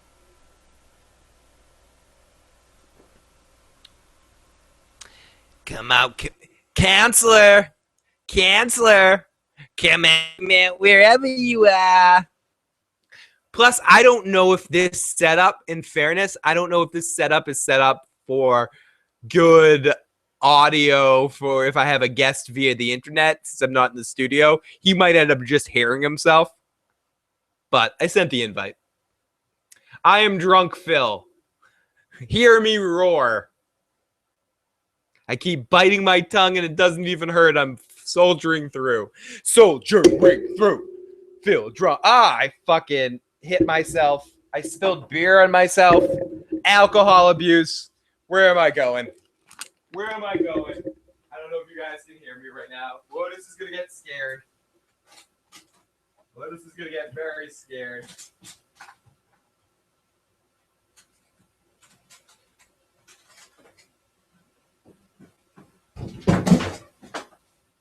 Don't get scared, Lotus.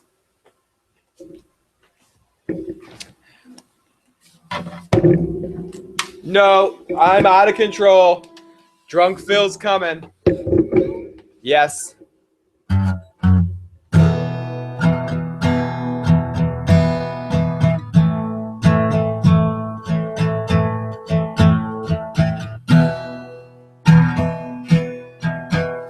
No. No, wait, I gotta go back to studio if I'm gonna really do this. Okay.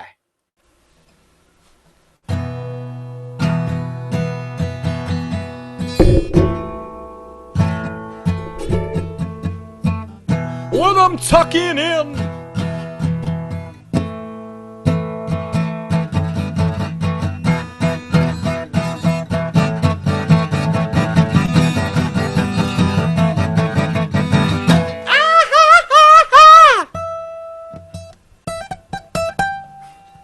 I can't really play the guitar. I just feel like doing something with my hands. I play drums and hand percussion and stuff. I know guitar players. Stephanie plays guitar. My cousin Craig plays guitar. My cousin Alan plays guitar. I can kind of just bullshit on it. Wait. Here we go. No. I suck at this fucking instrument.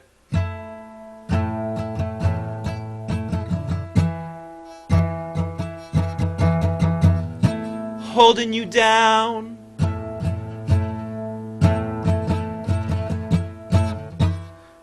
No, do it over here. Holding you down. Do it from behind. Dreaming that I'm not gonna play that fucking song. I'm horrible. What's Amanda say? Phil just feels like doing something with his hands. Exactly, Amanda. It's awful. Phil, get the bongos.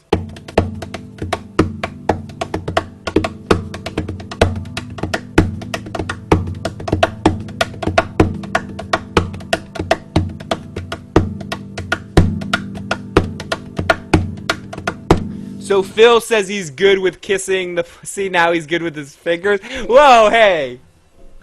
How can you not be?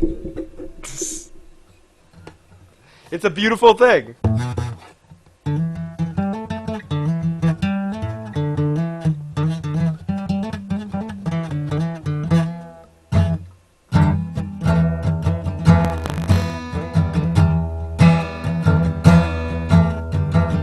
Dragging down, looking for my sea. Wanna fire, yeah, I wish I could play guitar.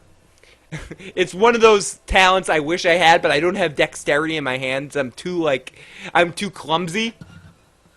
Yes, anyone who's under 18, please leave this podcast now.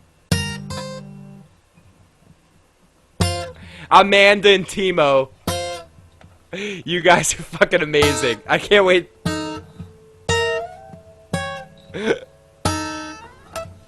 Alright. You guys are fucking amazing tonight. Oh, shit.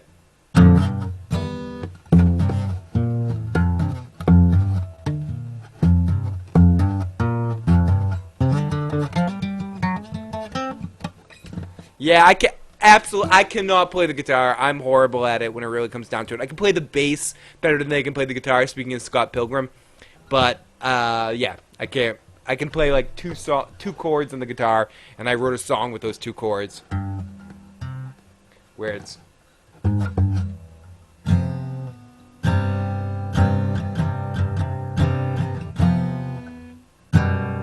Yeah, I can't even do it right now because I'm drunk. Timo, me as well. Looking forward to that. Looking forward to it. Yes. La.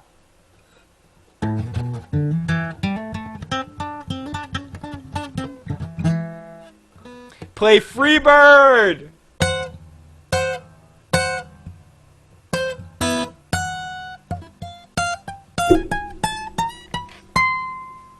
Yes. I am going to probably do a podcast with them later in the week, and I hope that Christina does join Jonnie when he comes in. But I think for tonight, I mean, they're both welcome to join anytime. I just don't know how much longer I'm going to be on. But I'm sort of towards the end of this stream. I'm ticking away here. But... she is always welcome too. I love Christina. She is awesome. Now I'm sure Phil doesn't live in his parents' basement. Yeah. I don't live in my parents' basement. Is it me or does just everyone in this chat super turn on my Phil? Oh, gonna make some couples get lucky tonight. I hope so, E. Martinez. I mean, I wish I was there with all the couples that are getting lucky tonight and taking part in all the fun. But if I help anyone from our discussion. But yeah, Christina's awesome. Speaking of a beautiful young lady, and I mean that in the most respectful way.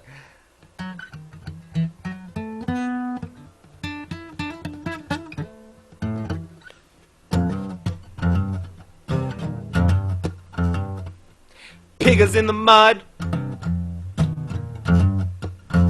I can't sing and play guitar at the same time.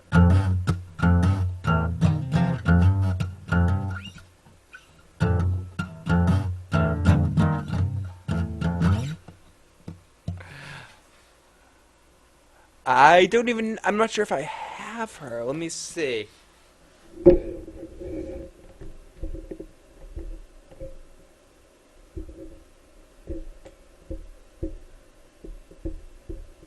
Oh yeah, I think I have Christina the Sphinx, right? It's Christina the Sphinx, right? Let's do that. Let's invite her. I invited her and Jonnie, so if either of them want to jump in. That being said, let's hopefully this all will work and they won't just hear themselves. That's what I'm hoping. That's my fear because I'm in here and I don't know this setup well enough because I'm still learning it, that they're going to connect in and they're just going to be able, they're going to like hear themselves on a loop and they're going to be like, yeah, fuck you, Phil, you invited us.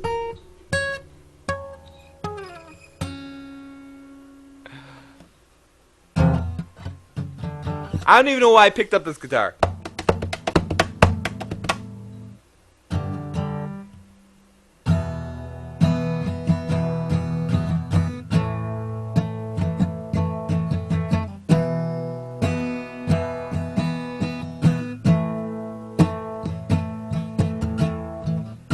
When you're tucking in,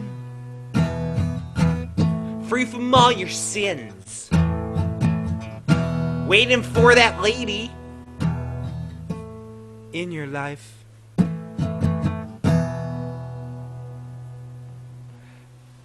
Phil is YouTube's version of Viagra. If the erection lasts more than 4 hours, call out for more people. Drummers can play guitar, case closed. The thing is, if I pick one, I know 2 chords. I know this, and I know this.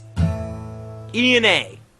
E, A. That's all I know. So if I rhythmically, because I can play bongo drums, hit the chords in the rhythm way back and forth, that's the only way I can play guitar. But I can't actually play guitar.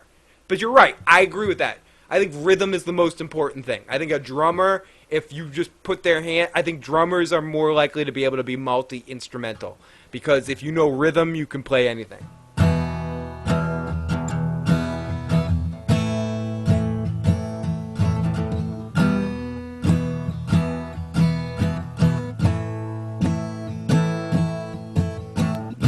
Keep on tucking in.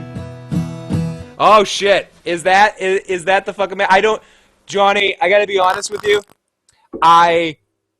You might, when you start talking, you might just hear yourself. I'm not in my normal setup, and I don't know how this fucking board works. And when you talk, you might just hear your voice in echo. And if that's the case, I highly apologize, and we'll get together in the actual fucking studio. I'm shit-faced drunk already. I've already had way too many drinks.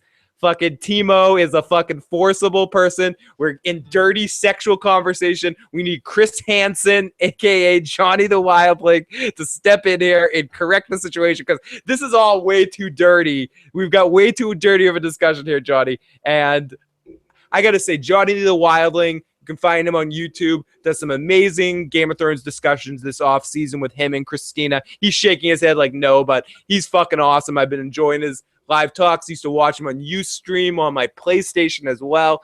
Jonnie's one of my original viewers that watched our videos last year when I was sick, sent me tons of love, and is just like really one of the good people. I know he's into busting balls, and I love listening to him bust balls, but I also can't give him enough love for being one of the fucking best people out there. And can't say enough awesome things about Jonnie. Now, Jonnie, I just received your check, your $100 check in the mail, so I sucked your balls enough. But I licked them, I cupped them, and I slapped you on your ass at the same time. But Jonnie, you were fucking amazing. People can't see Jonnie. Let me see if I can make you be able to see Jonnie. Jonnie on the fucking thing. Let me go. Film strip here. Let me film strip. Here is Jonnie the Wildling. I don't know if people can hear him at this point. No, I don't think so. Let me. I'm saying, Phil, don't fucking do that. Don't do that, motherfucker. I can't help it, dude. You're a fucking sexy beast. You're a good people, and I can't help it but want to hug you. Look at you. Look how sexy you look right now, Jonnie Stark. You look like You're a dirty. This is the dirty discussion. You're turning me on. I'm drunk. It's uncomfortable. You're a good-looking man, Jonnie Stark. Great to see you, buddy. Phil, I'm wearing the clothes and the colors of your beard right now. See the black and then the gray. It's like this is out of respect for you, mate. It's like I knew this was gonna happen, so it's like I had to dress for that fucking occasion. You know what I'm saying? You look Phil, like fuck off. No, Phil, everything you've said though, fuck off, like fuck off being so. Phil, you know how we speak on the real shit. Don't do me like that live on the mic. Say I have a small cock and I look like a beast. Okay, Jonnie Stark is the biggest douchebag on the planet. He's a fucking drunk. He plays awful guitar that sucks, and I hate his. No, I don't even hate your songs. I love your song. He plays an amazing song about cold hands that just sucks because it's so awesome. Oh shit! Yeah, shit. Phil, you're the only person that heard that song. Fuck. Dude, you also did the Issues theme song with Phil, you got too much issues, Phil. But no, Jonnie Stark is a right bastard, and I know he hates the ball sucking, but I can't help it. He's a horrible person, and if you want to be like annoyed and pissed off, go check out Jonnie Stark. You know, no, you're good fucking people, Jonnie, and it's great to actually get to talk to you live on one of these things. Yeah, this is her virgin debut. I know. Phil go back. Yeah, me and Phil go back. Phil is so drunk. We go back like nearly 3 years, not fucking one. Dude, it's so fucking weird to really think about that we've known each other on and off. I remember you sending me a picture of you next to the tower. That one of the first days exchanges we had was you sending me a picture of you by the tower that Bran got pushed off of yeah. And I wanted to get a banner with you and Joe, kind of, and then I realised how strict the security were, and I was like, I would look like a fucking cunt. Like, what the fuck is this dickhead doing? I remember that as well. Like, I remember me promise. I remember me. But it's not a year ago, Phil. It's nearly 2 to 3 years, mate. Yeah, no, it's when you were at 500 to 800 subscribers.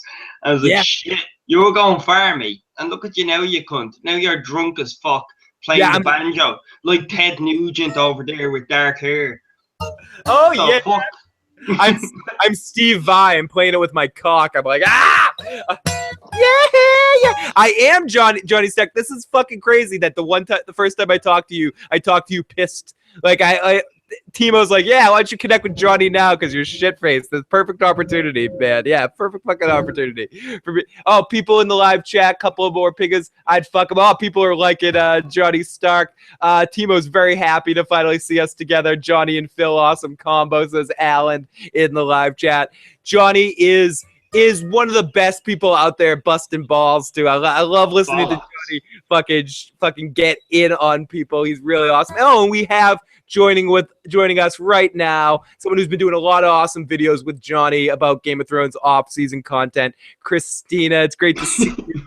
Actually, how does Phil keep that composure when he's drunk as fuck? He's like, oh, Christina's in, and then he still sounds like he's Howard Stern on the radio. It's because it's a girl. It's because it's a girl. I can't help it. Yeah, that's true. You know, she's a girl. She's cute. She has a cute smile. I'm like, hey, how's it going? We got a girl on the podcast. What's going on? She has a face that makes you pissed off what you done to House Dorn, doesn't she? Shit, yeah, but I want to get all Martell on her. So welcome to the podcast. It's great to see you, and thank you for joining me here. I'm not going to be on too long. I've been on a long time, and I'm pretty shit-faced drunk, but I wanted to just invite you guys on here to say hi. Well, Phil, this doesn't count as their podcast, you cunt. No. Absolutely. We're gonna... Oh yeah, everybody. We brought Johnny on. It's time to end the show. Fuck Johnny. Yeah, fuck him. This was it. Text me on Skype. Job done, brother. Yeah. Thank you, Johnny, for being on the podcast. Yeah, done deal. We don't need you on again. That's enough. That's enough. Yeah, we do. Listen, Johnny, sit down. This is Chris Hansen. I have to have a discussion with you. You're just too sexy for the podcast. I've read your discussions. It's a little creepy. But yes, we got a couple people in the chat. Christina, the Sphinx is in here. Sphinx is in here tonight. Phil has to put his radio voice on when there's a girl on there. Yeah, I do. I get very, oh, hi. How's it going? We've got a female on the show tonight, especially with the discussion that's been happening earlier, Timo. And we got a huge thank you to Timo for bringing Johnny and Christina over here tonight. So, and please subscribe to Johnny's channel. And Johnny hates when I talk too good about him, but please subscribe to Johnny's channel. They do some awesome Game of Thrones discussions in the off season. And yeah, stop talking about me, Phil. It's Johnny the Irish Wildling. Phil, stop fucking talking about me. I know. I keep calling you a fucking Stark, dude. I know. Phil, I'm just gonna go on my channel and call you Phil the fucking Tissues guy. You know, I'll do it back to you, mate. It'll make you sound like a wanker. Phil the Tissues guy. Phil the Tissues douche. I go by it. No, Phil the Tissues guy, man. It's alright. And Timo's a legend. Sorry, Phil. She is an absolute legend. You know, she did bring it together. You're completely right for that. So I have to back you up on that. When she wants something, she gets something is basically what happens to. I am here, and so yes, Christina, welcome to the show. I'm sorry I haven't let you talk. Welcome. It's great to see you tonight. Thank you for having me. It's random and out of nowhere. Damn, Johnny did not let me. He's like, yeah, we're going, and I was like, okay. It's awful. I don't have anything prepared. We did a stream about Scott Pilgrim versus the world earlier, and then this turned into drunk sex talk. And suddenly Tima was like, invite Jonnie and Christina because they need to jump in drunk sex talk here for some reason. Did she say to bring us because it was drunk and then sex? And so she was like, well, yeah, Jonnie and Christina, like they should be there. Yeah, that's a good point, man. Yeah, on top of that point, yeah, I agree. It's a great fucking point. I'm with that. It makes sense. Why does Phil, right? Anybody in the chat room, I have to log in to see the chat room because I can't right now because the way Phil is talking as fucked as he is, I'm hours ahead of him. It's like really in mind and alcohol at the minute. So I want to ask, doesn't Phil look like, imagine if Dothraki were kind of hunky, pasty cunts. It's like Phil is like a hunky Dothraki. Is that just me? It's like, you know, I'd say I look like... You do. Jonnie, I see what you're saying, but I look like a pussy Dothraki because I'm not. I mean, if you looked at this, I'm Popeye when Popeye flexes and you get the muscle on the bottom. Dude, Phil looks like a rip-off in a KFC family bucket. You have Receipt as your second name, you cunt.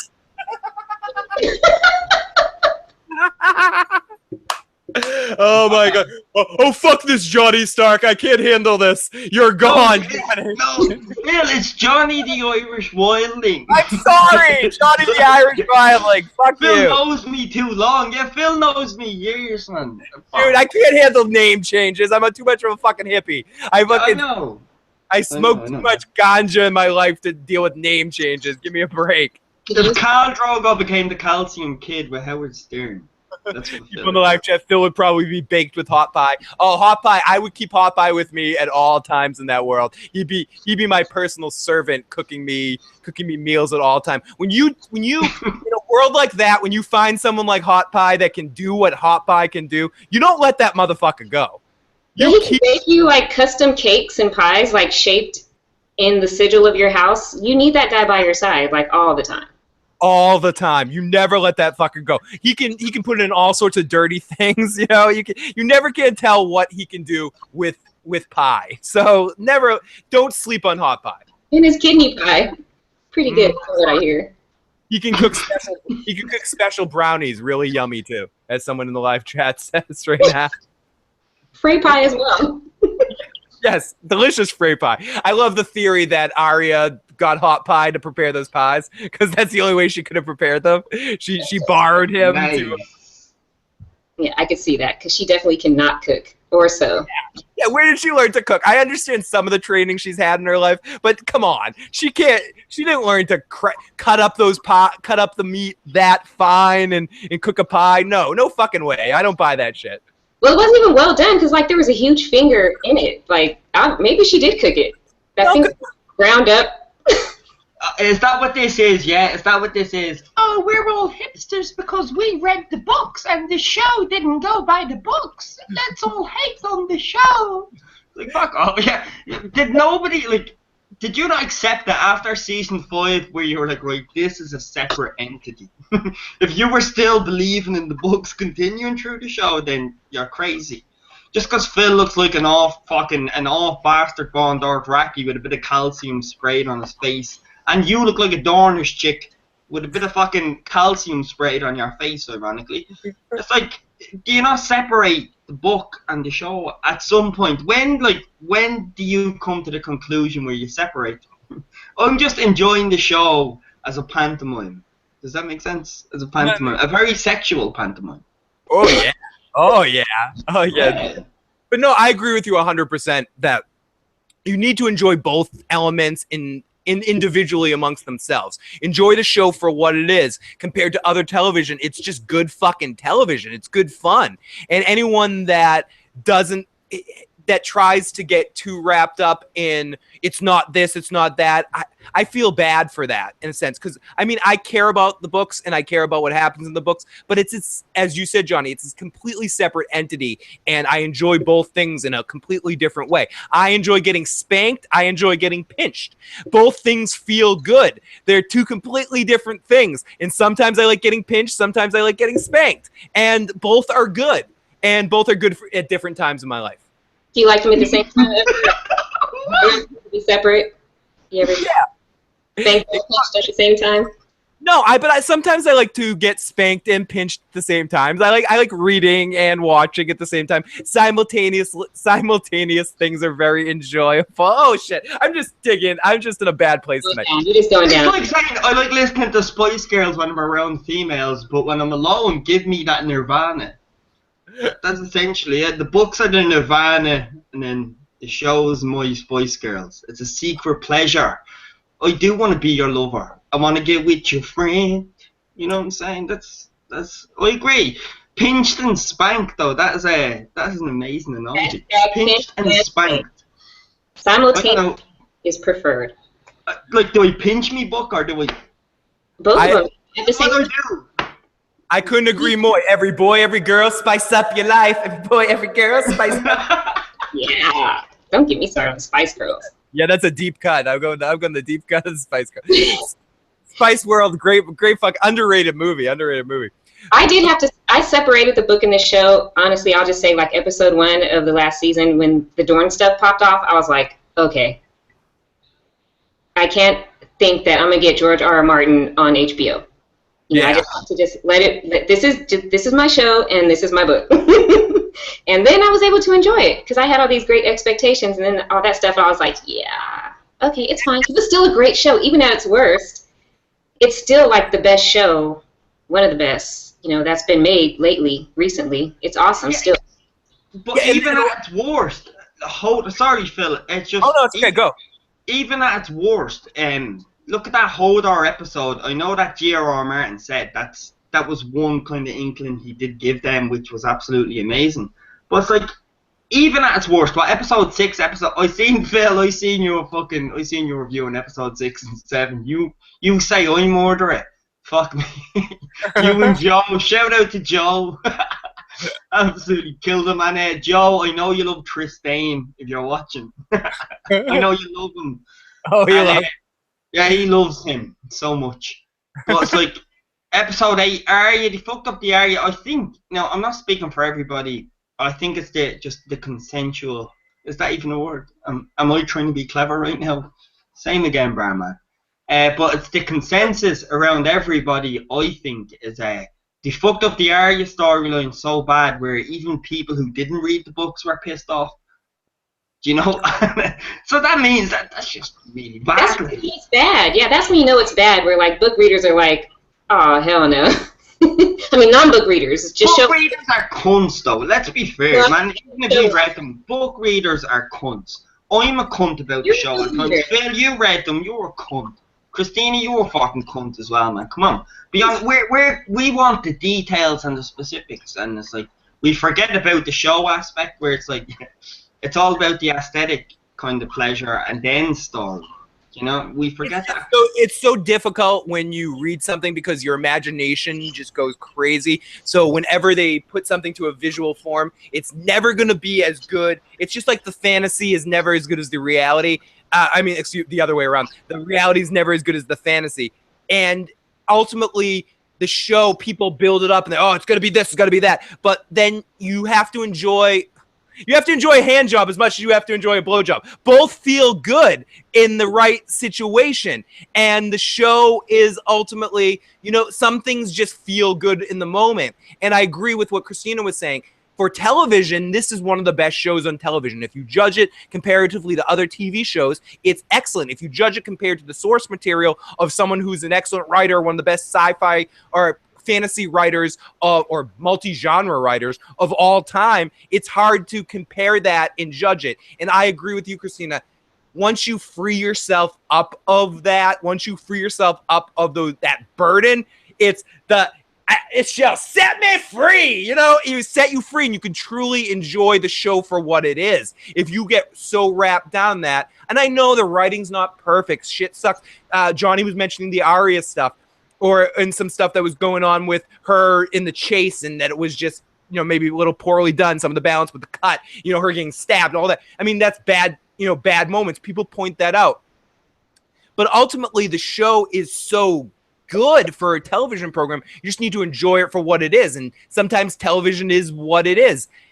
but the books is its own entity completely, and getting too wrapped up in that. And I have been a cunt, as Jonnie said. You get too wrapped up in, oh, I really miss Strong Belwaz. Why wasn't Strong Belwaz in there? Fuck that. Strong Belwaz was an interesting character, and he added comedy in the dynamic to Dany's scene. Daenerys should have had diarrhea. That kind of brought her off her high horse and made her more of a real person, and it made more. Why didn't Dario teach Daenerys to give a blowjob? Yeah, why didn't Dario teach Daenerys? Why didn't Dario have blue fucking hair and was a total slut all the time? Why the fuck did that happen? I mean, you just for whatever it was, you get into it, and that's tiring to a certain extent, and sometimes it's.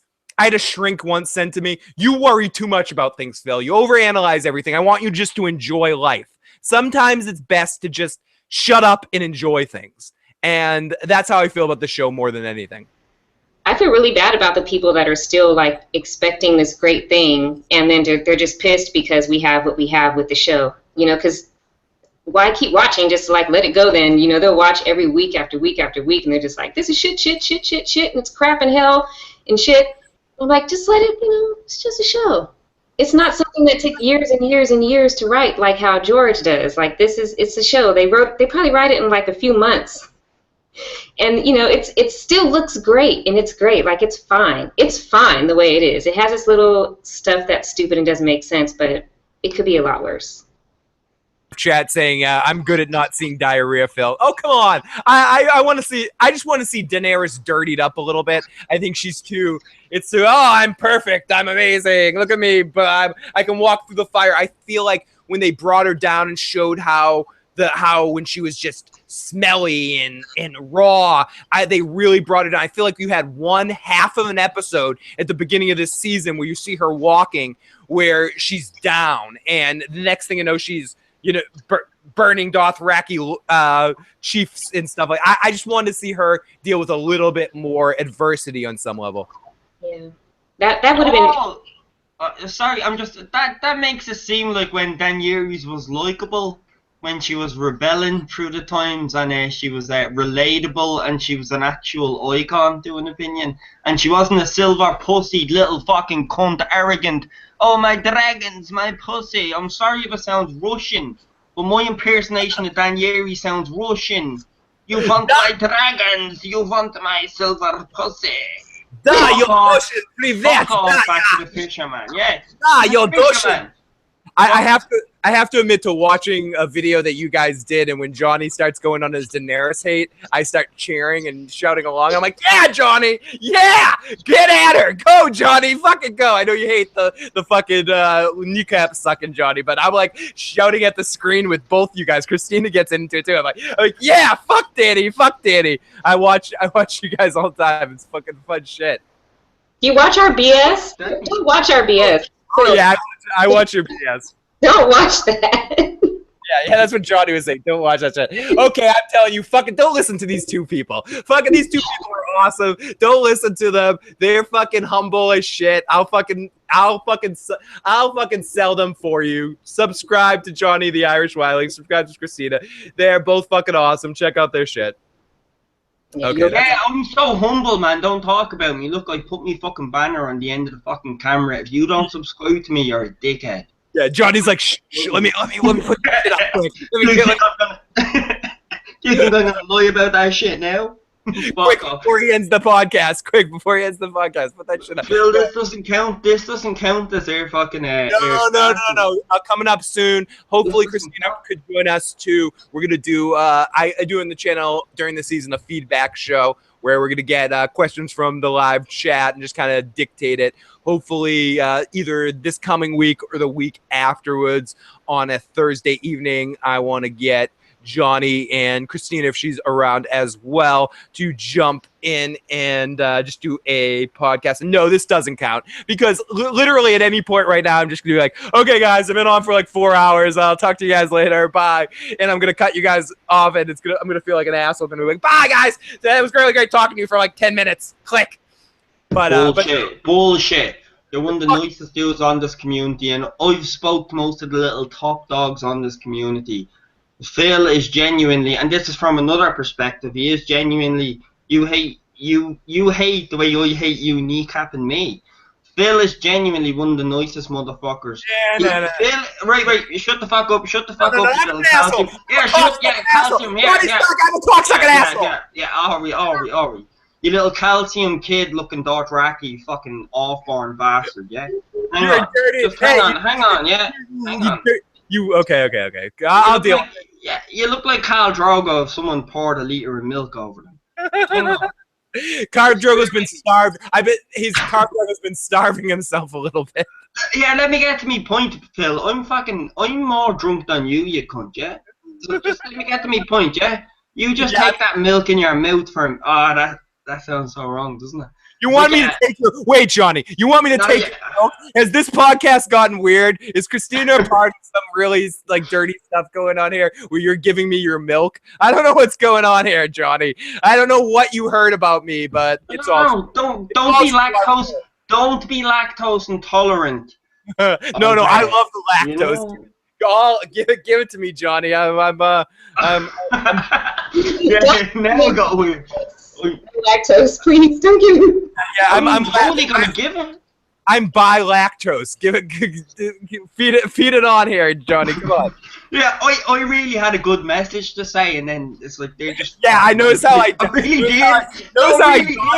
Fucking you till you forgot the message. I remember the message. I just don't want to fucking say it now because it was genuinely nice, and then I'm like, oh, we're bringing it down that route now, yeah. If anybody's homophobic to milk, then get the fuck out from me. Yeah, we don't deal with any milk hate on this podcast. Listen, I deal with a lot of stuff, but if you don't like milk, I don't actually like milk. I like chocolate milk.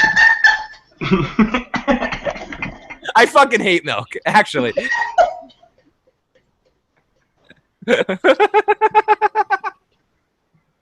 Oh my goodness, guys. Okay, you gotta love milk, and you're like, well, yeah, I hate milk too. Our Red Sox fan, we've broken the record for the world. The word "cut" tonight. Oh my God, Phil, I love you. This guy said bi lactose. I can't believe it. That sounded very dirty when you said about milk. It says in the live chat. It says Johnny's. They're talking about you, Phil, not me. I'm a choir boy, Jonnie Stark. I'm a very innocent young man over here, you know. Yeah, Ari, you got a milk crown, not a golden crown. Fuck off. Hey, it does the body good, my friend. It does the body good. I just like it. Oh well. Yeah. In my defense, I was gonna say something really fucking nice about this fucking Dothraki calcium kid. The calcium kid of the Dothraki. The calcium kid. That's what I'm calling you now. I was gonna say something nice about this prick, yeah. Then it just changed into homophobia about calcium. Now it's just awkward, and he can't say anything nice about me at all. And I'll finish it. I'll finish it. I will finish my point that it killed you, you cunt. Just for the record, I did that because I caused all of that, and I'm very happy about it.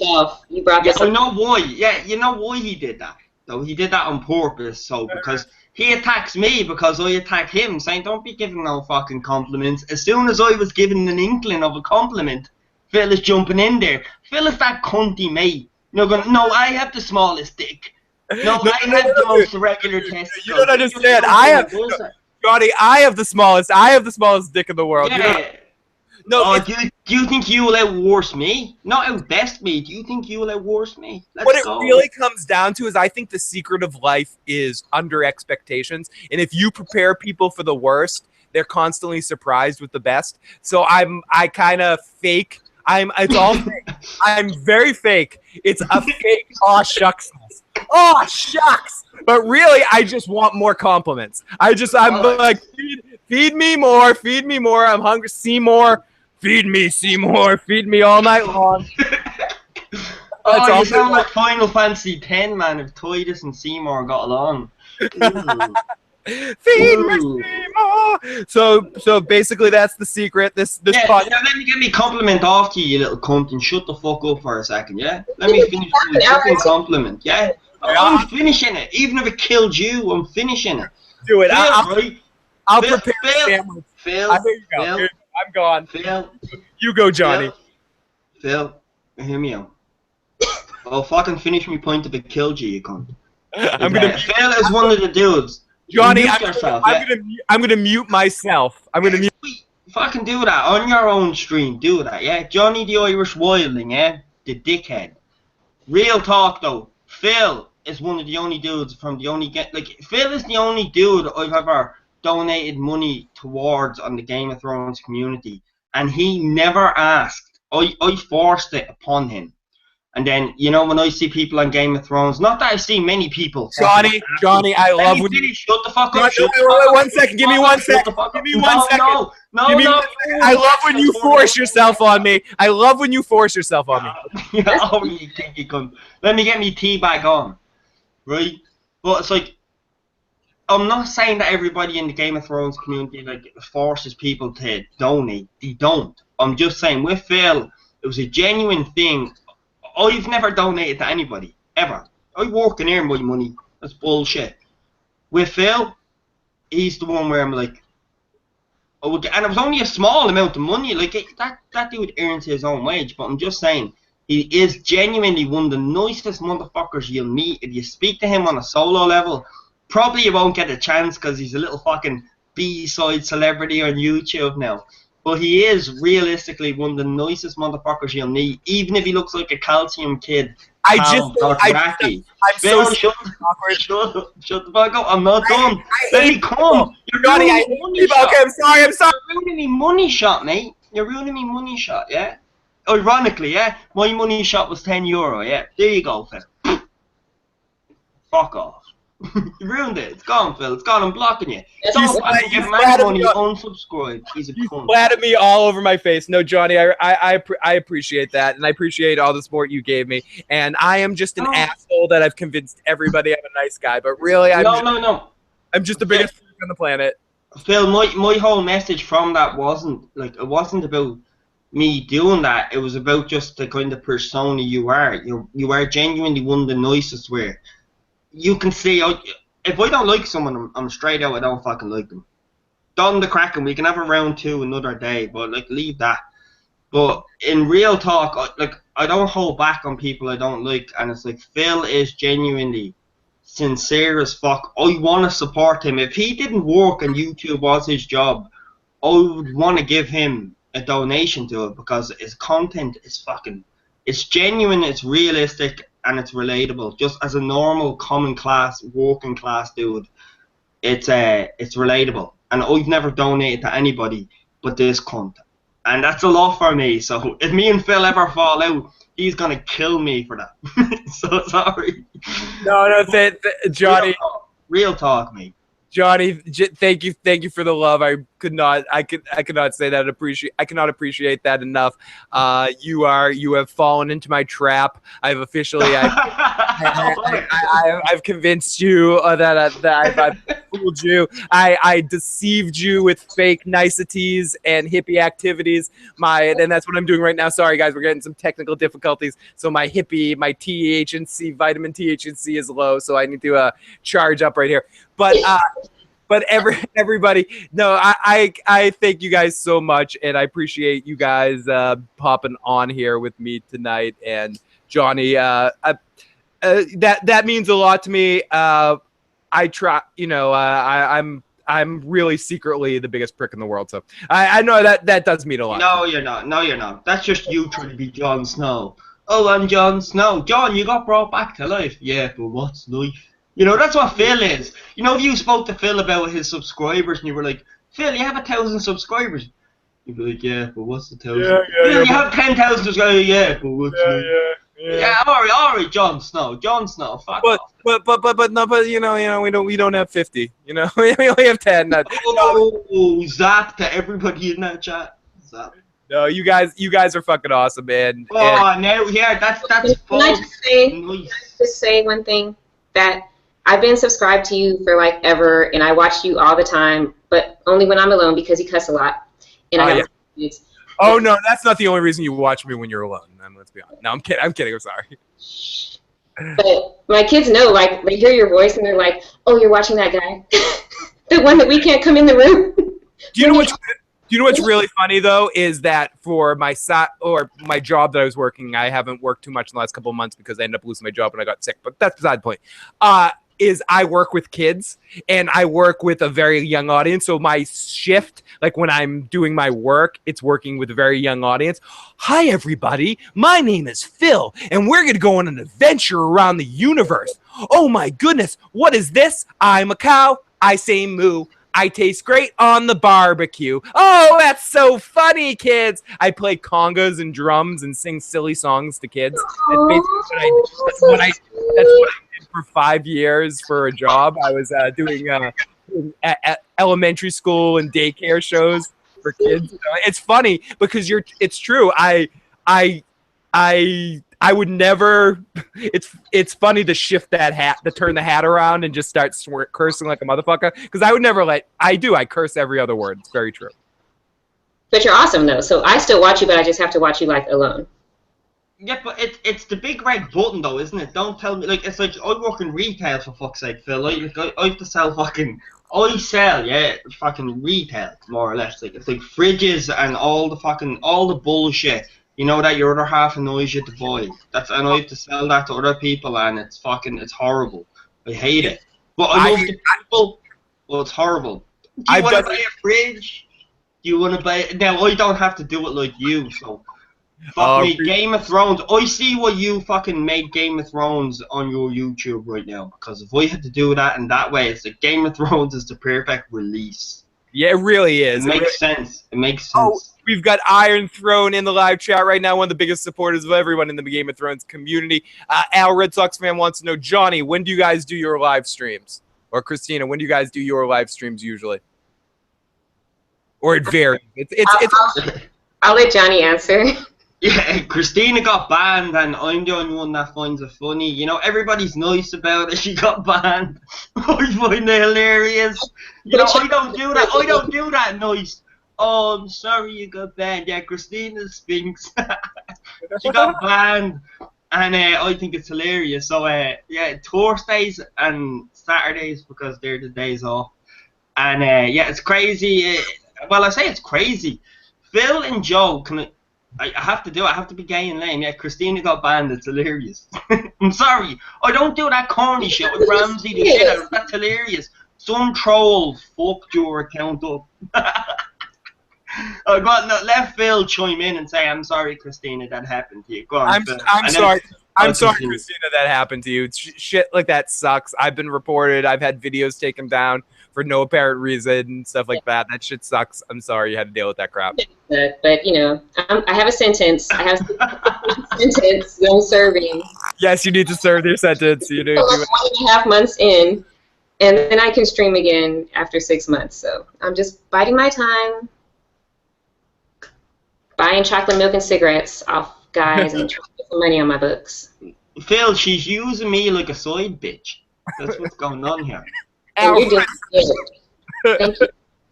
Excuse me. Al Red Sox in the chat wants to know how she got banned. What kind of horrible things did you do to get banned, young lady? I did some bad things. I was a bad girl. Phil, are you a bad girl? He's a Sansa supporter. Oh my goodness. There you go. Johnny, we're not going to do that here.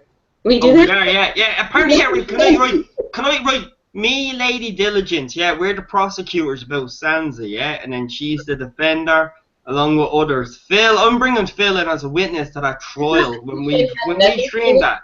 He's a witness. Hey, I got into a huge fight with Joe's girl Katie, trashing Sansa in the second to last episode of the season. It was ugly. I got a crow up my butt in that episode. That was some scary stuff.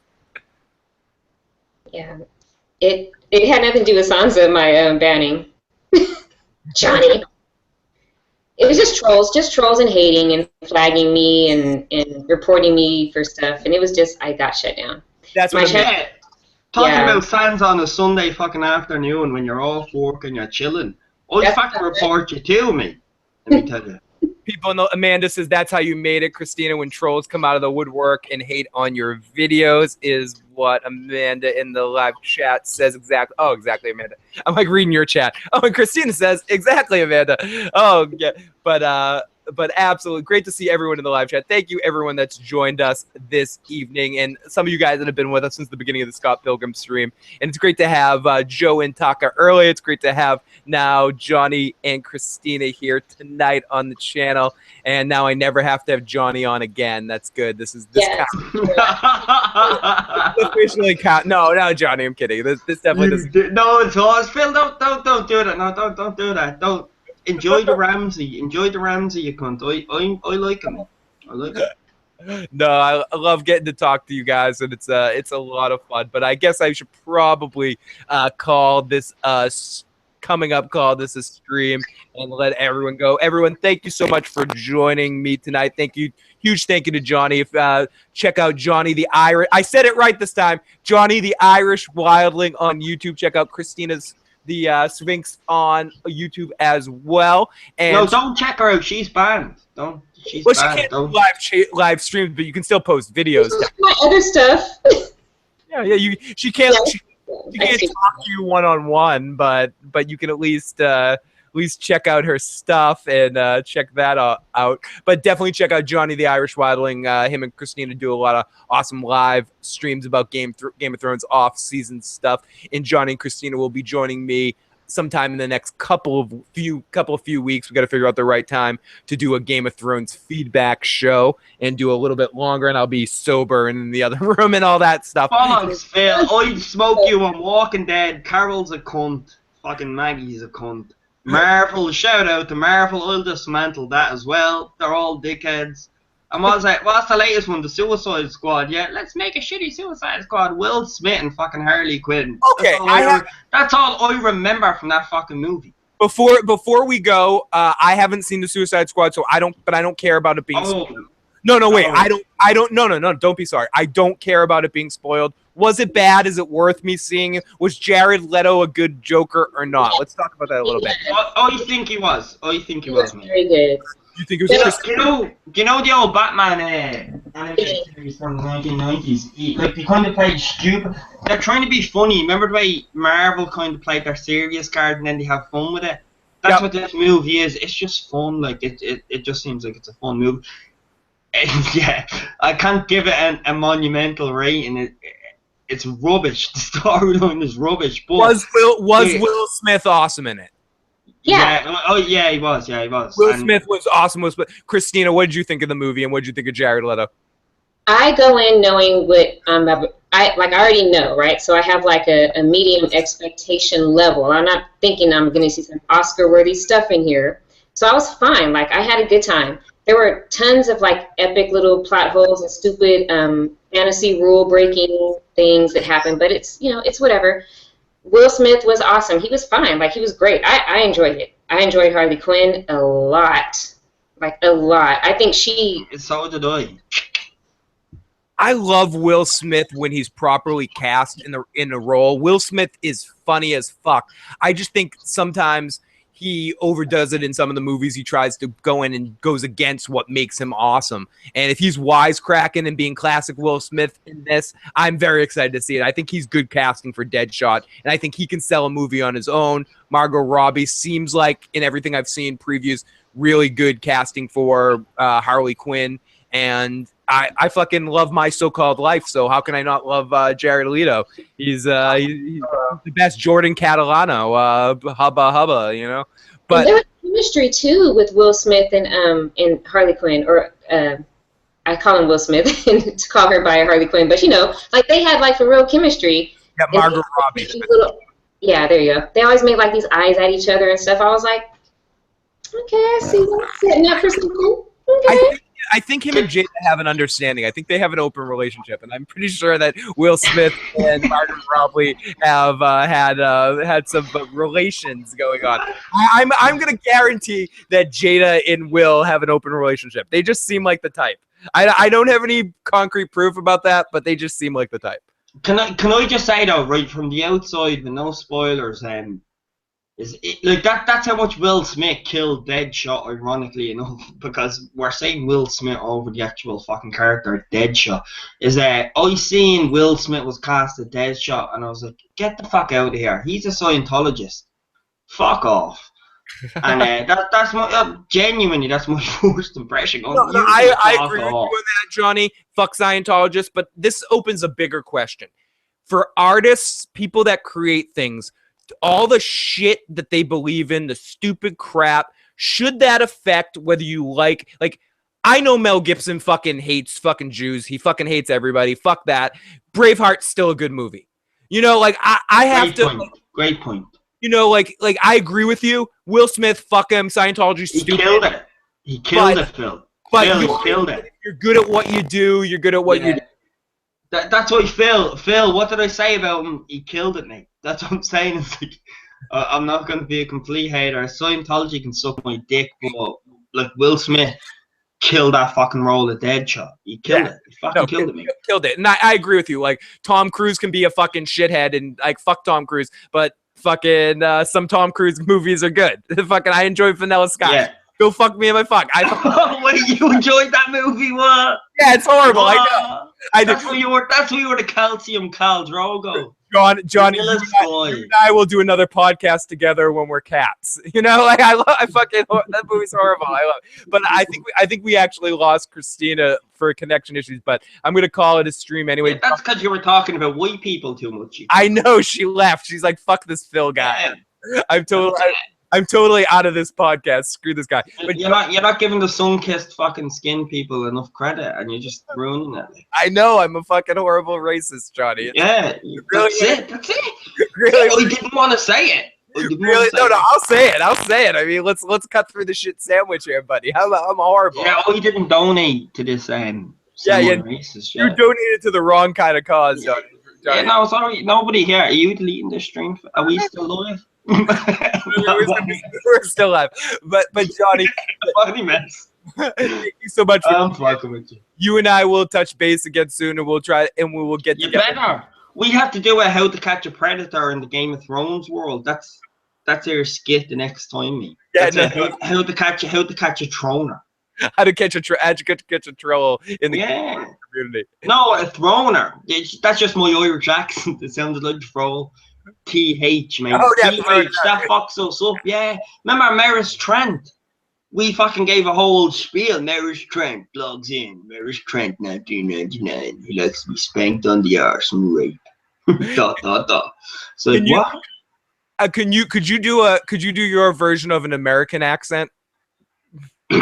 Yeah, okay, mate. What do you want me to say? For you, Phil, what do you want me to say? Hey, go fuck yourself, Phil, you fucking stupid cunt. Say that in an American accent. Well, you can't say cunt in American because it's offensive, so.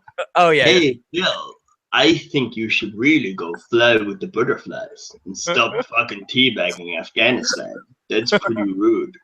Is that the same? No, that's pretty good. That's pretty good. Not bad. But you're right about the word "cunt." Somehow you fucking Europeans, you British, you Irish. Don't call me British. No, I'm not calling you. I'm saying the British and the Irish is what I said. The British and the Irish. You guys own the word "cunt" in a way that and Australians do probably. Own the word "cunt" in a way that Americans can never say it, because Americans say it sounds all harsh. You guys say it like "kunt," and it just sounds so like a warm word, like a term of endearment. Yeah, like Alistair to Jon Snow, bastard. You know what I mean? So you bastard. You stupid fucking boss. But no, I wasn't calling you Brit. No, I'm not that stupid. Oh no, Phil, that's all. It's okay, Phil. I'll use my credit card, and I support the Boston Red Sox, and I'm thank you. Well, I'm Oregon. That's the way all Americans talk, right? Of course. Right? Yes. Am I right? Oh yes. Right? I talk like this. Ladies and gentlemen, thank you for joining me tonight on this live stream. We have with us Johnny, the Irish Wildling. Please shout out to Hillary Clinton, baby. Oh yes, please vote. Make sure you're registered to vote. Everybody have a good night. We'll talk to you later. Subscribe, love. Lots of hugs to everybody. Good night. Let's play a little song. Good night, everybody.